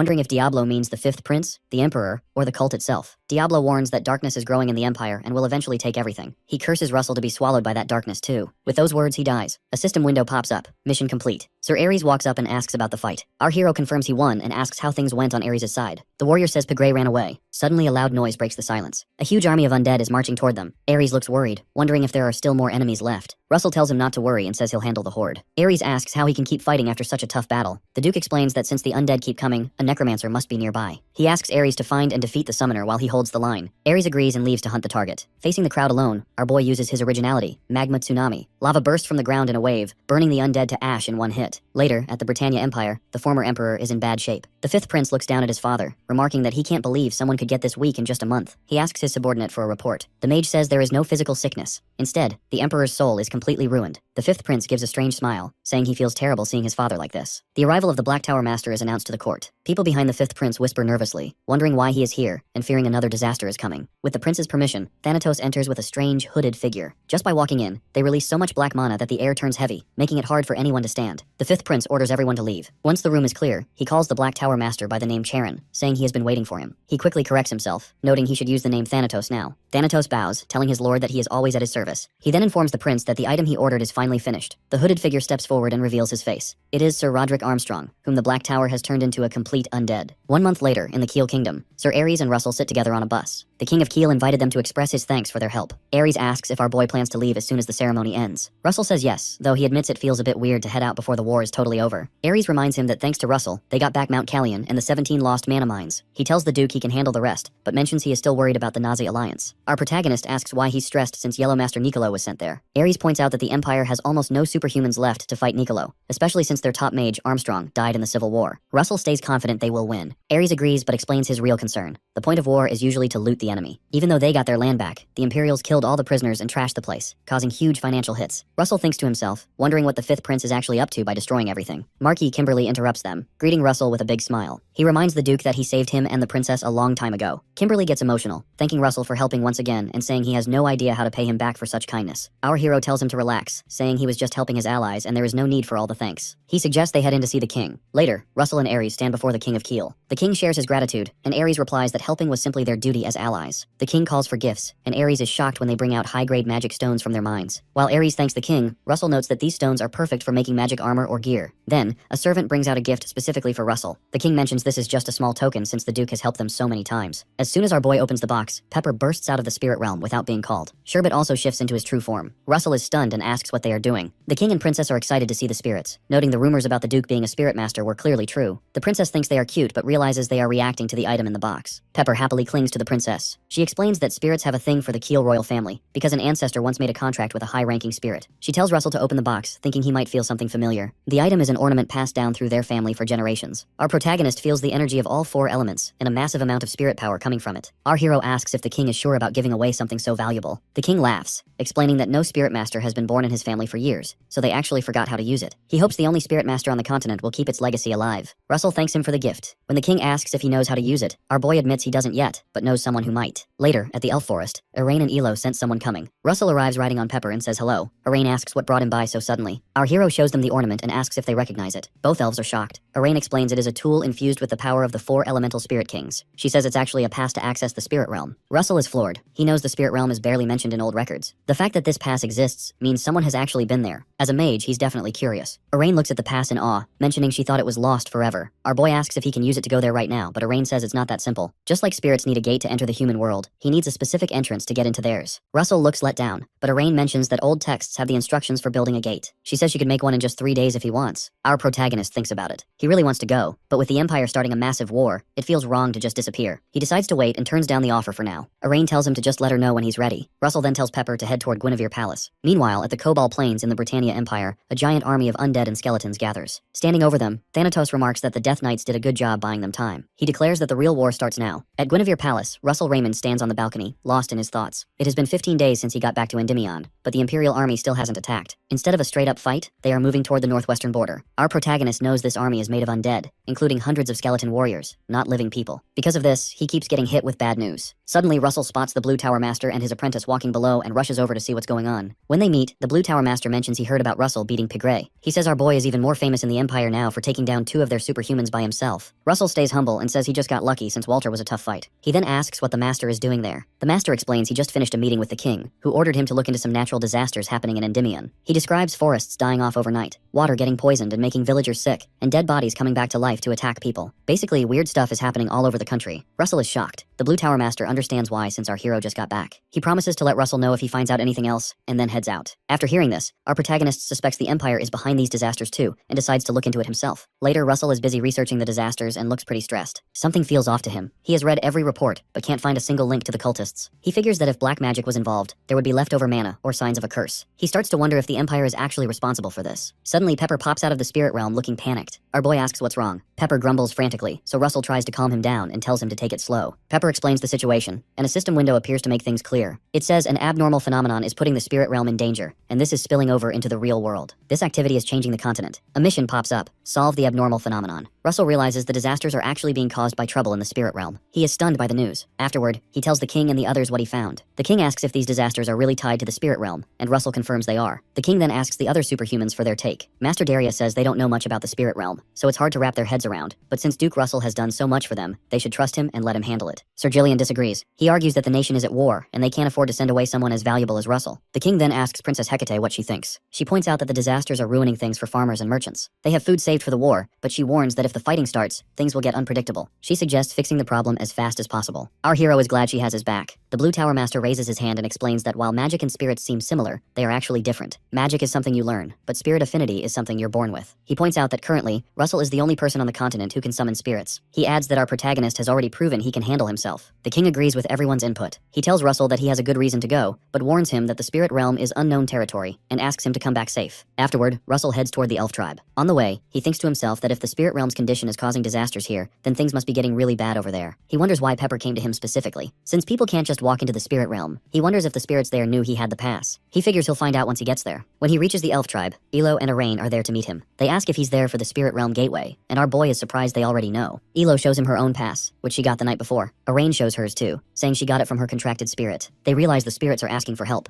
Russell agrees and mentions how panicked Pepper was. He breaks down the situation. They have a human spirit master with a pass, an elf who uses silver dragon power, and the elf tribe representative. The fact that all 3 were called means something massive is happening. Russell tells them they need to get to the spirit realm as soon as possible and asks when the gateway will be ready. Arain says they started the prep last night. A few days later, the gateway is almost done. Russell watches impressed. He realizes this isn't just a building, it's a full ritual. He's also surprised by the ancient language they're using. Elo and Arain announce it's ready and ask if he's prepared. Our hero takes out his pass, steps forward, and says he's ready. He says goodbye to Pepper in the real world and enters the spirit realm. When Russell arrives, he feels a bit sick from traveling between dimensions. He complains about a headache and wonders if it's a side effect. He checks on the others. Arain is fine, but Elo looks a bit rough. She tries to hide her embarrassment and claims she's okay. Russell looks around and notices the world shines like it's made of jewels. He sees small creatures and asks what they are. Arain explains they are primal spirits, the start of all spirits before they evolve. Our boy is amazed to see where spirits come from. Suddenly, a huge shadow covers them. It's Pepper, who has shifted into his full dragon form. Seeing him like this for the first time makes Russell happy, and he remarks that Pepper really looks like a dragon here. Pepper growls happily. The 3 of them ride Pepper to explore. Suddenly, Elo spots something and calls out. Our protagonist looks ahead and sees it too. He realizes the situation is really bad. In the distance is a massive object so big it makes Pepper look tiny. Our hero can't see it clearly because of the black clouds, but he wonders what kind of monster is doing in the spirit realm. Elo stares at the massive monster looming ahead and asks Arain if it's devouring the spirit realm. Arain confirms her fears, certain this creature is behind the recent abnormal activity. Russell squints at the behemoth, wondering if it's some kind of spirit. An unknown voice answers firmly that it is not. Suddenly, the 4 elements gather and coalesce into humanoid shapes, transforming into the 4 spirit kings. Our boy asks Arain who they are. She observes them closely, guessing they are incarnations of the spirit kings. Russell remembers that ancient records say the 4 great spirit kings created this world. He realizes they've gathered as avatars rather than their true bodies to keep the realm's balance stable. The group is introduced. The bearded man is Wind Spirit King Zephyros, the lady is Earth Spirit King Demeter, the blue woman is Water Spirit King Amphitrite, and the one petting Pepper is Fire Spirit King Agni. They have the consciousness of the kings, but only a fraction of their actual power. The spirits already know Russell and the others, acknowledging him as the Dragon Emperor. Suddenly, Zephyros warns that the place is dangerous and suggests moving to a safer spot. They relocate a distance away from the monster. Looking at the destruction, our protagonist feels like he's witnessing the end of the world. He asks the spirit kings if they summoned him here. Amphitrite explains that the entire spirit realm is calling for him, and since they embody the realm, they effectively summoned him. Russell nods, knowing it's because of the creature, and asks what they want. Agni explains the creature's true nature is absolute hunger. It's a fragment of chaos capable of destroying the world, a god from another world, or an evil god. Amphitrite clarifies it's hardly a god, just a fragment that arrived through a material rift. Our boy is shocked and asks if someone from the material world summoned it. Agni confirms that while it was heading toward the material realm, it crashed here. He explains that although the spirit realm and middle realm are separate, they are connected. Once it devours this place, the middle realm is next. Russell, Ilo, and Arain are horrified. Agni adds that since it's only a fragment, it doesn't have its full power yet. Our hero concludes they can destroy it and asks for confirmation. Agni says the four spirits can't do it alone, but with the three visitors, they have a chance. Hearing this, Russell, Ilo, and Arain release their power, declaring they will definitely help. They arrive near a massive tornado shielding the monster's side. Zephyros attacks the tornado to clear a path and tells them to follow. They reach the monster, but seeing it up close is terrifying. They wonder if a mere fragment can really be this powerful, but they pull themselves together and start the plan. First, Arain attacks with her magical bow while Ilo uses her dragon breath. The combined hit causes a massive explosion. Our protagonist orders Pepper and Agni to attack with fireballs. They launch fire beams into the blast. Russell notes that the silver dragon's breath contains iron and wind. When Agni's flames hit those elements, the reaction is catastrophic. The impact causes a massive blast. Seeing the opening, Russell uses an upgraded version of his original move, Spear of Death. The resulting explosion is so huge that Zephyros has to create a shield to protect them from the aftershocks. Even with the shield, our boy struggles against the pressure. He hopes an attack stronger than a masterclass superhuman's ultimate move is enough to kill it. Suddenly he sees something shocking. The monster uses octopus-like tentacles to attack everyone at once. Zephyros tries to block, but the force breaks his shield and the attack hits everyone. The group is in bad shape. Russell, severely injured, asks if the others are okay. Ilo and Araini are hurt, but assure him they're fine. Our hero realizes their survival is a miracle. If the wind spirit hadn't cushioned the blow and Amphitrite hadn't blocked the mental wave, they'd be dead or unconscious. He asks Amphitrite how many more hits she can take. She says she can manage 5 more. Russell stands up, suggesting that if he joins the direct attack, they might win. Before he can finish, Ilo points ahead and shouts that the evil god has opened its eyes. The mere look from the monster puts tremendous pressure on everyone. Zephyros remarks on how terrifying even a fragment is. Russell looks at where they hit the monster and is shocked to see no damage. It's even tougher than Brairos. He realizes only one method might work. Suddenly, someone yells for everyone to dodge. Our boy is caught off guard, but Pepper grabs his clothes and flies him away at high speed. At a safe distance, Ilo tells Russell they will buy him time. She asks him to use the same technique he used to defeat Brairos. Russell says it's too dangerous, but Amphitrite asks if there's any other way. Our boy admits there is, but charging the attack takes too much time. Hearing this, Agni releases his fire and tells Russell he must defeat it. Zephyros is surprised, but Agni confirms it. They need the ultimate weapon created with the Divine Dragon King, the Brahmastra. A brief glimpse of the Divine Dragon King holding the Brahmastra appears. Amphitrite asks Russell if he actually has the Brahmastra. Our hero nods, wondering how they know about it. The Spirit Kings explain they are its creators. Amphitrite provides the water for its birth. Demeter supplies the materials, Agni forges them, and Zephyros tempers the weapon by controlling the temperature. Hearing this, our boy realizes he didn't expect the Brahmastra to be a divine collaboration. He sees that the destructive energy comes from their combined essence, and knows he can defeat the monster with it. Suddenly, Russell looks ahead in shock as the creature finds them and attacks. Because he warns them early, the Spirit Kings conjure a massive shield to block the hit. While holding the barrier, they urge our protagonist to use the weapon now. He grits his teeth and apologizes, explaining he can't prep the attack that fast. When Amphitrite asks for a time frame, Russell remembers it took 15 minutes last time. Determined to push his limits, he says he can do it in 10. Ilo asks how he'll speed it up, but our boy doesn't answer, already focusing his mana. Demeter and Zephyros promise to buy him time, warning that they won't acknowledge him as the Dragon Emperor if he fails. Our hero vows to succeed. The Spirit Kings engage the monster. Their attacks don't do much damage, but they successfully pull its attention away from Russell. Watching the fight, our protagonist views the monster as a living catastrophe. He decides to pour every ounce of power into this single strike. Entering his strongest dragonification form, 4 horns sprout from his head and his aura flares as he starts charging the Brahmastra. As the energy gathers, the monster senses the threat. Its survival instincts kick in. Ignoring the spirits, it lashes out with tentacles aimed directly at Russell. At the last moment, Ilo steps in front of him. The heavy tentacle slams into her instead, knocking her unconscious instantly. Arain catches her, panicking and asking if she's okay. Despite the injuries, Ilo whispers that she's fine and tells her mother to help Russell. Seeing Ilo hurt, our boy falters. He quickly scolds himself, knowing he can't lose focus when they are trusting him. He resolves to put his life on the line. Meanwhile, the monster releases a wave of psychic energy. Amphitrite struggles to block it, noting the waves are getting stronger and she's hitting her limit. Suddenly, hidden tentacles burst from the monster's body and snare everyone. The Spirit Kings Ilo and Arain are captured. Pepper watches in shock. The creature gathers dark energy for a finishing blow aimed straight at Russell. Seeing the attack coming, Ilo screams his name. A small sound cuts through the chaos. Sherbet leaves his bracelet form, transforming into a shield in front of Russell and blocking the blast head-on. Arain is shocked to see a dragon appear. Sherbet is badly hurt, his scales cracking, but he holds the line. Exhausted, he begins to fall, but Amphitrite catches him with a water tendril. By now, Russell is almost finished with the Brahmastra. However, the strain has drained him. He has no strength left to actually launch the attack. He wonders if he can even win in this state. Using the Crown of Solomon, he calculates a solution in a split second. He remembers the key from his fight with Pigray, the Raymond family founder's transcendence magic. He realizes a mage can become magic itself through a technique called Transcender Dream. Our hero concludes he must become the Brahmastra himself. Instead of launching the spell, he fuses with it, using his own body as the projectile. With one blinding strike, the monster is blown to pieces. The dust settles. Everyone rejoices, but they quickly realize Russell must be severely injured. They search frantically and find him on the ground in terrible condition, his body ravaged by the energy. Agni says the Brahmastra swallowed the Dragon Emperor because he used all his life force to charge it. Ilo cries, seeing that healing magic isn't working. She fears he's going to die. Suddenly, tiny lights flicker. Primal spirits gather around Russell like fireflies. Ilo stares in shock. Demeter suggests the spirit realm is grateful for being saved. The other spirit kings agree it is the realm's will and decide to intervene. The 4 spirit kings transfer their power into Russell, glowing with divine light. They declare that the Dragon Emperor cannot die because the world needs him. They continue bestowing their blessings, pouring their essence into his broken body. The spirit kings pour their power into Russell. His broken body starts to heal as divine energy pulls his flesh and bone back together. The spirit kings shrink down, looking small and drained after using so much energy. They whisper among themselves in tired voices, admitting they're wiped out. Everything now rests on Russell. He just has to survive the internal shock and wake up. Elo looks shocked. She asks if the treatment is actually done yet. Amphitrite explains that Russell is currently soaked in spirit energy. It's going to take time to stabilize and absorb all that volatile power. Until he fully recovers, he has to stay in the spirit realm or his body might literally fall apart. The spirit kings tell the lesser spirits to build a place for him to rest. A month passes. Our boy is still out cold, as still as a statue.